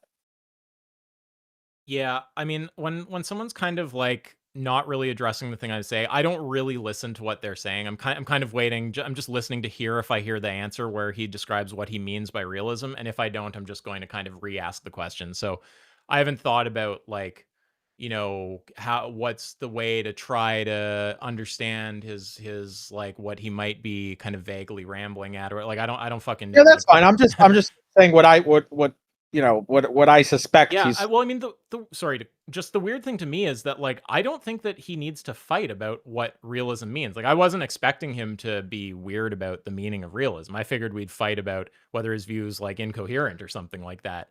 So I'm not like trying to box him in at all on the definition. I'm just trying to make sure like we actually share an understanding of what moral realism is, right? Because he gave the definition that. Yeah, I forget what he said, that there's at least one stance independent moral truth or some stance independent moral fact. Yeah, and it's just like is fact just basically a way of saying like something that's truth apt and that's true? Like because basically, I mean, obviously if you say it's true, it entails that it's truth apt. But I mean, I just kind of want to be clear that we have the same notion of realism in mind. That's like often when you hear discussions about realism, you get the kind of 3-part thesis. So when someone says fact, it's like, yeah, there's a way that I can interpret that is just fine, where fact is just a way of summarizing those first two requirements for a view to be realist, which is there's truth apt moral statement and at least one is true. But I'm not entirely sure that's how he means it, so I want to make sure. So that's why I'm asking. Yeah. And with reference to some, I don't want to find out later he means some weird shit by fact or something like that. Yeah. so someone in the chat asks about, he's never met God, so how does he even know whether God agrees with him? And I think that's like what is being suggested by Isaac is like prior to questions about like epistemics and whether or not God exists or whatever, or how his nature or her nature, that it's important to get clear on like what we're even talking about, right? Because presumably when you do get agreement on that, you could make some kind of objection that you haven't demonstrated that God is true, or that what God's nature is, such that it you have a good sense of what is true and what is not. But that I think comes after understanding. Yeah, it's a separate question. It's a further question. Yeah. I don't think he agrees with my metaphysic, but the challenge on Lance's tripartite would be that it's false. Like you could argue that like there is no such being, and we could do the metaphysics on it. But like if indexing to an astrological sign is moral realism, then surely indexing to a perfect, unchanged, perfectly good. Like we don't need all this bloviation about like if this is realism, if that, like I'm just trying to clarify what we mean by realism. I've kind of put a definition out there. It's just the standard way it's talked about in contemporary metaethics. I'm just trying to ask if you agree with that. I don't need like a 5-minute fucking bloviating ramble. You just say yes or no, and we can go on in the conversation. So this I view as like very not helpful. Like we just don't do this when you have conversations with people. If someone's trying to ask a question to then deliver their criticism, just answer concisely and clearly. If you have some part that you don't understand about the question, like, hey, there's something I don't like about the word statement, you can like clarify what I mean. But yeah, we don't need this like bloviating thing where then at the end I'm like, okay, so how am I kind of trying to pull like what he means by realism out of that? Like, no, just I gave you a definition. Just tell me if you agree with that or not. Very simple. Unchanging God is also moral realism. Well, it depends how we set things up. So this is why I was first asking what we think realism is, just to make sure we're on the same page. It sounded like you said your view was of the non-naturalist variety. So the way I understand moral realism, I think this is standard in the contemporary metaethics literature, is it's the view that moral statements are truth-apt, at least one is true, and they're stance-independently true. Do you mean moral realism in some different way? Okay, well, let's say the way that I framed it. I say the following: God is good. Sorry. The way I'm asking about no. I'm accepting it and giving you this. Take Wait, but I'm confused. Sorry, I just want to make sure that I'm not misunderstanding. No. It's my show. Let me. Well, I'm saying I don't understand. Careful. I need to understand what you're saying. Hello. Okay. Yeah. So obviously, it's clear that you weren't understanding what he was saying, and that there was a very clear way to get you to understand what he was saying. I actually do think I understood what he was saying, but it's clear that just to be clear here, I also have a general idea. I think he probably is getting at the same thing and not realizing we're using the same language. I suspect fact just means the first two theses of realism. But so it's not that I'm completely. You want it to be explicit. You're doing a little prophylactic work. Exactly. I'm just trying to make sure. Yeah. I want to make sure that I understand what you're saying. I don't want to I want to make the assumption and then have to backtrack later because you meant something weird by fact. So I just because the way you were talking, I just want to make sure no one thinks that I'm sitting here going like I have absolutely no idea what he could even possibly be like. Yeah. Yeah. No. Right. And then that that sort of thing is not being explicitly dialed in, and when you are not going to get off on what that specific thing dialed in, he hangs up the call. So yeah, I mean, there's that. I do the more interesting. So yes, on all the, obviously, that wouldn't be my norms. Maybe that's his norms, but no, I would just very clearly just say, oh yes, that is what I mean. That I mean, there's at least one proposition that is true. It's not stance independently true. And of course it's truth apt if it is true. And then I would just say it is stance independently true, right? Yeah, it is stance independently true. It's clearly truth apt if it is true. And then I would say like, and on my variant, the truth maker is some property of God that's not dependent on God's stance. Now, I actually think the more interesting thing is, I actually think he's probably correct on how Lance would classify it into the tripartite. I don't think Lance necessarily would call that incoherent. It's more that it might be false. Yeah. Well, Or maybe it both. depends. It depends on the view. It's like a little unclear what he's saying. So you can listen to their conversation, and Lance says like exactly what we would expect him to say, which is if it's if the truth maker is some part of God other than his stance, then it could be a form of non-naturalist moral realism. But it sounds like some kind of like theistic anti-realism or something like that if the part of God that it's contingent on is his stance. Yeah, so I think what he's saying, yeah, so I think what but he's but just to be clear, it's a little, I don't know how well worked out his view is, and it's a little unclear to me which way he goes. Like I would want to actually kind of ask the series of questions to get clear about how it actually works. Like, okay, what is it exactly that makes these statements true? It's like some part of God, what kind of part? And then I would want to classify it or not. sure. So Let's take it to be that if it is the case that the view is something like, yes, there are moral propositions, and in that there are moral propositions, at least one is truth apt, and at least that one is true, for which the truth apt one is true, and the truth maker is some property of God, and that property of God is not his stance. Now, Mhm. now that is Coherent. that's coherent. Then there's some sense, at least there's a way one can make that coherent. It's also, there's a way in which one can make that non-trivial, in which, there's a consequence that happens if you don't abide by those propositions. Maybe that property of goodness of God will result in not following that property will result in you going to hell, for example, if you don't follow. So it's not trivial. It's not toothless. There's a reason for which people will care about it. And then the response, if that's the case, then the tripartite challenge is that it's false.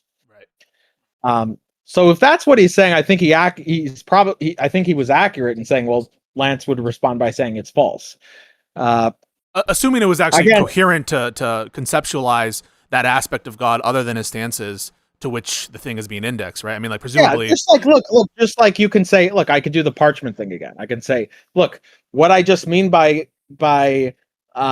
good is whether you're in accord with the things written down on this parchment. And by the way, it happens to be that it's a magical parchment, such that if you are not in accord with it, you go to hell. after you die, you'll be tortured. Yeah. Yeah. But if they said it's coherent and it's not trivial. Right, but if they said something like it's God's essence, and you didn't really understand what God's essence, might not know. That's why I said it could be not. Right. It could be coherent. That's the Isaac's point, right?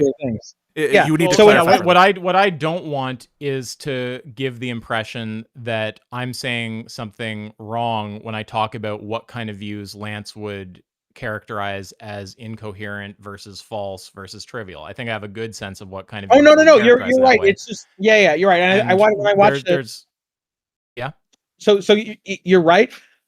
He does generally characterize non-naturalist non-naturalist realism as incoherent. What he did say, what he did say in that discussion was that he generally deals with secular non-natural views, and that he doesn't often deal with theistic non-natural views. So I'm not sure if that extends over to theistic non-natural views. Yeah, I mean, I think we can just talk about what his position would be. So if it's, I mean, I think this is pretty straightforward. Like, if it's some kind of, if it's a view that indexes the moral truth to, assume the God concept in question is coherent, and the truth maker is some aspect of God other than his stance, then presumably we're all going to think that falls on like the false horn, not the incomprehensible or incoherent horn. So when I talk about, like, because there's these different things. There's like, what does Lance currently suspect? Well, as far as Lance knows, I think go to his comment. Right, his comment was like down. Right, that's down the below. interesting thing, because I think he's just riff. Like, I think if Lance was talked to, I think he'd actually change that to false rather than incoherent. I think it would depend on how Ryan cashes out the view. Right. I mean, sure. If he was more clear on because the thing, like, what you don't want to do, which you might be kind of unintentionally doing a little bit, is giving the impression that like we're all not just tracking Ryan, and if we were, we would all understand it's the false horn. It's like, No, I agree. well, I agree that Ryan should. we're all like very capable of classifying this totally well. It's just we want to have the information clearly on the table in order to make the classification correctly. So if the view is, so when I say Lance would probably respond by saying that's incoherent, that's when I'm talking about a view where it's just some kind of non-naturalist moral realism where the truth maker is in some way stance independent.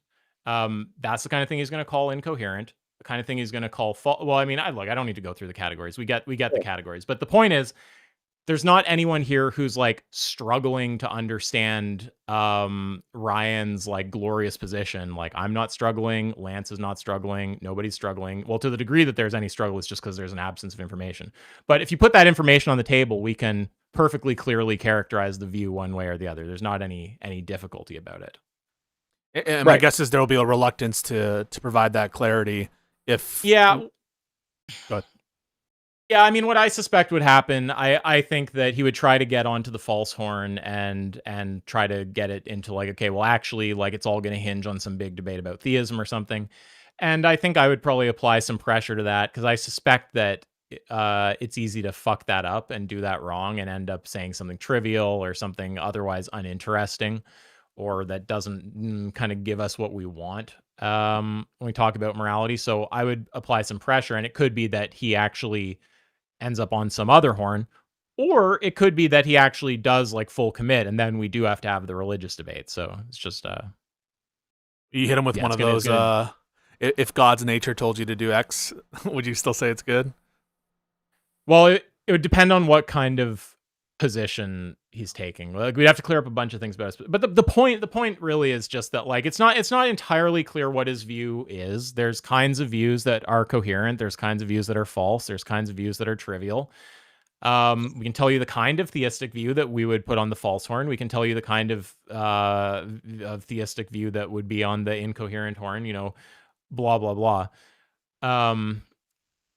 Yeah, I mean, the only thing I want to not give the impression is that Ryan has some like glorious, really well thought out position, and we're just all that Lance has never thought about, and that and therefore you should. Yeah, I mean, absolutely not. Like, when I hear Lance talking, it's obvious. He's granting certain kinds of positions are coherent. He's not granting that of other kinds of positions. And he's even saying multiple times, Lance says stuff like, well, we need to clear up more about the view. That's exactly what I think. You know, we'd have to clear up more things to find out if you really do end up on that horn. Because I don't know that you're going to end up on the false horn. I know that he thinks that, and I know that it's also plausible. I'm not saying it's implausible. It could be that he takes the kind of view that we were just describing there. It could also be that he doesn't. And once you apply a bit of pressure, he drifts onto some other horn. Like, this guy's not any good at philosophy. He doesn't know what the fuck he's talking about. So I don't want to too quickly allow him to set the terms like that. And this is, you know, the kind of reason why when I'm talking to him, I'm starting at the basics. And I want to get enough about the view to clearly categorize the view before I launch some kind of attack on the view. Sure. And just to be clear, when I say I think I understand what he's saying, that's not that there's a credence there. I'm not saying it's clear enough, obvious, so I'm like, oh, I'm super confident this is what he's saying. Yeah, because when you say something like that, it could give the impression that like, oh, I'm just not tracking Ryan. I'm not. I don't mean to give that impression. I'm just saying like. No, because I would say the same thing. I mean, if I had to guess at what his position is, yeah, I mean, it sounds like it's going to be some kind of theistic view. It sounds like the truth maker is going to be God in some way. And whether it's actually going to be a part of God that it has to do with his preferences or not, I mean, I'm not entirely sure. I think we just have to kind of press for a bit. I know that he would say, if asked, that, if he understands the implication, if he understands how it would result in his view being classified one way or the other, I know he'd give the answer that classifies in one way or the other. But yeah, I mean, we just have to kind of clear up what he actually means to classify it properly. So it's not that I have no idea. I have a general sense, and I would want to clear up one or two things to make sure that that's correct. Just like with realism, when he says there are there's at least one stance independent moral fact. It's like, well, I have a sense of what he could mean by that, but I just want to clear up what exactly he means. And that's why Puerto Rico shouldn't also, vote. My bad. Yeah. It could sound like there's some contradiction between me saying Lance would classify non-naturalist views as incoherent versus and then Ryan giving some coherent non-naturalist view where he wouldn't say it was. Yeah, because I mean, I think you pointed this out already, but like generally speaking, he's talking about secular Yes, that's the key. Yeah, notions of morality when he's making that kind of criticism. So when I say he'd characterize that kind of view as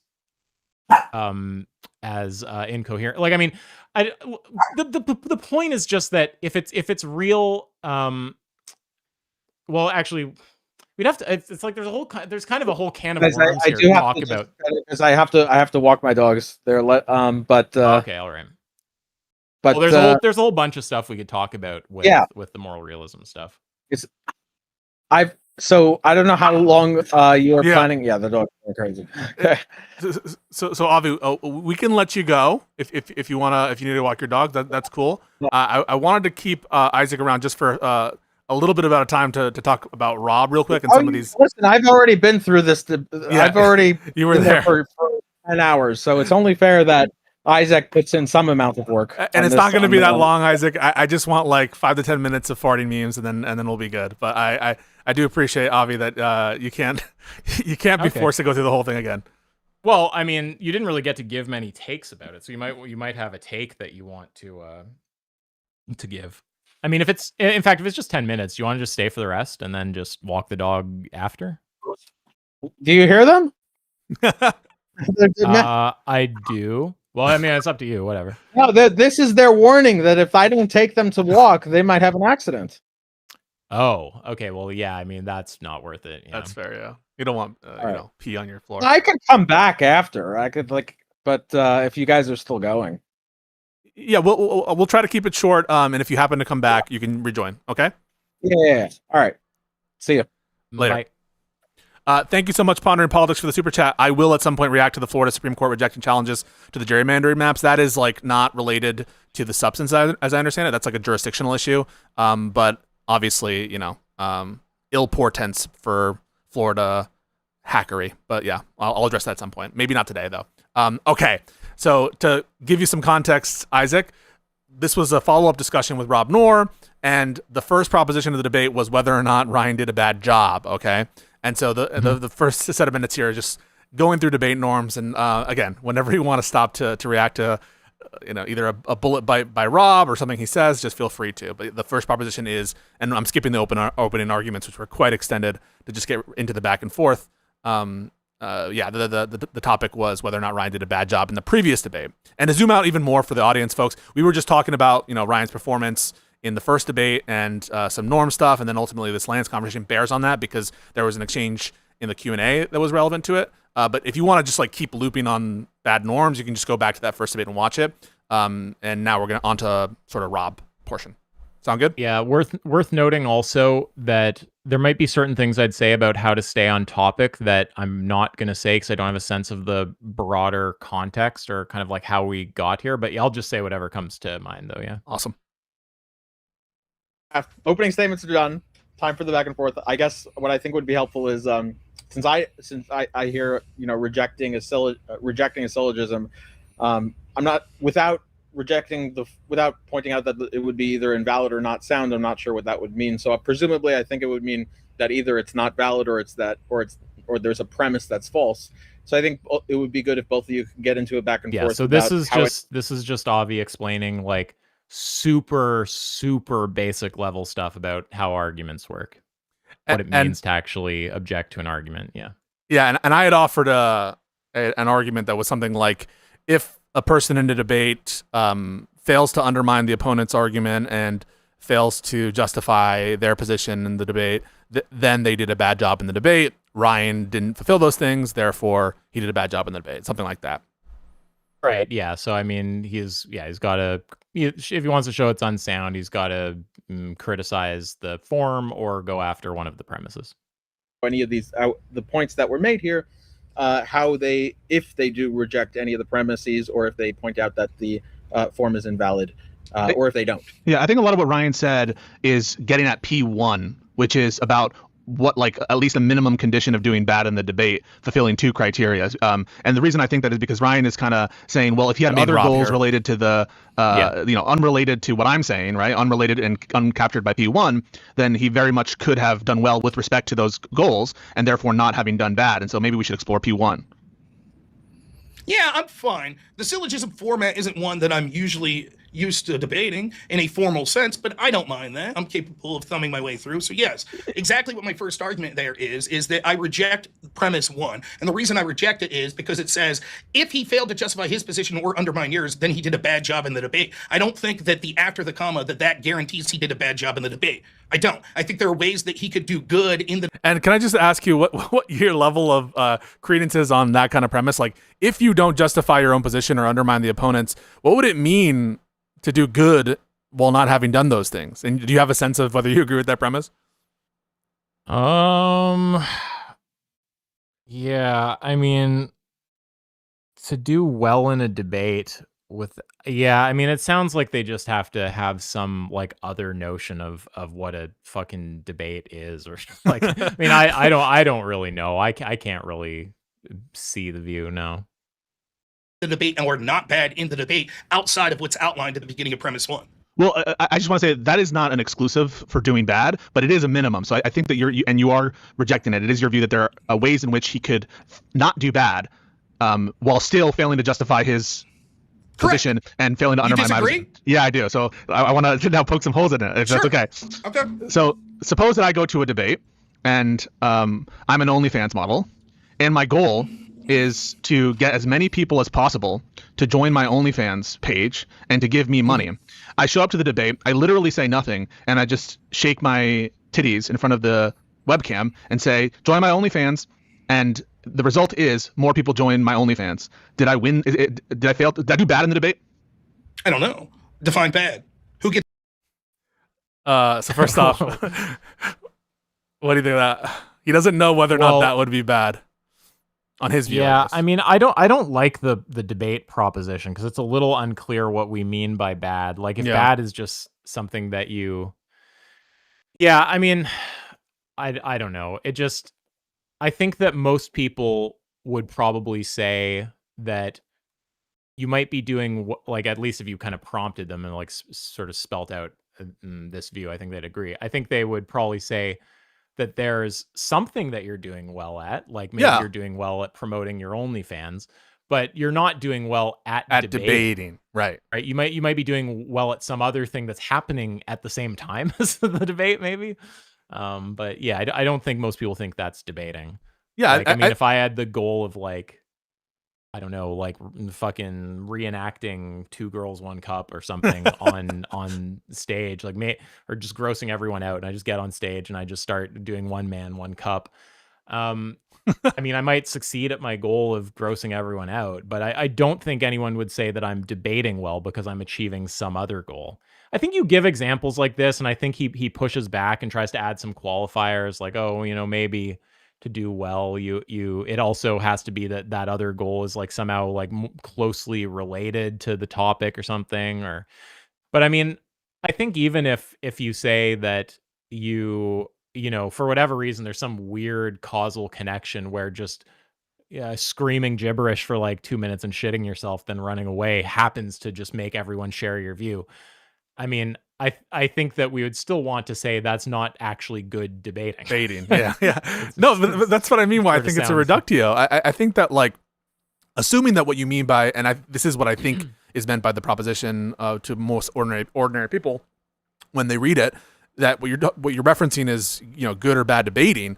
I think everyone would think it's ridiculous to think that an OnlyFans model who shows up and just wants to promote their OnlyFans and successfully does that, right? That they have done a good job at debating, or that they haven't done a bad job at debating. Like, this is why everyone goes to those whatever podcasts interactions. You know those whatever podcasts, women who like interact with Andrew Wilson, and they all like, oh, they're horrible debaters, like because they share that note. That's why I think Rob is being disingenuous. Of course, if like he showed up to a debate and you just had an OnlyFans model trying to promote their OnlyFans, he would never accept that the OnlyFans model that only does that and doesn't address arguments didn't do bad in the debate. Right. Yeah, that seems not like something he'd say. I mean, I think everyone honestly has. I don't think people really disagree about this. It's like there's some positions that if you ever ask someone like, "Hey, do you think it's like good to Holocaust disabled people?" Everyone says no to that. But like if that comes up in the vegan discussion, suddenly you have a ton of people who try to like somehow just it's like the same kind of thing. Like no one would ever say shaking your tits is good debating. No one would ever say shitting yourself on stage and screaming is good debating. But if it comes up in the context of having to cope about some bad debate performance by someone in your political tribe, well then maybe you'll get a ton of weird like, well, actually, I think it is good debating for all these weird reasons. But yeah, I think people normally thinking without crazy motivation just go, no, shitting yourself, shaking your tits. These are all not good debating. Maybe they achieve other things, but they're not good debating. It's to determine what's good or bad. Sorry. Are you answering the question, or you say your answer? Yes, you really don't know? I'm answering the question. Well, no, you slip up immediately there. Yeah. Because the first thing you say is changing the syllogism. By the way, just so everyone's clear, this is the prompt you picked, correct? Yeah. And by the way, what he's doing here is, so I think I may have slipped up and said won the debate, and then I corrected myself and said did bad to track that the language of the proposition, right? Realizing that, and then he uses that as like a point against me. And like, listen to how uncharitable, like you slipped up, you're changing it's like, Jesus Christ, like just calm the fuck down. Like, as it turns out, humans are not computer programs.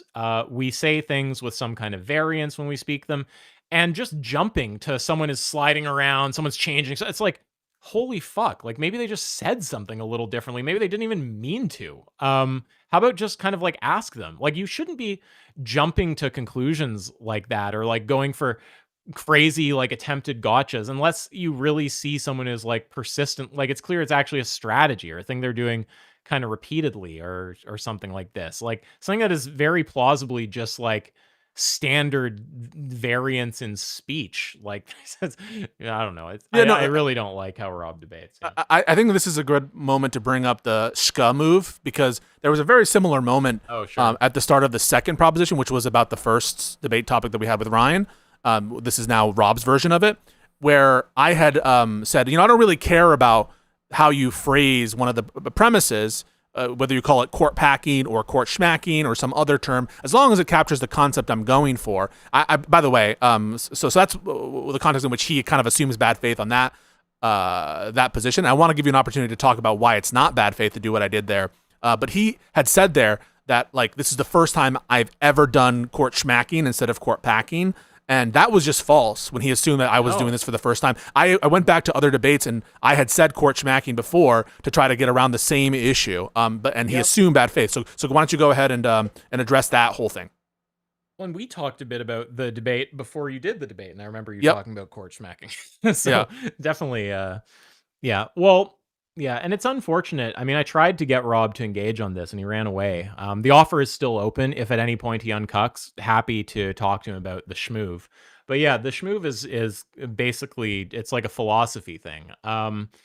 So sometimes you're talking to a person who's severely mentally retarded, and you're trying to get some kind of point across to them, and they're getting really hung up on how you're using a particular word. And maybe they're trying to have a fight with you about what that word, quote, really means, or the, quote, objective meaning of that term, or whether your usage is, quote, legitimate or something like that. And these are all kind of tangents, right? There's these sort of idiots like Rob and Ryan who they seem to kind of think that they can like somehow argue you into meaning something you don't. It's very, very weird. So the schmoove is basically just, you go, okay, I'm talking to a person who's severely mentally disabled. They're going to throw like a whole fit. They're going to go fucking into a gorilla who should be left in the fucking Amazon if I use this term.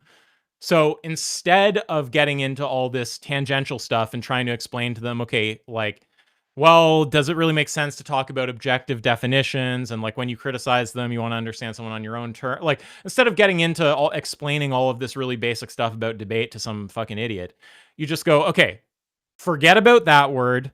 Let's just use this word. And you put sh in front of whatever the word is. So, like if it's court packing and you have a particular definition and he's like refusing to understand you on your own terms and is trying to insist on some other definition, but your argument is with respect to your meaning, and that's turning into a huge fight, you might just be like, okay, just forget about the term court packing. We're talking about court schmacking, okay? And that's, the definition I gave. So now let's talk about that. So it's kind of a way to avoid getting into all these kind of tangential shit about like, objective meanings right and way stuff. to understand the word. And any of that kind of stuff. And to instead just go like, I don't care about what the word is. I care about the concept I'm conveying. I want you to attack me on my own meaning. So you're not changing what you mean. You're changing one of the words that you're using to not trigger them so that they'll actually attack Correct. you on your own meaning. 100%. The whole point is to get them to attack you on your meaning.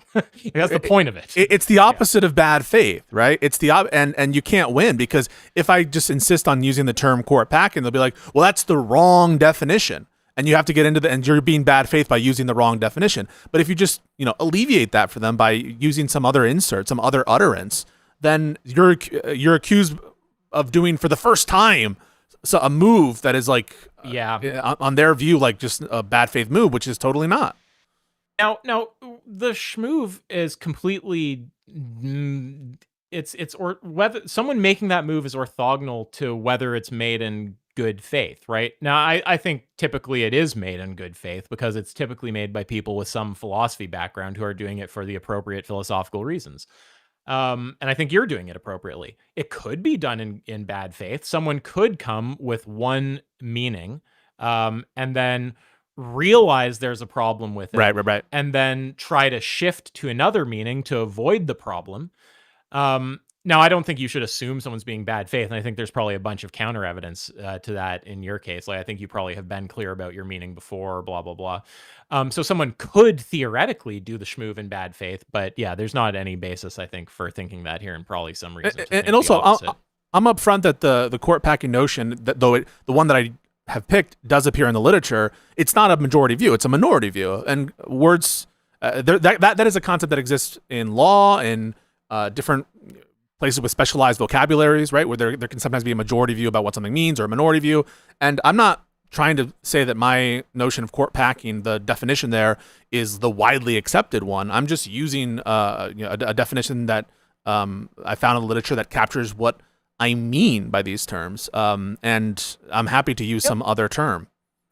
Now I do think, just as a matter of like kind of etiquette and to get things to move as efficiently as possible, if you're using a minority definition, or even if you're using the majority one, but there's like a sufficiently large minority or something, if there's room for misunderstanding, legitimate room for misunderstanding, it's probably worth clarifying at the outset what notion you're using. Like it probably would have been good to clarify that before, but that absolutely doesn't mean that it's bad faith. You just might not have really thought to do that and might be using a minority definition or whatever. That's, someone could do that.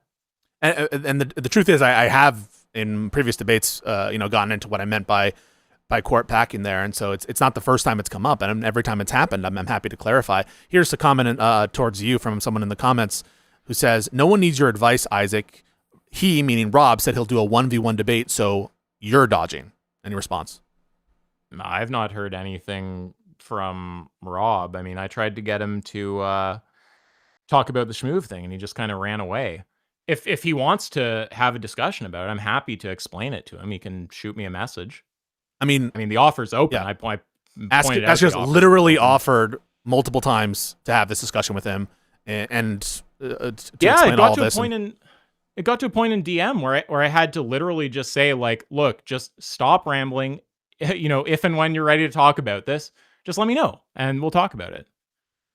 And it's something that keeps coming up too, this whole notion of objective meaning, because near the end of the discussion, if you made it to like the full 10 and a half hours, he just started monologuing about well, if you accept this subjective meanings, everything's subjective, then up is down, down is up. How do you know that I'm not using these words in a way that's completely different? And he started doing this kind of meta performance about how subjectivity is the devil and it's wrong, and all of that stuff, I think, could really use some clarification. I think that Rob would benefit from this kind of discourse and conversation. I don't think that Ask Yourself is dodging this. I think that Rob is.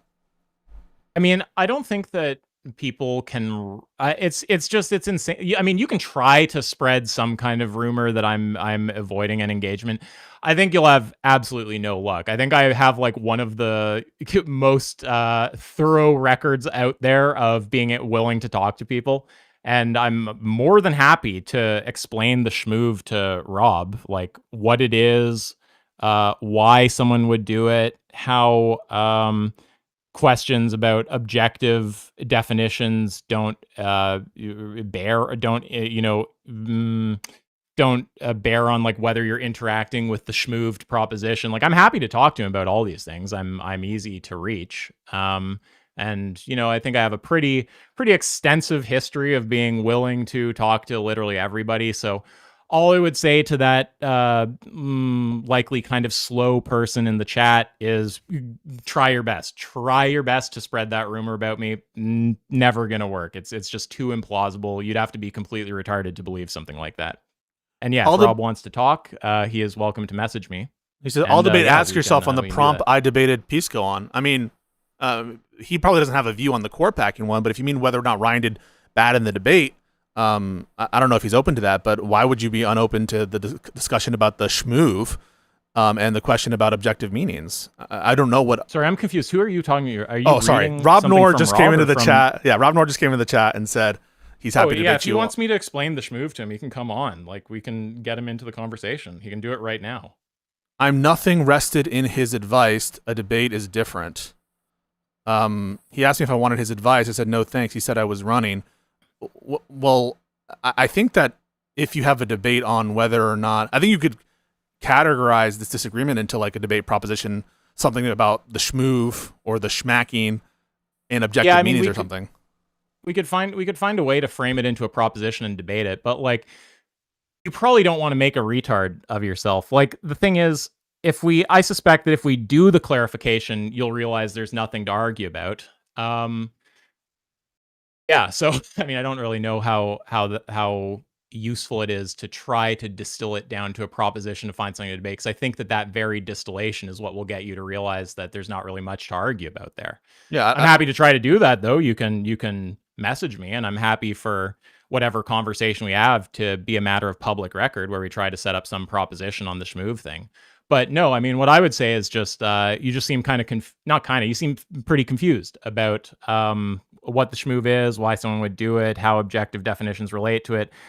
And you obviously don't know anything about philosophy. I don't know if you say otherwise. I thought you openly acknowledged that you don't know anything about philosophy. That my impression was that you say that about yourself. You're like a politics guy. So he's not. As someone who does know like a little bit about philosophy, at least enough to explain this, I could explain this thing to you. So that was what I was offering to do. And yeah, as for running, yeah, I mean, I think it is running. I would call it running, because the way that it looked to me was there's a thing that I think you seem confused about, and I offered to explain it, and you seemed very intent on like not having it explained to you and getting out of any kind of conversation like that. I mean, I could be wrong. It could turn out that there's something else going on there. But if I had to make a bet, I would say most likely running, like probably sense that the position is weak, or about my reputation or something like that. Yeah. 100% running, and he says, "Why not debate on the core packing?" Well, my guys, I'd go like 75, 80 running. Like, it seems like it's enough that I put him on my Dodger list. But yeah, I mean, I wouldn't go to 100. And as for court packing, he doesn't have a view there. He's not even American. Yeah, I mean, to be fair, you could be out of America and have views, but it's just I don't even know if I have a view on this, and I might not agree with Pisco's view if I were to go and explore the court packing thing. Like, I do kind of the more abstract level, like just philosophy, logic, debate. I'm not really invested in the political stuff. Rob Noerr says, yes, I know Pisco. He's running from a court packing debate. Did you just hear him when he said, yeah, he's saying that you're running from a court packing debate. He might agree with you on court packing, right? He's not committed to my view. I don't know. Just like Avi. It's very strange to say I'm running. It's like saying I'm running from a debate on some like physics concept or something. Like I just don't have a view on that. I don't know that I even take an opposing position. I'm back, guys. What's going on? What happened? Rob's in the chat. We got Rob in the chat. We got a Rob in the chat, and he's saying that Isaac is running from a debate on court packing. Even though I think we've made clear Isaac, now. I didn't know you had a view on court packing. I don't have a view on court packing. I have no idea. I just don't think he gets it. Thought about. No, I mean, I think sometimes people kind of don't understand the separation with the philosophy, logic, that kind of stuff, and the first order topics like science or politics or economics or whatever. Like there's a level of there's always philosophical questions about debate, questions about logic, and I might help someone like Pisco or sometimes people on the other side. Sometimes I'll help Andrew a bit, just with stuff like how to like formulate something as an argument, or how to how a particular philosophical concept works or something like that.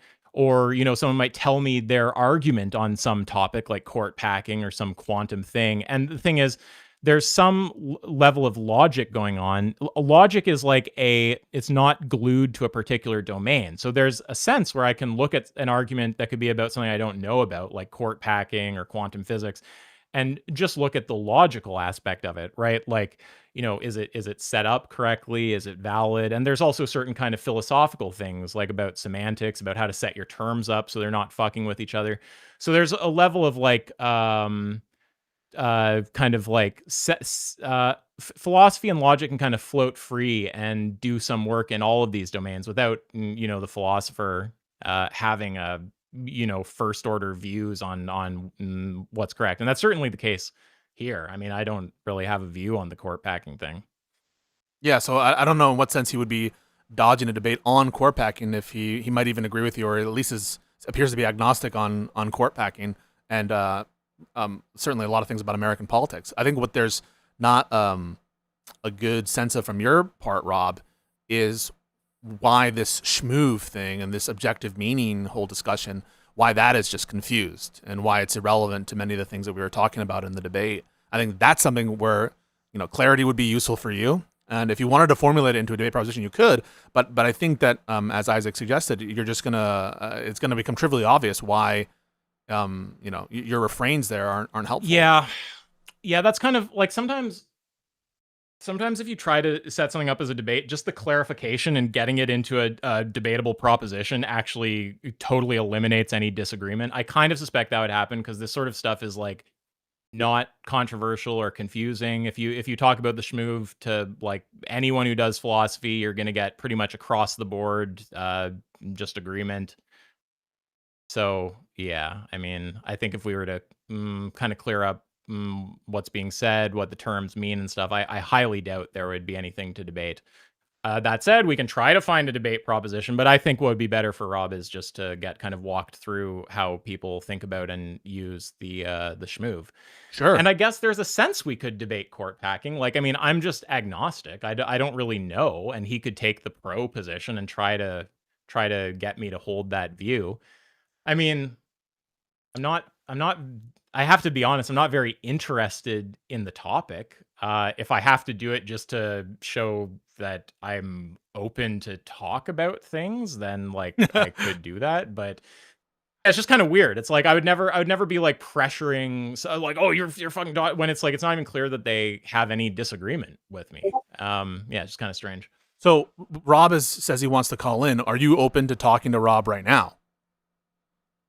Yeah, but I want to be clear what we're talking about. So what I don't want is just for Rob to come on for some kind of like ramble fest or something like that. Does he want me to go through explaining the things that I want to about the schmoove? There's kind of like three main points, like what it is, why someone might do it, and how the objective definition stuff doesn't bear on it. Because that's the kind of stuff that I wanted to talk about. Yeah, so Rob, Isaac had just expressed what he'd be interested in a conversation about and what he doesn't want, which is like the ramble. So do you think that that's something that you're interested in? And we'll try to get an answer from Rob here. Okay. I'm just gonna go to the bathroom. I will be back, but yeah, I'm happy to talk to him if he wants to come on. Just no massive ramble fest with no clear topic or something like that. Yeah. So, BRB. Rob, he's conditioned having you on the call with him at the same time on an agreement regarding like what to talk about. Basically, the schmoove, the court schmacking stuff, and the objective meaning stuff. That's what he wants to talk about, but he wants it subject to that condition. And you're either willing to do that or you're not.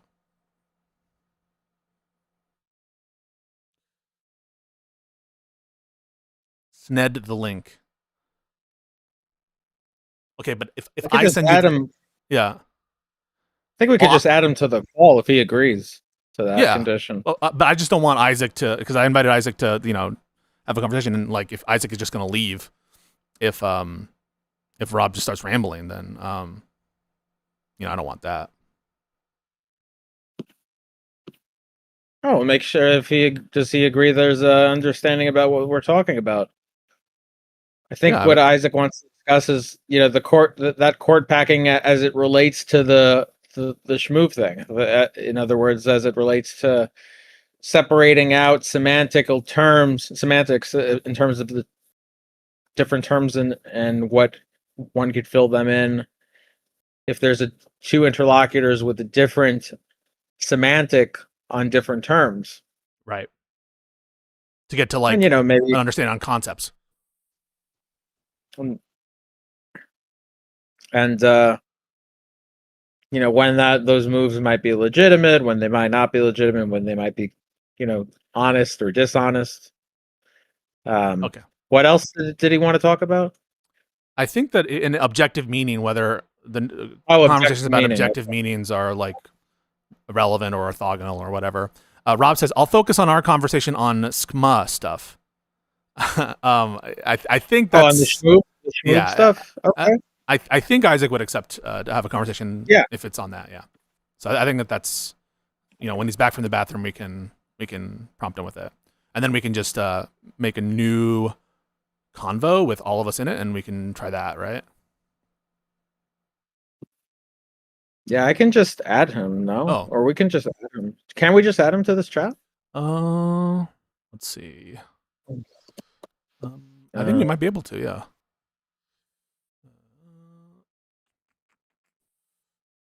Yeah, I think we can. Say invite to group DM. Wait, let me just make sure. Well, I want to get Isaac's agreement first before we start throwing around invites. But I think we can just add him. I have returned. All right. So Rob has responded. He says he'll focus. I told him about what you wanted to talk about. And he says, I'll focus on I think he means me and his conversation on SKMA stuff. So I think that's him. No, I don't want to have a meta conversation about the conversation we had about it. I'm willing to talk about. So I basically said the three things that I'll talk about. So explaining what the schmoove is, why somebody would do it, and then sort of how objective definitions don't really bear on the schmooved proposition. If he wants to have some kind of meta conversation about our conversation, he can, I don't know, hit me with a topic and give me time to think about it.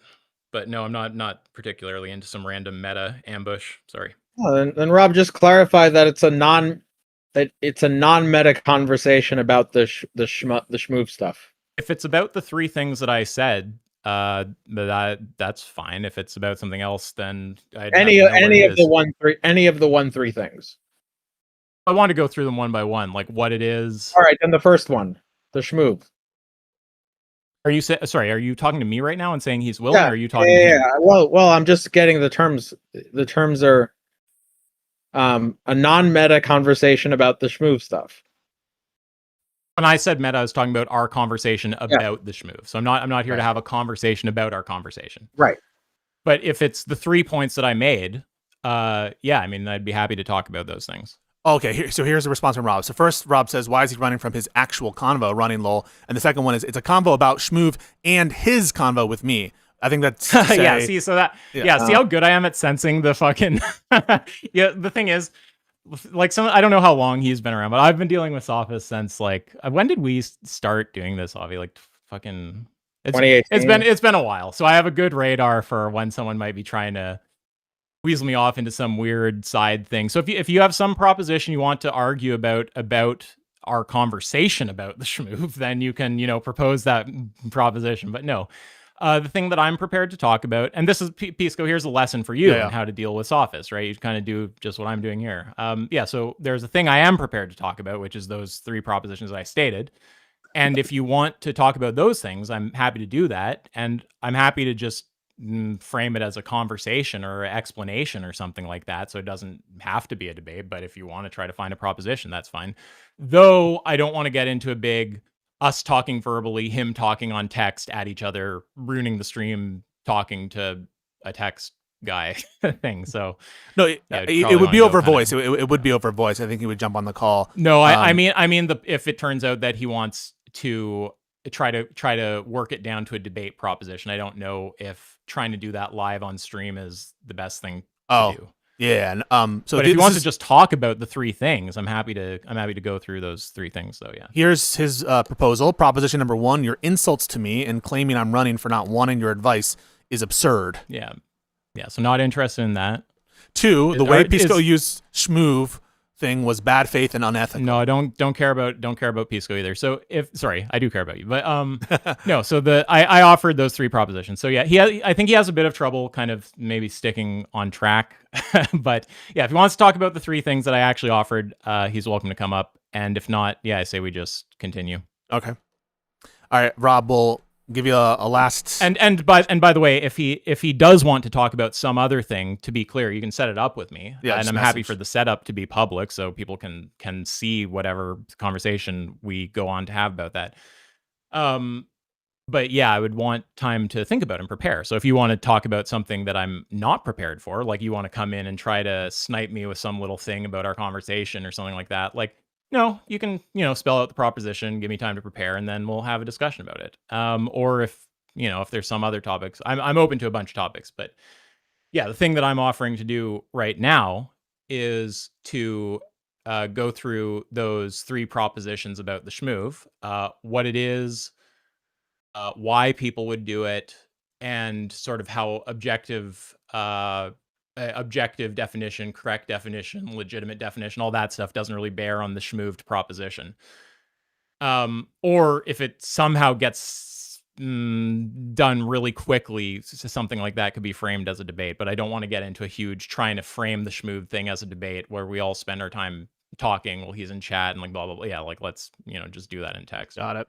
This is his response to you, Isaac. Haha, running, putting him on my public dodge list. Nope, no interest in bad faith cowards who run for their comments. See a loser. Enjoy your cope fest. Yeah, well, I don't know what to say about that. If he wants to talk about some kind of meta point about the conversation I had with him, he is welcome to put the proposition forward. If I disagree with it, I'll probably be willing to have a little debate about it. But yeah, I'd want to know what the proposition is, and I'd want time to think about it, to review the conversation, to build my case or determine how I want to approach the conversation. And the final, if you think that's running, I would suggest that you belong in the safari with the baboons. And then the final response, I think, with Rob, and then we can just do 5-10 more minutes of the Rob conversation with me. Well, why doesn't he want to come up and just talk about the 3 things that I messaged him about? I don't understand that. Like, how about just come up about that? Because to me, I'm sorry, you should go on and say your thing after this, Pisco. But to me, it just seems like there's these 3 kind of simple points that I want to make that I think he's going to have a very hard time not agreeing with. And he seems really intent on not talking about those and trying to get me to talk to him about something else. And it just seems like he wants to do some little thing to like reestablish like social dominance. I don't care about any of that. There's 3 things. I don't think you really get them. I want to go through them with you. If you want to do that, you can come up on stage. If you don't, and you want to have a debate about something else, shoot me a message with the proposition and I'll have a look at it. And I might very well be willing to do it. But yeah, I'm not going to go into some weird rambling, like tangential conversation I'm not ready for. I'm not a fucking retard. Fair enough. And then Rob says, do you guys need 4 or more people on your side to make it fair? 3 is not enough. I'm happy to stay quiet while you guys engage. Yeah, I'm happy to stay quiet too. Like yeah, he obviously doesn't know doesn't know who I am or who Avi is. Yeah, I mean, I think I could probably solo Rob and his whole fucking crew of people with like speaking in French or something. Okay, folks. I think. Anything else from you, Isaac? If the condition is for us to be quiet, I mean, I'm happy to be. Look, it'll probably be entertaining. There's lots of things I could do in the background while listening to it. Yeah, I mean, I certainly don't. I mean, it's just so cheap. Like, oh, you want a 3-way team up on me? Like, no. I mean, I'm happy to. We don't even have to do it on this stream. I can talk to you on my own. It can be just me and you. It doesn't matter. Like I've dealt with so many sophists. It's like you're not gonna doing these kind of posturing things is obviously not gonna work. Like I've seen all this. I've been at it for years, dude. I know all the sophist posturing. Like it's oh, you're trying to 3v1. No, they can be quiet, or we can just debate 1v1. Should be fine. So nope, that's gone. That failed. Good try, but that's not what we're doing. So try again. His comment. It doesn't matter if I agree with him. I made a specific comment on how Pisco using his tactic was bad. You wanted to give me advice, but it has nothing to do with the Pisco's application. And okay, I don't want to waste time talking to this retard in text. If he wants to, look, it's very simple. Okay. If you want to talk about the 3 things, come up. We'll talk about them. If you want to talk about something else, shoot me a message. If it's a debate, shoot me a debate proposition and talk about it from there. Okay. Okay. Fair enough. But I mean, I think Avi will attest to how annoyed I get by this because this is. It drives me crazy. Yeah, people try to debate you from text. I don't want to argue with you in text. Like, if you want to have an argument, then let's go on voice. You can come on. And I don't think this needs to be an argument because I think that you actually will probably agree. I don't think this stuff is particularly controversial. I think if you ask anyone, and I really mean that, like basically anybody who does philosophy is just going to trivially be like, oh yeah, that makes sense. I've seen someone do that before or something like that. There's no problem with doing that. Okay, so we'll leave it there unless Robbie want to agree to his conditions or if at some point he says he wants to talk about one or all of those, then just bring them up and we'll get into them. Sounds good. Failing that, we'll. And if you don't want to talk about one or all of those, you want to talk about something else. Just shoot him a message and let him know. Yeah, on Discord. Message on Discord. That's where I check my messages. Yeah. Got it. And I mean, you. Oh no, I do. I was going to say you would have to friend add me, but I think I have my DMs on, so never mind. Sounds good. Rob, that's what's going on. So we'll just move on and we'll spend a little bit more time here reacting to this first part of the debate on whether Ryan did a bad job and on some of the debate norm stuff here. And yeah, those are he just said call in, send the link. No, but it's conditioned, Rob. Okay, Rob. He's so greasy. Like, yeah, let me come on and ramble. Like, no, I mean, just state clearly you're coming to talk about the 3 things that I, tried to get you to talk about. And if you want to talk about those, we'll bring you up. And if not, then just, fuck off. Go back to Safari where you belong. You agree to what you're going to talk about. You have to agree. Yeah. I think that a lot of the kind of sophist types haven't like dealt with the kind of more linear, like philosophy focused, logic focused debate people. So it's just kind of funny when they like try these tactics with Avi or with I, because it just gets absolutely nowhere. Like, no, we're not going to have the conversation without you actually committing clearly to the topic. No, we're not going to have the weird meta conversation. No, we're not also going to get dragged into the massive text of it. Like, we know all the sophist moves. It's not going to work. There's a thing I offered to talk to you about. You want to talk about those 3 things, commit clearly, come up. We'll have a conversation about those. If you want to talk about something else, you can shoot me a message and I'll have a look at it and likely be willing to talk about it if it's not completely fucking retarded. Alrighty. All right. On to the discussion. 100%, yeah. Okay, so you didn't say did Ryan lose the debate. You said did he do bad? And bad. There you slipped. Let me finish. You slipped up there and you caught yourself. You said did she win the debate or did she win? I mean, did she do bad? Yeah, no. You could say that you lose the debate, but. And so here's an example, and I get so frustrated at this. Like, yeah, I noticed that the phrasing that I had wasn't matching on to the actual proposition, which I was using. Based on what Rob had suggested that he wanted to talk about in the prior DM, I was just trying to formulate a proposition that matched what he said he was going to talk about. And when I noticed that my phrasing wasn't matching the debate proposition, I adjusted it before he even commented on it. And somehow that's a mark against me as a show of bad faith. you could still do good depending on what your goal is. Yes, it's entirely possible, and I have an analogy I'd like to go to later, but yes, that's my answer. She still could have done not bad because she accomplished a goal. And so here is his response on the OnlyFans example, right?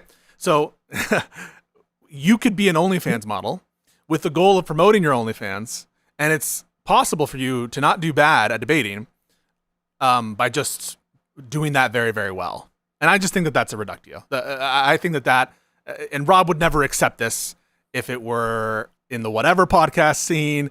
Rob would never accept that someone who just, is going there to show off their OnlyFans models and effectively does that he's unsure about whether or not that person did bad in the debate. Yeah, I mean, I think that most people they might need to be prompted. But I suspect after basic kind of prompting being given the options, I think most people would say something like that. If you go up on stage and like shake your tits and get a bunch of OnlyFans subscribers, that you did well at something, like, namely getting all the subscribers, but you didn't do well at debating. Debating isn't about shaking your tits. I think, people think debating is about like establishing propositions and like truth and justification and stuff like that. That was more important to her, so that's good. Okay, let's say that my goal is to scream as loudly as possible into the mic and just make it as inaudible as possible. I show up to the debate and I literally just scream into the microphone because that's my goal. My goal is to come across as unhinged as possible, and that's all I do. And the other side is like giving a formal syllogism, giving good arguments. Did that person who just screamed, did they do bad in the debate? I think what you're getting at is there's another part that needs to be added if I was making a syllogism counter to yours, which is whatever that goal is that was set forth has to be something that's objectively worth merit. Objectively worth merit. So now we're adding, it's becoming a little ad hoc, I think. Objectively have merit. So if there's some other goal, but the goal can't be just like a bullshit goal, like screaming and incomprehensible at the mic, but it could be like a laudable goal, like, I guess, selling your OnlyFans. Well, objective merit is a whole thing. Like, is that some kind of fucking realism? And also, I don't like how kind of unfocused it is. Like, is he attacking a premise? And if so, what is it? Like, this is sort of my problem with the Rob debate with how you approached it, Pisco. Yeah, sure. So with the Ryan debate, I mean, it seemed like he got spooked by the formal argument, and that made the debate really easy because you could basically just whatever he said, and you did reasonably well at this. Like, whatever he says, just point out how he's not engaging with the argument and try to get him back to the argument. And then the whole tone of that debate, which a lot of people are able to see, is that it's just him evading the argument. But I think once you have someone who does want to talk about premises, then I think that it gets a bit more fuzzy for you because you just go into the natural language back and forth. And now we're back in the like ramble cloud. And again, like people like Rob or Ryan, they're not actually strong debaters. They don't have like a good, I don't think they even understand any logic. I don't think that they know like fairly basic stuff, but they do have the ramble hacks, right? So if you just let them natural language ramble at you, they'll get kind of strewn about like all over the place and lose track of what's happening. So you really need a way to like focus the conversation with someone like this. So if he's making some argument about why one of the premises is false, you want to get him to be clear about that, lay out the premises and don't get there's a counterproductive impulse that sometimes if they start talking fast and just trying to go on to the next phase of the conversation, you have to do that. No. Again, like Zen, right? If you're getting him to lay out an argument, just patiently get all the premises out, get it nice and clear. Because someone like Rob, I think that they kind of thrive in the like fast moving, ambiguous, waffly kind of natural language realm. I think that when you kind of force them to be more explicit about what they're saying and write it out as an argument, and then, they're kind of committed to a particular thing, then it's going to be a lot easier to attack. So I'm curious about that, Isaac. So he says that he rejects P1, and he says, well, an example of that, and I ask him, really, you reject P1? And I give some sort of entailment for his having rejected P1. Do you think that sound fucked? Yeah, for he's you got also? static. You got some static in your mic there, Pisco.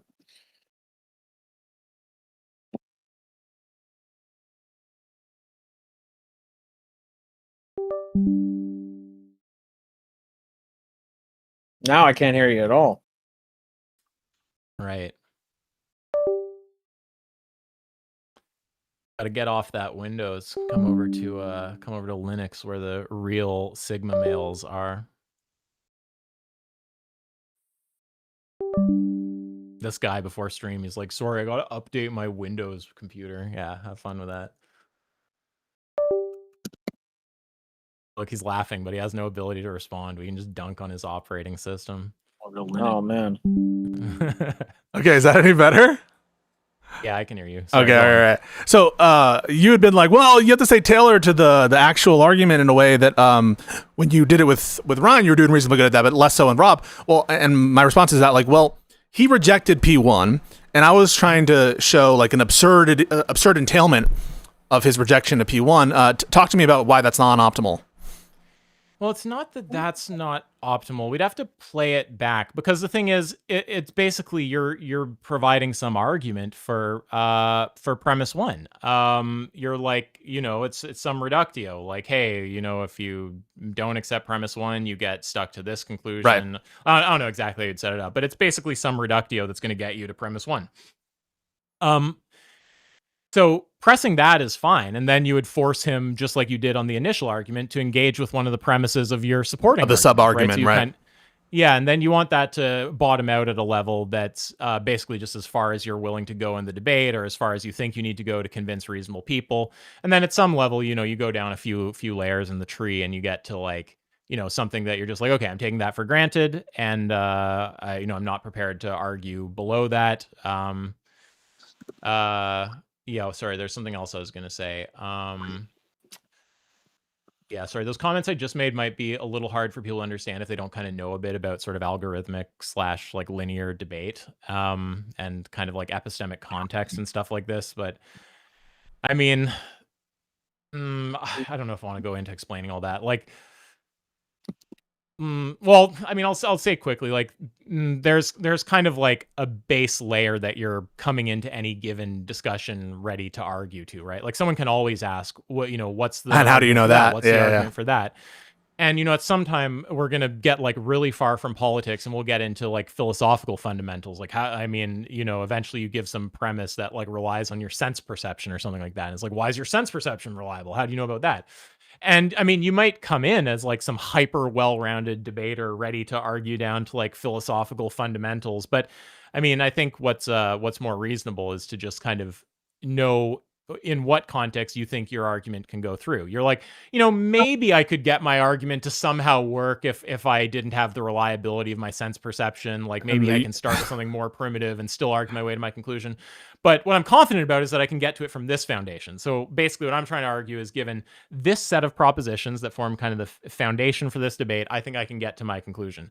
So you want to kind of keep building out your arguments until you hit that foundation. So then when he asks you for arguments, you're keeping the whole thing linearized as you're moving down through those layers of the tree until eventually you terminate at the base point where you're like, okay, well, that I'm taking that for granted in this discussion.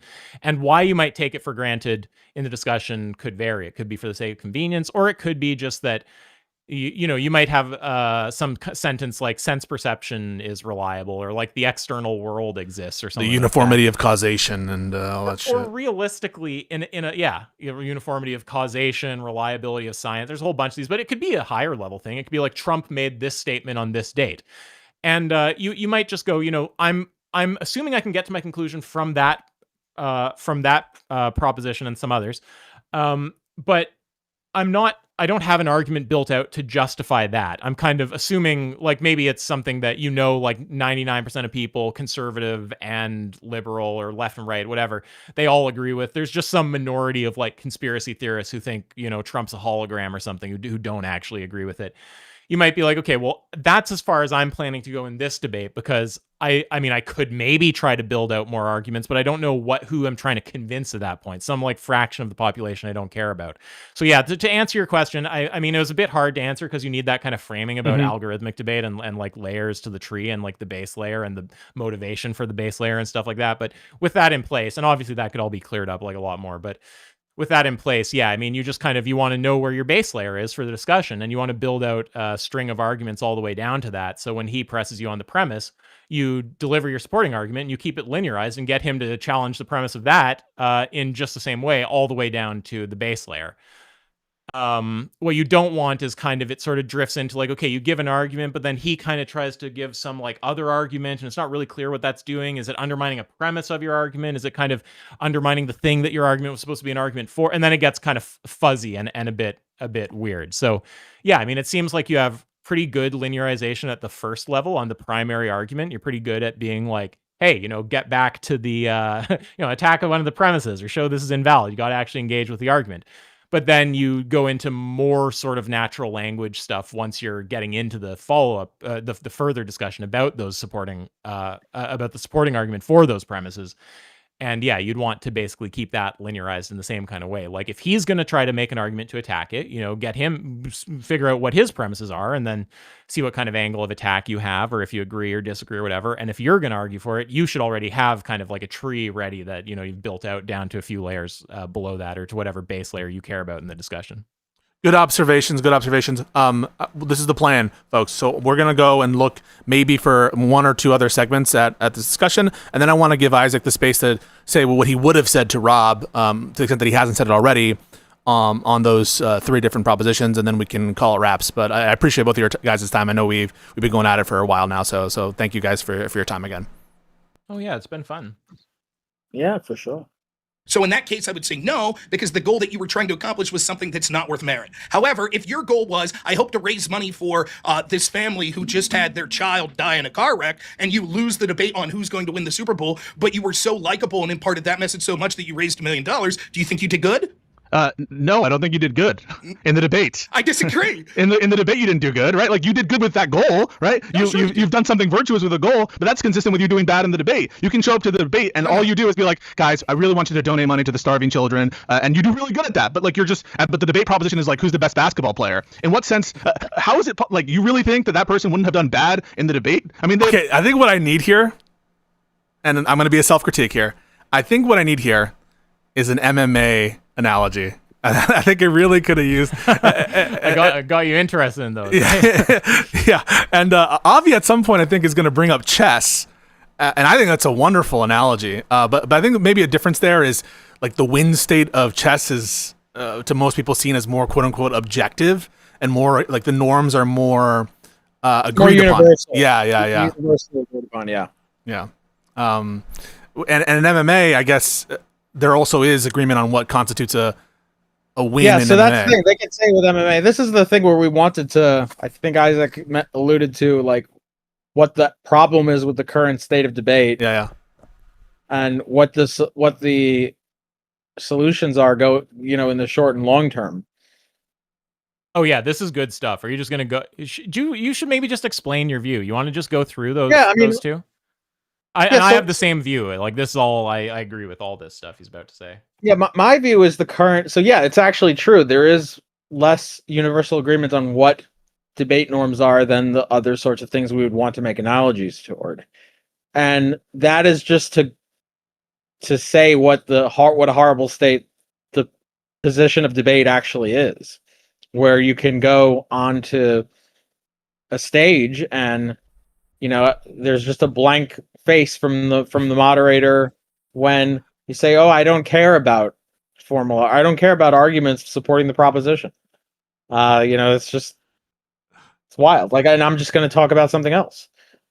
So, if that really is where the current state of debate is, then there's two things I think we need to do, or we should do, and one of those things. So there's a long-term thing and a short-term thing. So the long-term thing is, first off, I think we need to enforce debate norms. We need to grow communities that aggressively enforce debate norms and shame and mock and all of those sorts of things for people who aren't adherent to those debate norms. It should be looked at as if, in the same way that someone would show up to an MMA fight and decide to play Connect 4. Yeah. Like, we should shame that person in the same way if they show up to a debate and not without the intention of justifying their position. So that's one, or any of the linearity norms and stuff like that. And then two is, in the meantime, since if the state of debate really isn't like that, what to do in the short term. Well, in the short term is to have is to do a lot of prophylactic work, before the setup. That could include an agreement between the two parties. You could just have even a file that says okay, here are the debate norms that we agree to. Number one, we agree that of the debate proposition and to both have the goal of understanding and getting on the same page of understanding what the terms mean in the debate proposition. Number two, we agree that we're going to provide justification for our positions. We're going to try to do that. So just very basic stuff. And there could be, you could add more to that to make it a little less than basic, but yeah, a certain set of things that we would want to see in any debate. We would want to see this should be the standard of the debate. That could all be part of a file that just, you want to debate? Here, okay, you agree to this. Then we'll first, before we even talk about a debate proposition, we're on the same page of what a debate is. You agree to this file? And then it lists all the things. And then a lot of prophylaxis work about, especially if you think you're dealing with a bad faith actor, a lot of prophylactic work on any sort of ambiguity of what a term means, any sort of clean up any issues with moral propositions, any sort of thing like that, where you can get into triviality Ahead of territory. time. Yes. If it's indexed to a standard notion, explicitly say that on the standard notion of this, and we could put in parentheses, but you want to be as explicit as possible to get just all the prophylactic work, so that you don't have to start doing things mid debate. You could already just refer to the pre-debate prophylaxis that happened. I want to make 2 comments about that, just kind of expanding a little bit. So for anyone with a bit of a tech background, for others, I guess the analogy will be lost, but it's kind of like defense in depth. You're not going to prophylax everything that could happen. There could always be some term you kind of missed that comes up, and you have to have good mechanics, debate mechanics, so that if you do get into one of these pickles, you can, get out of it. But, you have kind of layers, right, of defense to avoid spinning your wheels talking about stupid pointless shit. So some of these first easy layers are the equivalent of having a firewall or something, right? It's just basic layer of clarifying some term meaning, clarifying some norms, and it's okay, now we've wiped out the possibility of the other side starts going on some crazy deranged ramble about tyranny instead of debating the proposition, or now we've ruled out that someone interprets court packing in some way that you don't intend it or something. So you can do, it's the first layer of defense, and you do as much as you can there, but always anticipate that there's things you won't be ready for. And at the end of the day, you need good mechanics. And yeah, then on the longer term vision. So yeah, I mean, short term, I think we need to, like Avi said, basically make the kind of debate that we're willing to have clear, not do the other kind. If they want to have some weird screaming rhetoric battle, I think you should literally just not engage. I that's my view at least. But yeah, make the norms clear for the kind of debate you have that is kind of truth centered. It's about actually getting to the bottom of things.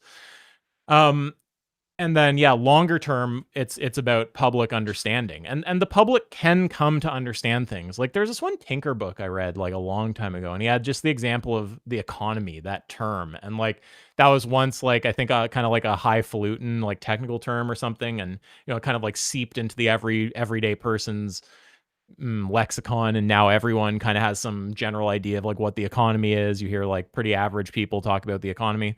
So, I mean, I think we need a similar kind of, I don't know what the word is, profusion, or they're spreading, the proper debate norms and understanding of the mechanics of debate has to be spread also. And this is a whole topic, but I have kind of views on how to go about spreading a proper understanding of a debate, just because for so many years I've been teaching people, because they, they'll message me or want help learning logic or learning some things about how debate works. So I've seen where a lot of the stumbling blocks are. I know where people get bored or stuck with the logic stuff. I know some of the concepts they get hung up on.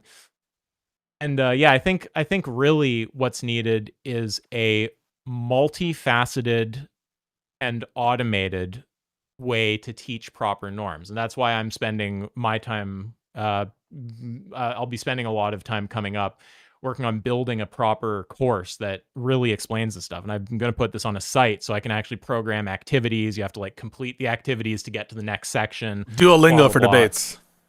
Yeah. Sorry. Duolingo. That's to learn languages. Duolingo. Yeah. Sorry. I thought I misheard you. And then, okay. Yeah. So, I mean, yeah. And I think basically it's that you need certain checkpoints that ensure understanding. Like you can't let someone get on to stuff about like linearization if they don't understand what like what logical validity is. Like they're just not ready for it. And if they're not actually made to understand the logic first, they'll get through all the rest of the stuff like semi-tracking and not really understand it. So you need kind of like activities like, here's an activity where you match natural language sentences to their logical representation. And can you get like 9 out of 10 right? And once you can do that, then the next section unlocks, this kind of thing. And yeah, so basically if you could automate that into a course and make it really snappy, really easy to understand, nice, quick sentences, not the kind of conversation we're having right now where it's like big rambling digressions about all sorts, like snappy, quick, well-animated videos, interactive exercises that ensure that you actually understand the things that are being taught and that you can reproduce like the logic, all this kind of stuff. Yeah, something like that, and then kind of spreading it really wide. I think we might be able to actually meaningfully shift the debate meta. So yeah, short term, you have to kind of make your norms clear and do the prophylaxis stuff and just not engage people who want to do some like retard norms. Longer term, we need automated, interactive, really clear, snappy, enjoyable, easy to share tools that can get this stuff into people's heads. And ideally also further tools that can literally help them linearize in real time. So I'm a big like software is the solution kind of thing here. Like software is going to be really, really helpful for spreading the right debate norms. Yeah. So real quick, a couple of things. First, voluntarist girl. This is totally tangential to what we're talking about, but I would love to chat with you at some point if you're talking about like statists having a hard time debating voluntarists and contradictions in their morality. I certainly want to talk to you. So, see me after class or whatever. But real quick to Avi, on the debate norm aspect itself with respect to this conversation, I don't think that any questions of that should have been an issue in the debate with Rob, because Rob says he was a debate coach, and Rob also shares a notion that when people do these kinds of like slam poetries at debates, that it's cringe and that it's wrong to do that kind of stuff. And so whatever you want to say about like the overall state of debate in like politics or on the internet or whatever, Rob shares some notions of what debates ought to be, because he also finds a lot of these derails, at least he claims that, and maybe he's not perfectly huge to them, or maybe his behavior doesn't comport in a way which matches his expressed preference, but he at least expresses a preference to think that a lot of those, meta performances are cringe as fuck. Yeah, so he shares some debate norms with you, but does he share the debate norm that one ought, instead of just vaguely talking about the debate proposition or vaguely talking about an argument for it, that one should try to be linear and to be precise and direct about it each step of the way? He at least professed to not share that. Yes, but what I mean is like, yes, you could disagree on like what level of vagueness or what level of linearity, but certainly he should agree, based on his prior views and the fact that he's a debate coach, that literally saying nothing in favor of your own stated view in a debate and not undermining the opponent's view, whatever notion of debate norms that he holds to about how vague or how linear it should be, like that should be off the table for him in the context of the conversation, I think. Oh, literally saying nothing, the example, sure. Yeah. Or yeah. For example, vaguely saying things is not an example of saying nothing. Okay, fair, but vaguely saying, I guess we'd have to dial in on how vague it actually can be. And that was your recommendation there. Yeah. It's really unfortunate that he's a debate coach. I mean, I'm just picturing him like teaching other people just how to fucking just ramble incessantly. Like that's the last thing we need is more people learning how to fucking do that. Yeah, he did it in college and apparently teach them some linearity. Yeah, he apparently did it in college. Stomped so badly if he tried to go. Sorry, yeah. Is that one of those things where they speed debate? where they just say stuff like that, and where they just and he's been critical of some of that stuff too, which is why I didn't think he was going to reject premise one. I've seen some of those rounds. It's just it's horrible. It's just you can't understand what anyone is saying. And it's just like they just talk as fast as they can. Like their goal is to just get out as much on the paper. It's like a law school exam. So in law school, by the way, guys, law school, low key ain't shit. All right, law school ain't shit. But in law school exams, there's a humongous advantage to just being a very quick typer or writer. Depending on a lot of these exams are just like typed now.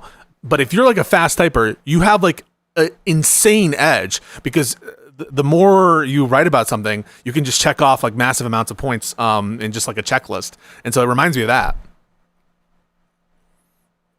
Yeah, a lot of my it seems like a lot of people who are in law school but have some exposure to the like philosophy debate scene kind of stuff. Like it seems like a lot of them kind of shit on the norms that they deal with in law school.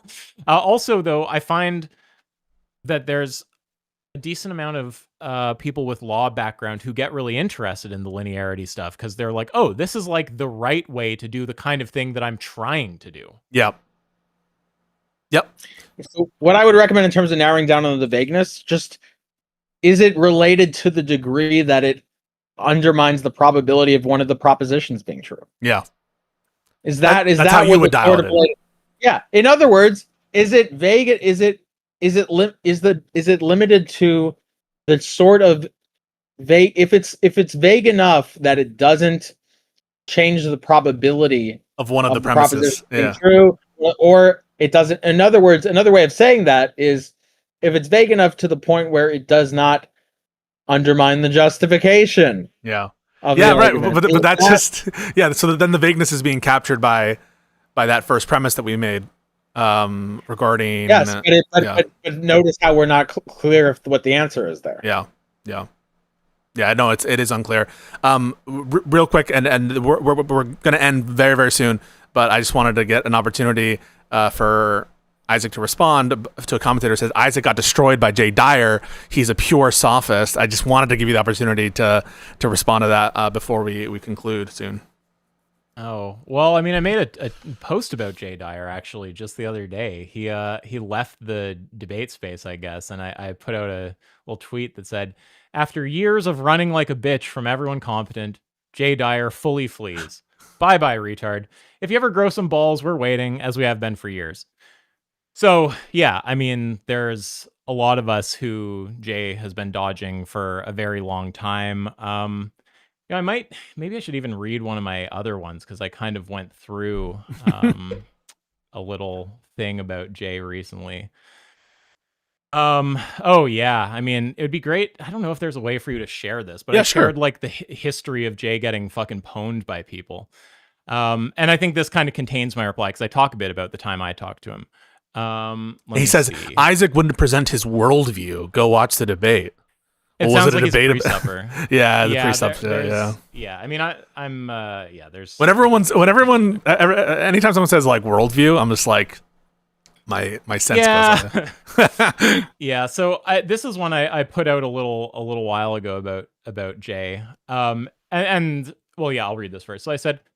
So this was Danny, who's like a debate guy who masters in philosophy, knows some Phil stuff. He said he put out a tweet that said Jay Dyer getting dog walked by Tim Cass, and it was just, well, I guess you'll kind of see it in my quote. So I said, funny, because Tim Cass isn't familiar with Jay Dyer's shtick, but he just sort of latches on to the contradiction thing and happens to punch Jay in the weakest part of his position. Jay is an absolute clown. He's been fleeing me for years and gets bitch slapped every time he talks to someone competent. Me debating him years ago, so this is linking a video. Yep. So the video there, this is the one presumably that guy is talking about. Me debating him years ago. He ends up saying there are cases of P and not P that aren't contradictory, lol. Then fleeing the convo when I try to point out the fact that using words like should doesn't commit one to realism. I didn't really know much about Phil or debate at the time and still clowned him pretty bad. If we read it in 2026, the bloodbath level of be off, that probably should say would be off the charts. And so he'll never do it. He got pwned by like half-baked mid-20s Isaac. So that's my take on that conversation. It's nowhere near as linear or precise as I would now be. I think I still get him to say some silly stuff, like there are cases of P and not P that aren't contradictory, or when he like flees the discussion because I'm trying to make this undermine his point that I somehow committed to realism by using the word should. Incredibly retarded. Still, it's never conceded that that's a retarded thing to say. Instead, he made like meme videos. So, I mean, I would still class that as a win, but it's not like by any means like the strongest debate performance that I could give. Then I link another, me showing he doesn't understand internal critiques a bit later. Yes, that was bad. I went and tried to get him to understand that, and he wasn't really tracking. Then some of these are worse. Friction Philo, so that's Troy. He's bachelor's in philosophy, smart guy. Completely raping him. He loops on an already addressed point once stuck, then flees the convo. So that is the worst beatdown I've ever seen Jay Dyer get. It was an absolute, just complete bloodbath. I mean, I could kind of maybe I'll describe it in a second. Anyway, then I do Jay fleeing from Avi. There's a video of that.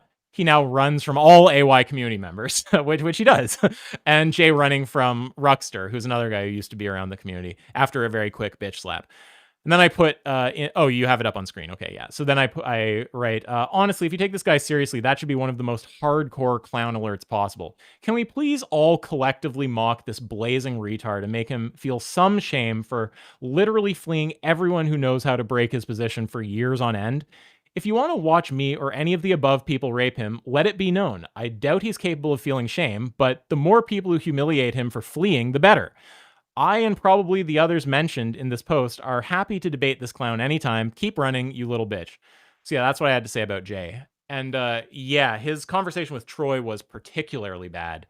So this will be lost probably on a lot of people. But for those who are aware of Jay and his tag shtick and all this kind of stuff, really watch that one with Troy. It's quite a gem. But as far as I remember, I think basically he runs tag. Troy asks for the argument for P1. Jay appeals to the impossibility of the contrary. Troy says, okay, well, show that it's impossible. And then Jay says, well, all other worldviews lead to contradiction. Troy tries to get him to show that. And if I slightly mess up the order here, whatever, but this is a general picture of it. Jay says, well, I can't go through the views one by one, but he makes some kind of point that they all sort of fall into categories. And there's a problem with each of the categories. So all we're left with is like Christianity or some version of theism or something like that. So Troy responds to that by saying, oh, I'm not asking you to go one by one. That's fine. You can move by category. If you want to eliminate all the other views by classifying them first under categories and showing all those categories lead to absurdity, that's fine. At which point Jay said, I can't go one by one. So now he's looping, right? He's back to the point that's already made, Troy had already addressed and given a good response to. So Troy repeats himself, right? He says, no, you don't have to go one by one. Like it's been said already, like you can do the category thing, do that. And Jay's like, I can't go one by one. And so he just starts looping because basically Troy took him to the furthest he could go in his reasoning and he didn't have any kind of reply and he just looped for a while and ran away.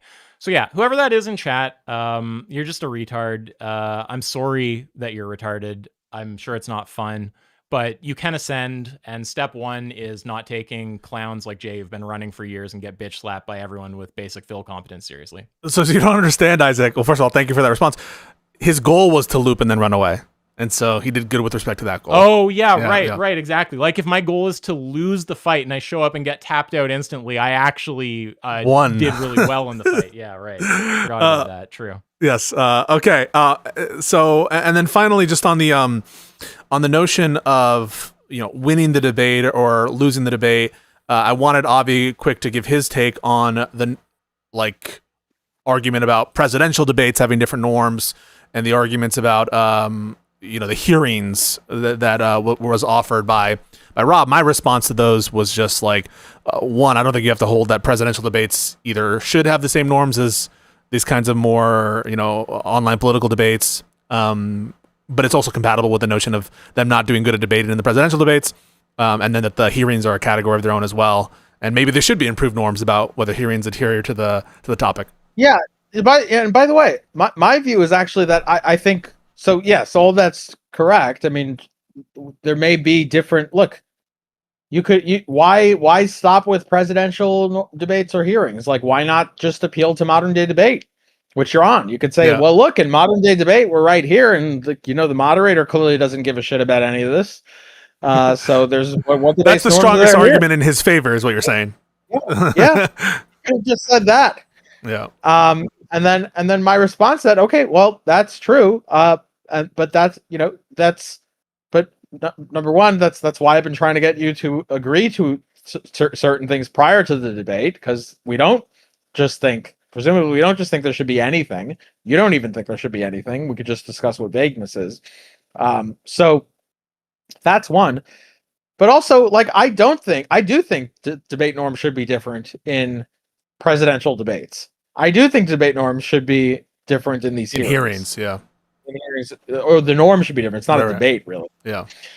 But even if they're not different, it doesn't mean that debate follows the hearing norms. I mean, the hearing norms, trivially, that hearing he was talking about with Marco Rubio, like, Rubio just wasn't given any time to respond to almost anything that was said about him.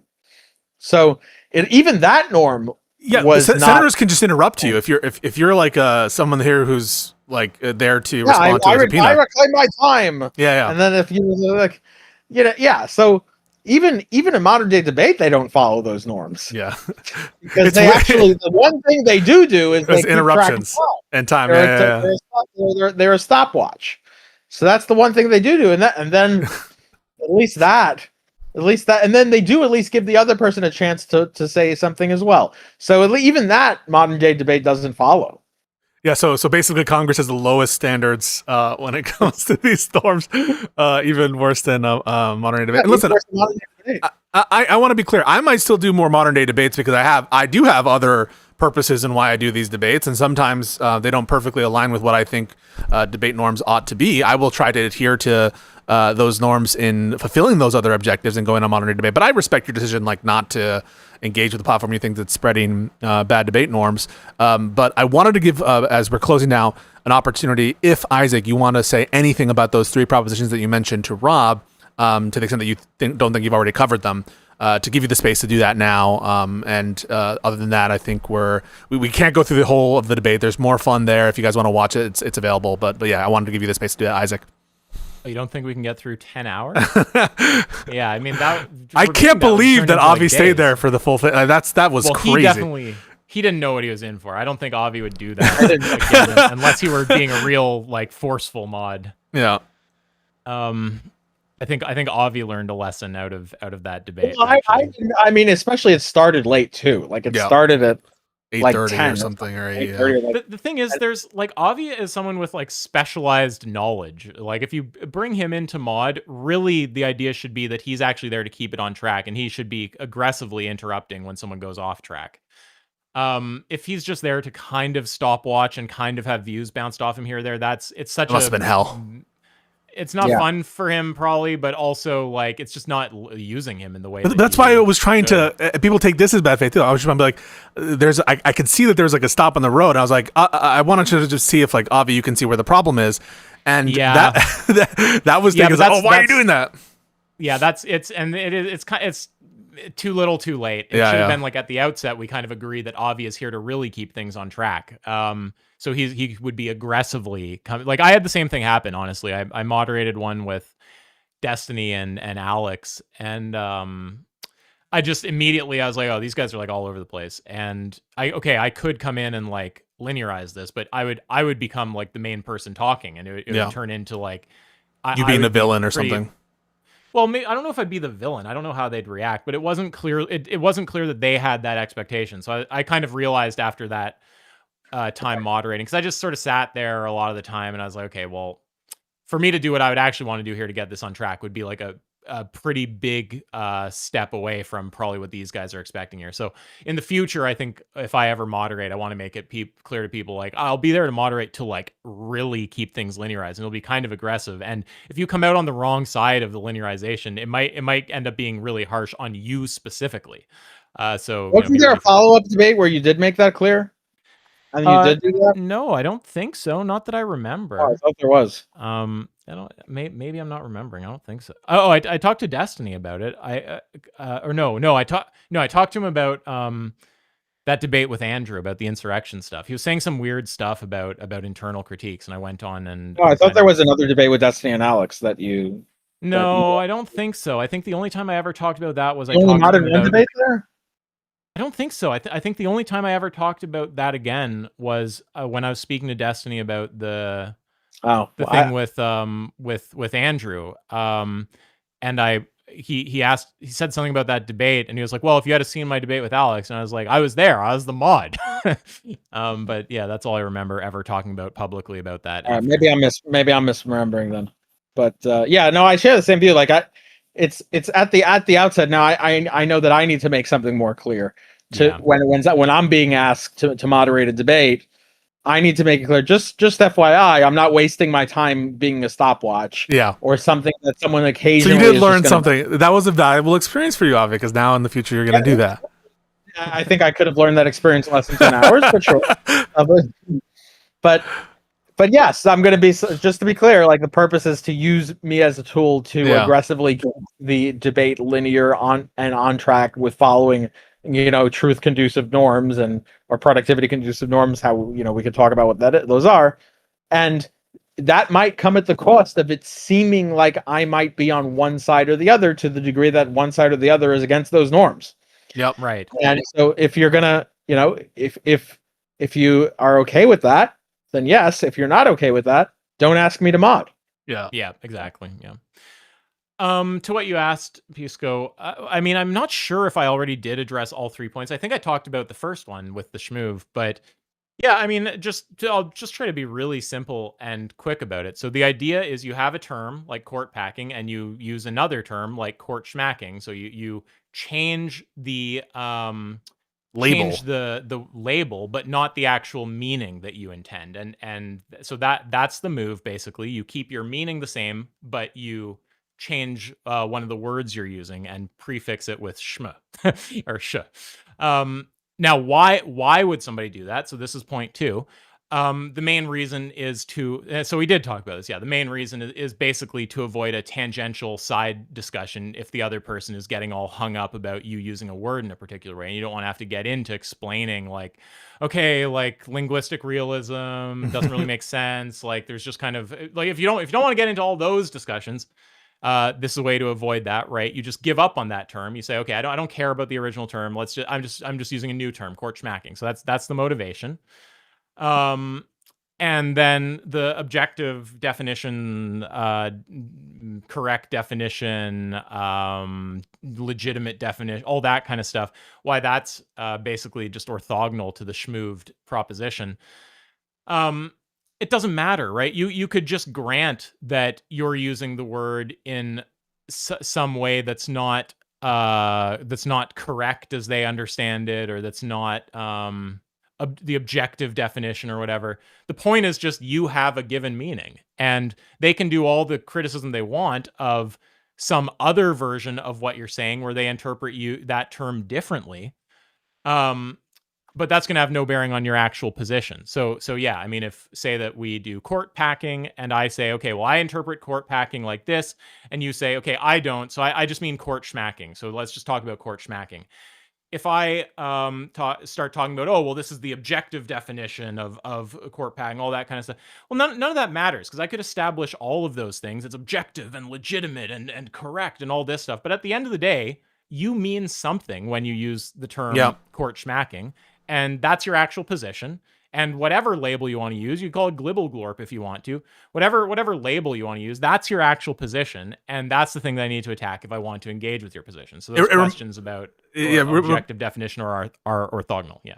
For the lawyers in the chat, it reminds me of the case Google versus Oracle, where there's a debate there's a legal dispute about copyright usage there, and this difference between like implementing code and declaring code, where Google had created proprietary implementing code that is the underlying code of doing whatever function is done by like the whatever language they created, but they copied all of the declaring code from Oracle, and so they're just different label. I mean, they use the same label, but a label doesn't necessarily have to map onto the same thing, or in other words, what you call something doesn't have to be what someone else that the concept is the same across the usage. That's all I think I'm trying to do with that analogy.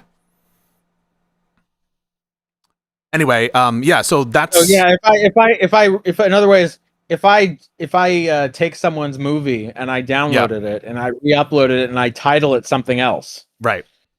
I'm still liable for copyright infringement. For copyright infringement. Okay, Yeah. the fact that I'm calling it something else, and I might just term it different. The fact that I'm terming it differently doesn't absolve me from that. And likewise, I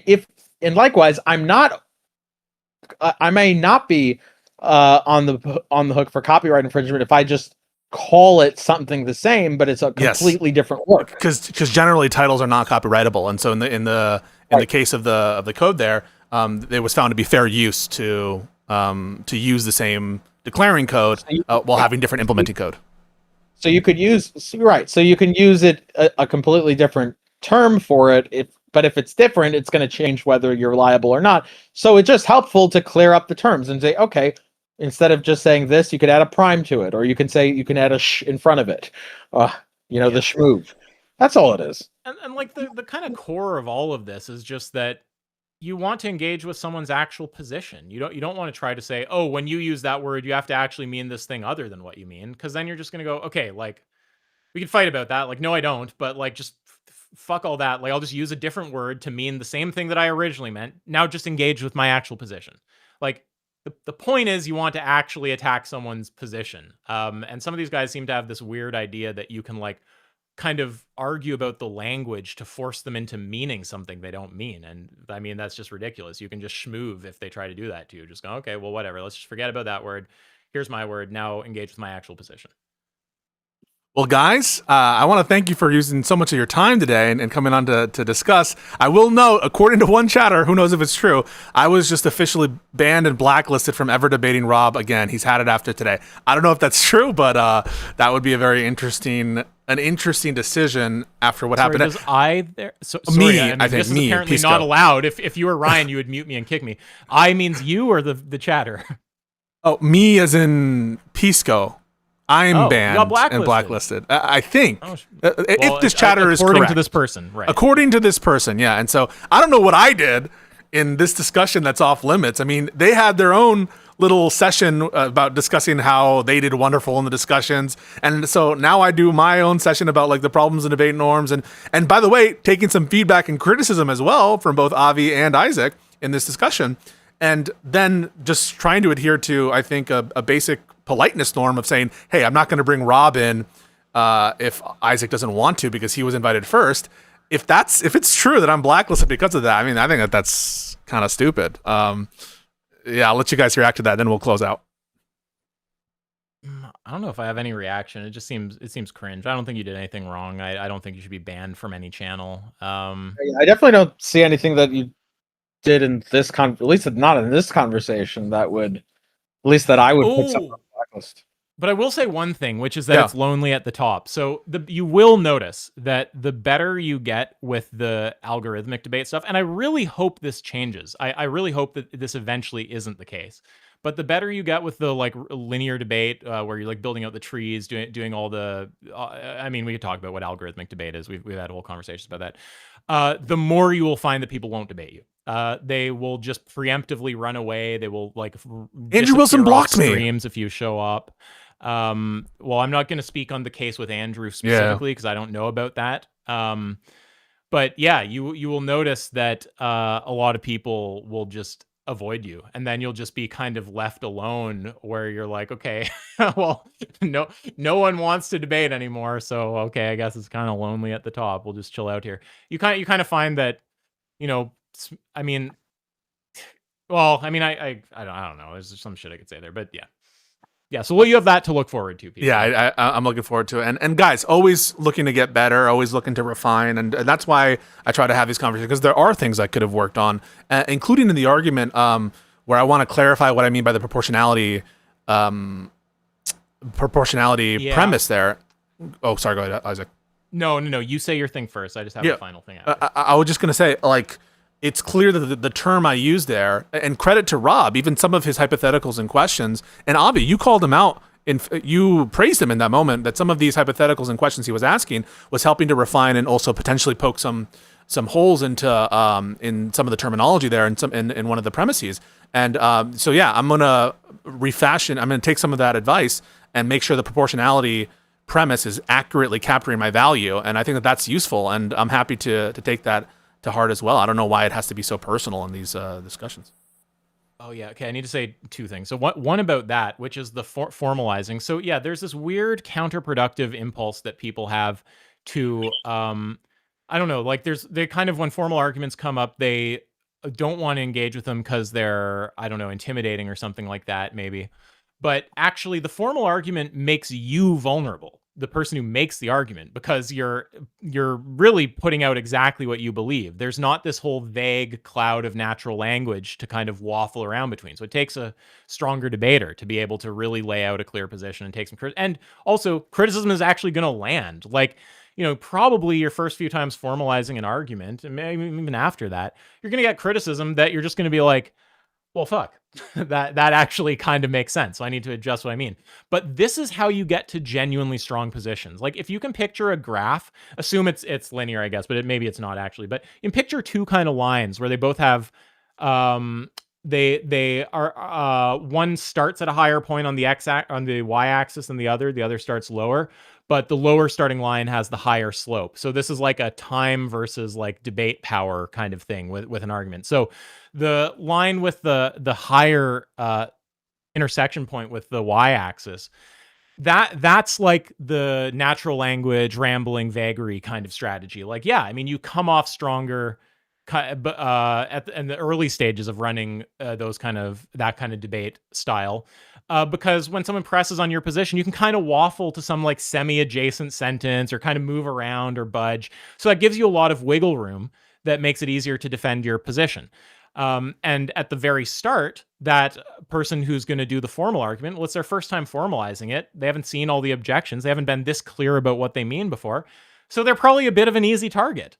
But what actually happens through iteration, through hearing out the criticism of the formal argument, like actually making your position concrete so you can really take criticism of it and adjust it properly, rather than using vagary to deflect all the criticism without really changing or tweaking anything, that position gets stronger and stronger as you tweak and adjust the formal argument until eventually the line crosses over, and now you've got something that's really strong, and you're like, well, I had this thing and I tweaked it whenever criticism came in. And at some point I just kind of stopped tweaking it, and I've not seen anything that gets through it. That's how you get to really strong positions. So it can seem for the person making the argument like vulnerable, and it kind of is, but ultimately it's the better thing. And it can seem for the other person kind of threatening to engage with, but you really shouldn't be threatened. I mean, you should yeah, just engage.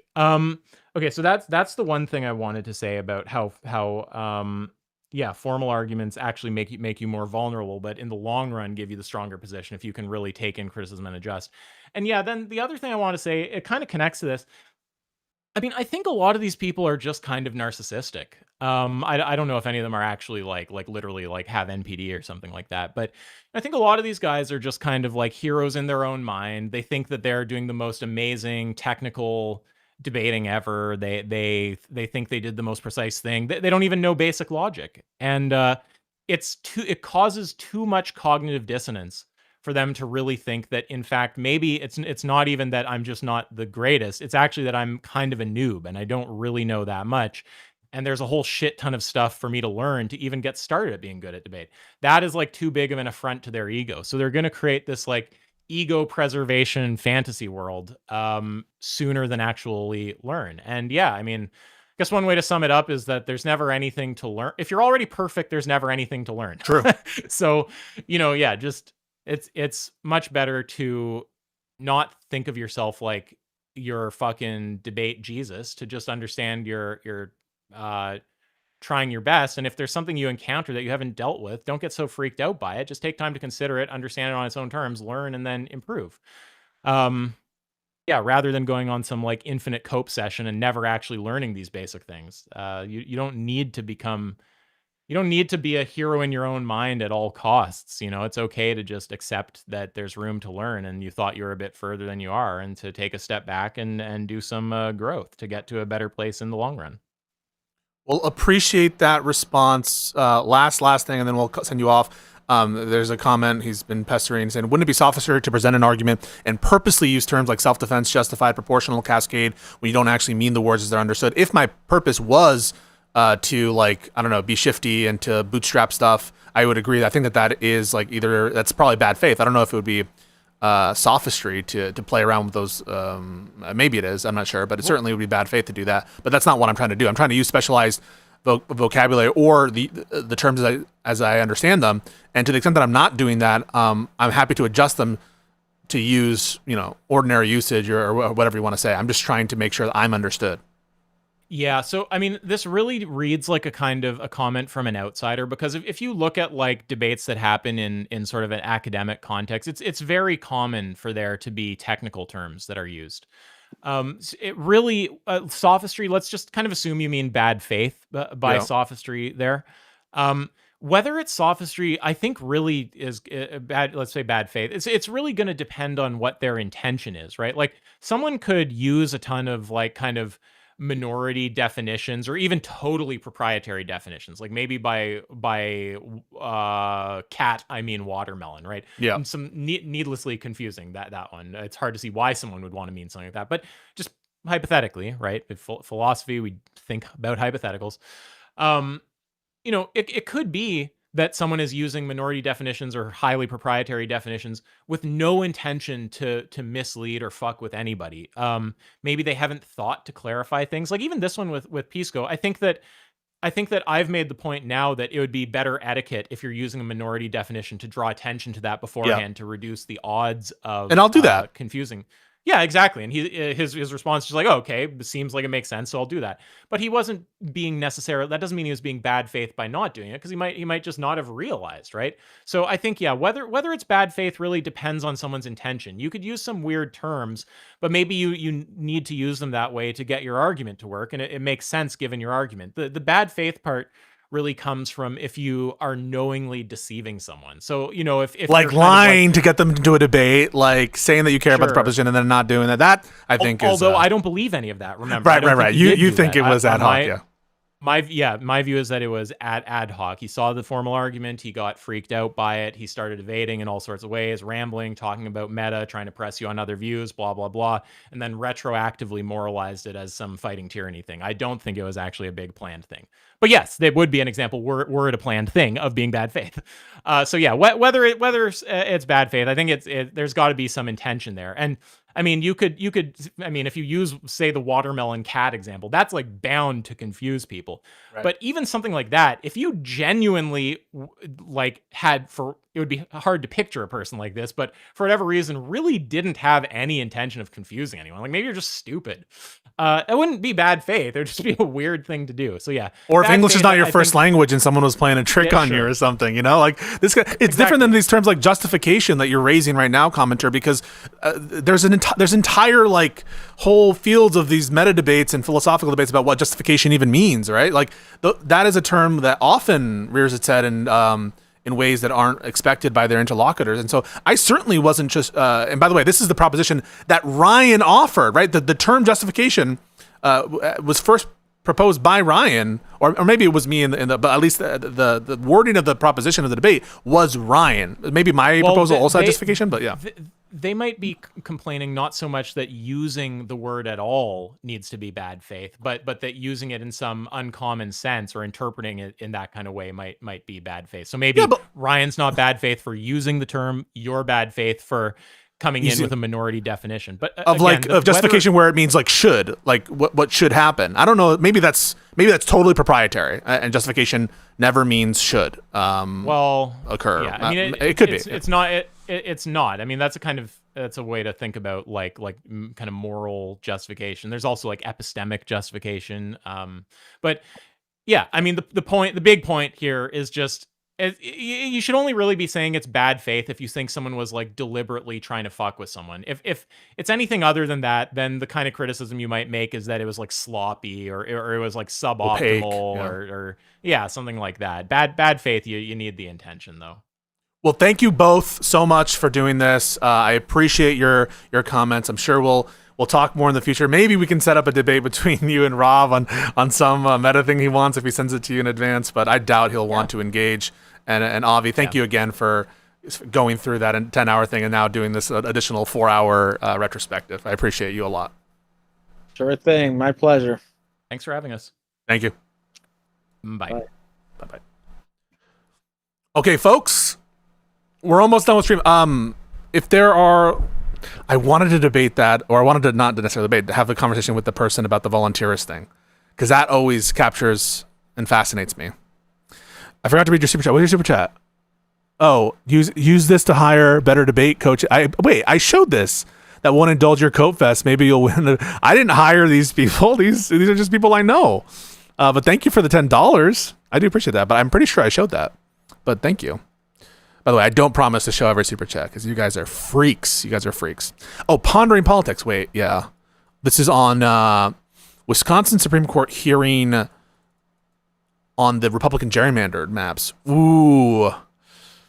Is there a oral argument? Probably not yet, right? That is a spicy courtroom. And now there's I think there's, is there a 5-2 Democrat majority in the Wisconsin Supreme Court? Hey, those elections matter, guys. You got to vote for Supreme Court justices. I don't know what to say. Wisconsin is a swing state. Am I really on Rob's never debate again list? Did he black? By the way, I defended Rob against being put on blacklists, on debate blacklists. So I really hope that's is that true? Is that true? So him and Andrew, wow. You told me? Well, I think that speaks for itself. They're allowed to have their little after debate, session, and I can't have an after debate session. They had their session. Why can't I have my session? I like doing debate retrospectives. And also, they weren't just glazing. They had plenty of constructive feedback for me as well. I don't know what the purpose would be for blacklisting me. And when it came to talking to Isaac, it's just like I invited him to do this kind of retrospective. I don't want to bring him on without his consent. And so if he's conditioning it on not doing like stupid meta things that he's not either prepared for or not wanting to engage in, I think that that's totally fair. I think that's pretty fair. What do you guys think? You think that's fair?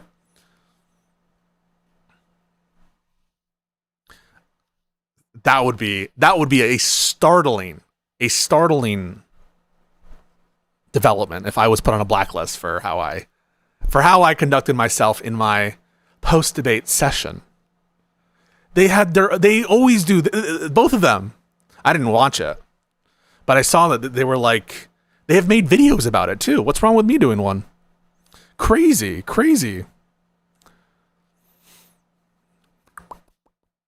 Talk about the context of the argument is not meta. Are you saying with respect to, well, no, it would be meta indexed to what Isaac wants to talk about, which is like how Pisco deployed it as opposed to the point about the schmoof independent of that, I'm not saying that I didn't want him to. Don't you think I would want him to take up that debate? He just didn't have an interest in it. Interested in your take on the Congress write into laws that the Supreme Court cannot review a law. So this is called jurisdiction stripping. I'm more concerned. Let me be honest with you guys. I'm more concerned about the effect on the system of government with jurisdiction stripping than I am with court packing or court schmacking. Okay. So this concerns me because I don't actually know what the limiting principle would be on jurisdiction stripping with respect to the Supreme Court. That I think is a Pandora's box that where I'm much more amenable to doing a unilateral disarmament on jurisdiction stripping. I haven't thought about it as much. But this to me is more damaging to the court than packing or schmacking, whatever you want to say.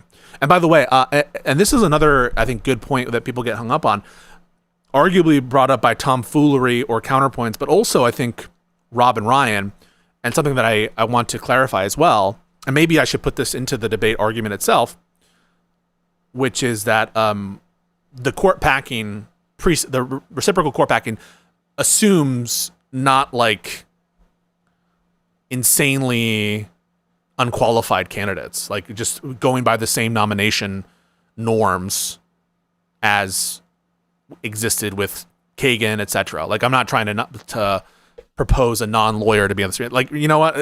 I shouldn't have to put that into the argument because that it's just not a part of it, right?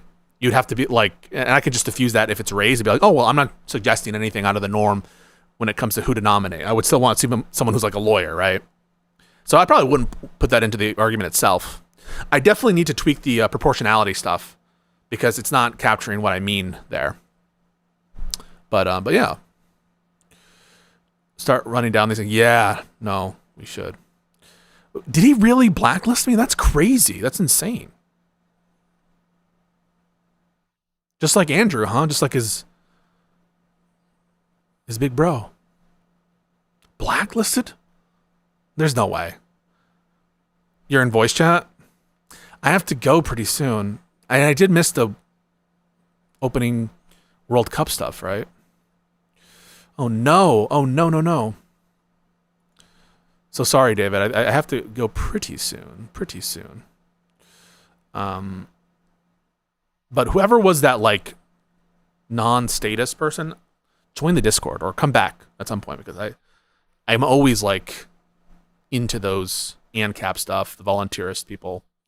That's always a lot of fun. Who was that guy? Was it last username? There was a guy last username and there was a guy Fabian Scott Liberty Scott Fabian Liberty, whatever that guy's name is. All right, folks. Thank you so much for the super chats. We'll be back probably tomorrow. What was I going to do tomorrow? I might be doing something tomorrow. But I certainly will go into what Josiah super chatted about with the Florida gerrymander and then the Wisconsin gerrymander. I will respect the super chat there. And we'll be back online. And I appreciate all the support, all the love. Stay cool. And we'll talk soon. I think it would be helpful to talk about how partisan the court and the usual process of adding more Dems wouldn't be more partisan than usual. Yeah, maybe we could, find a way to make that appear as well. Goober Friday. Oh. No, I don't think I'm going to be invited to Goober Friday. Au revoir. Later, guys.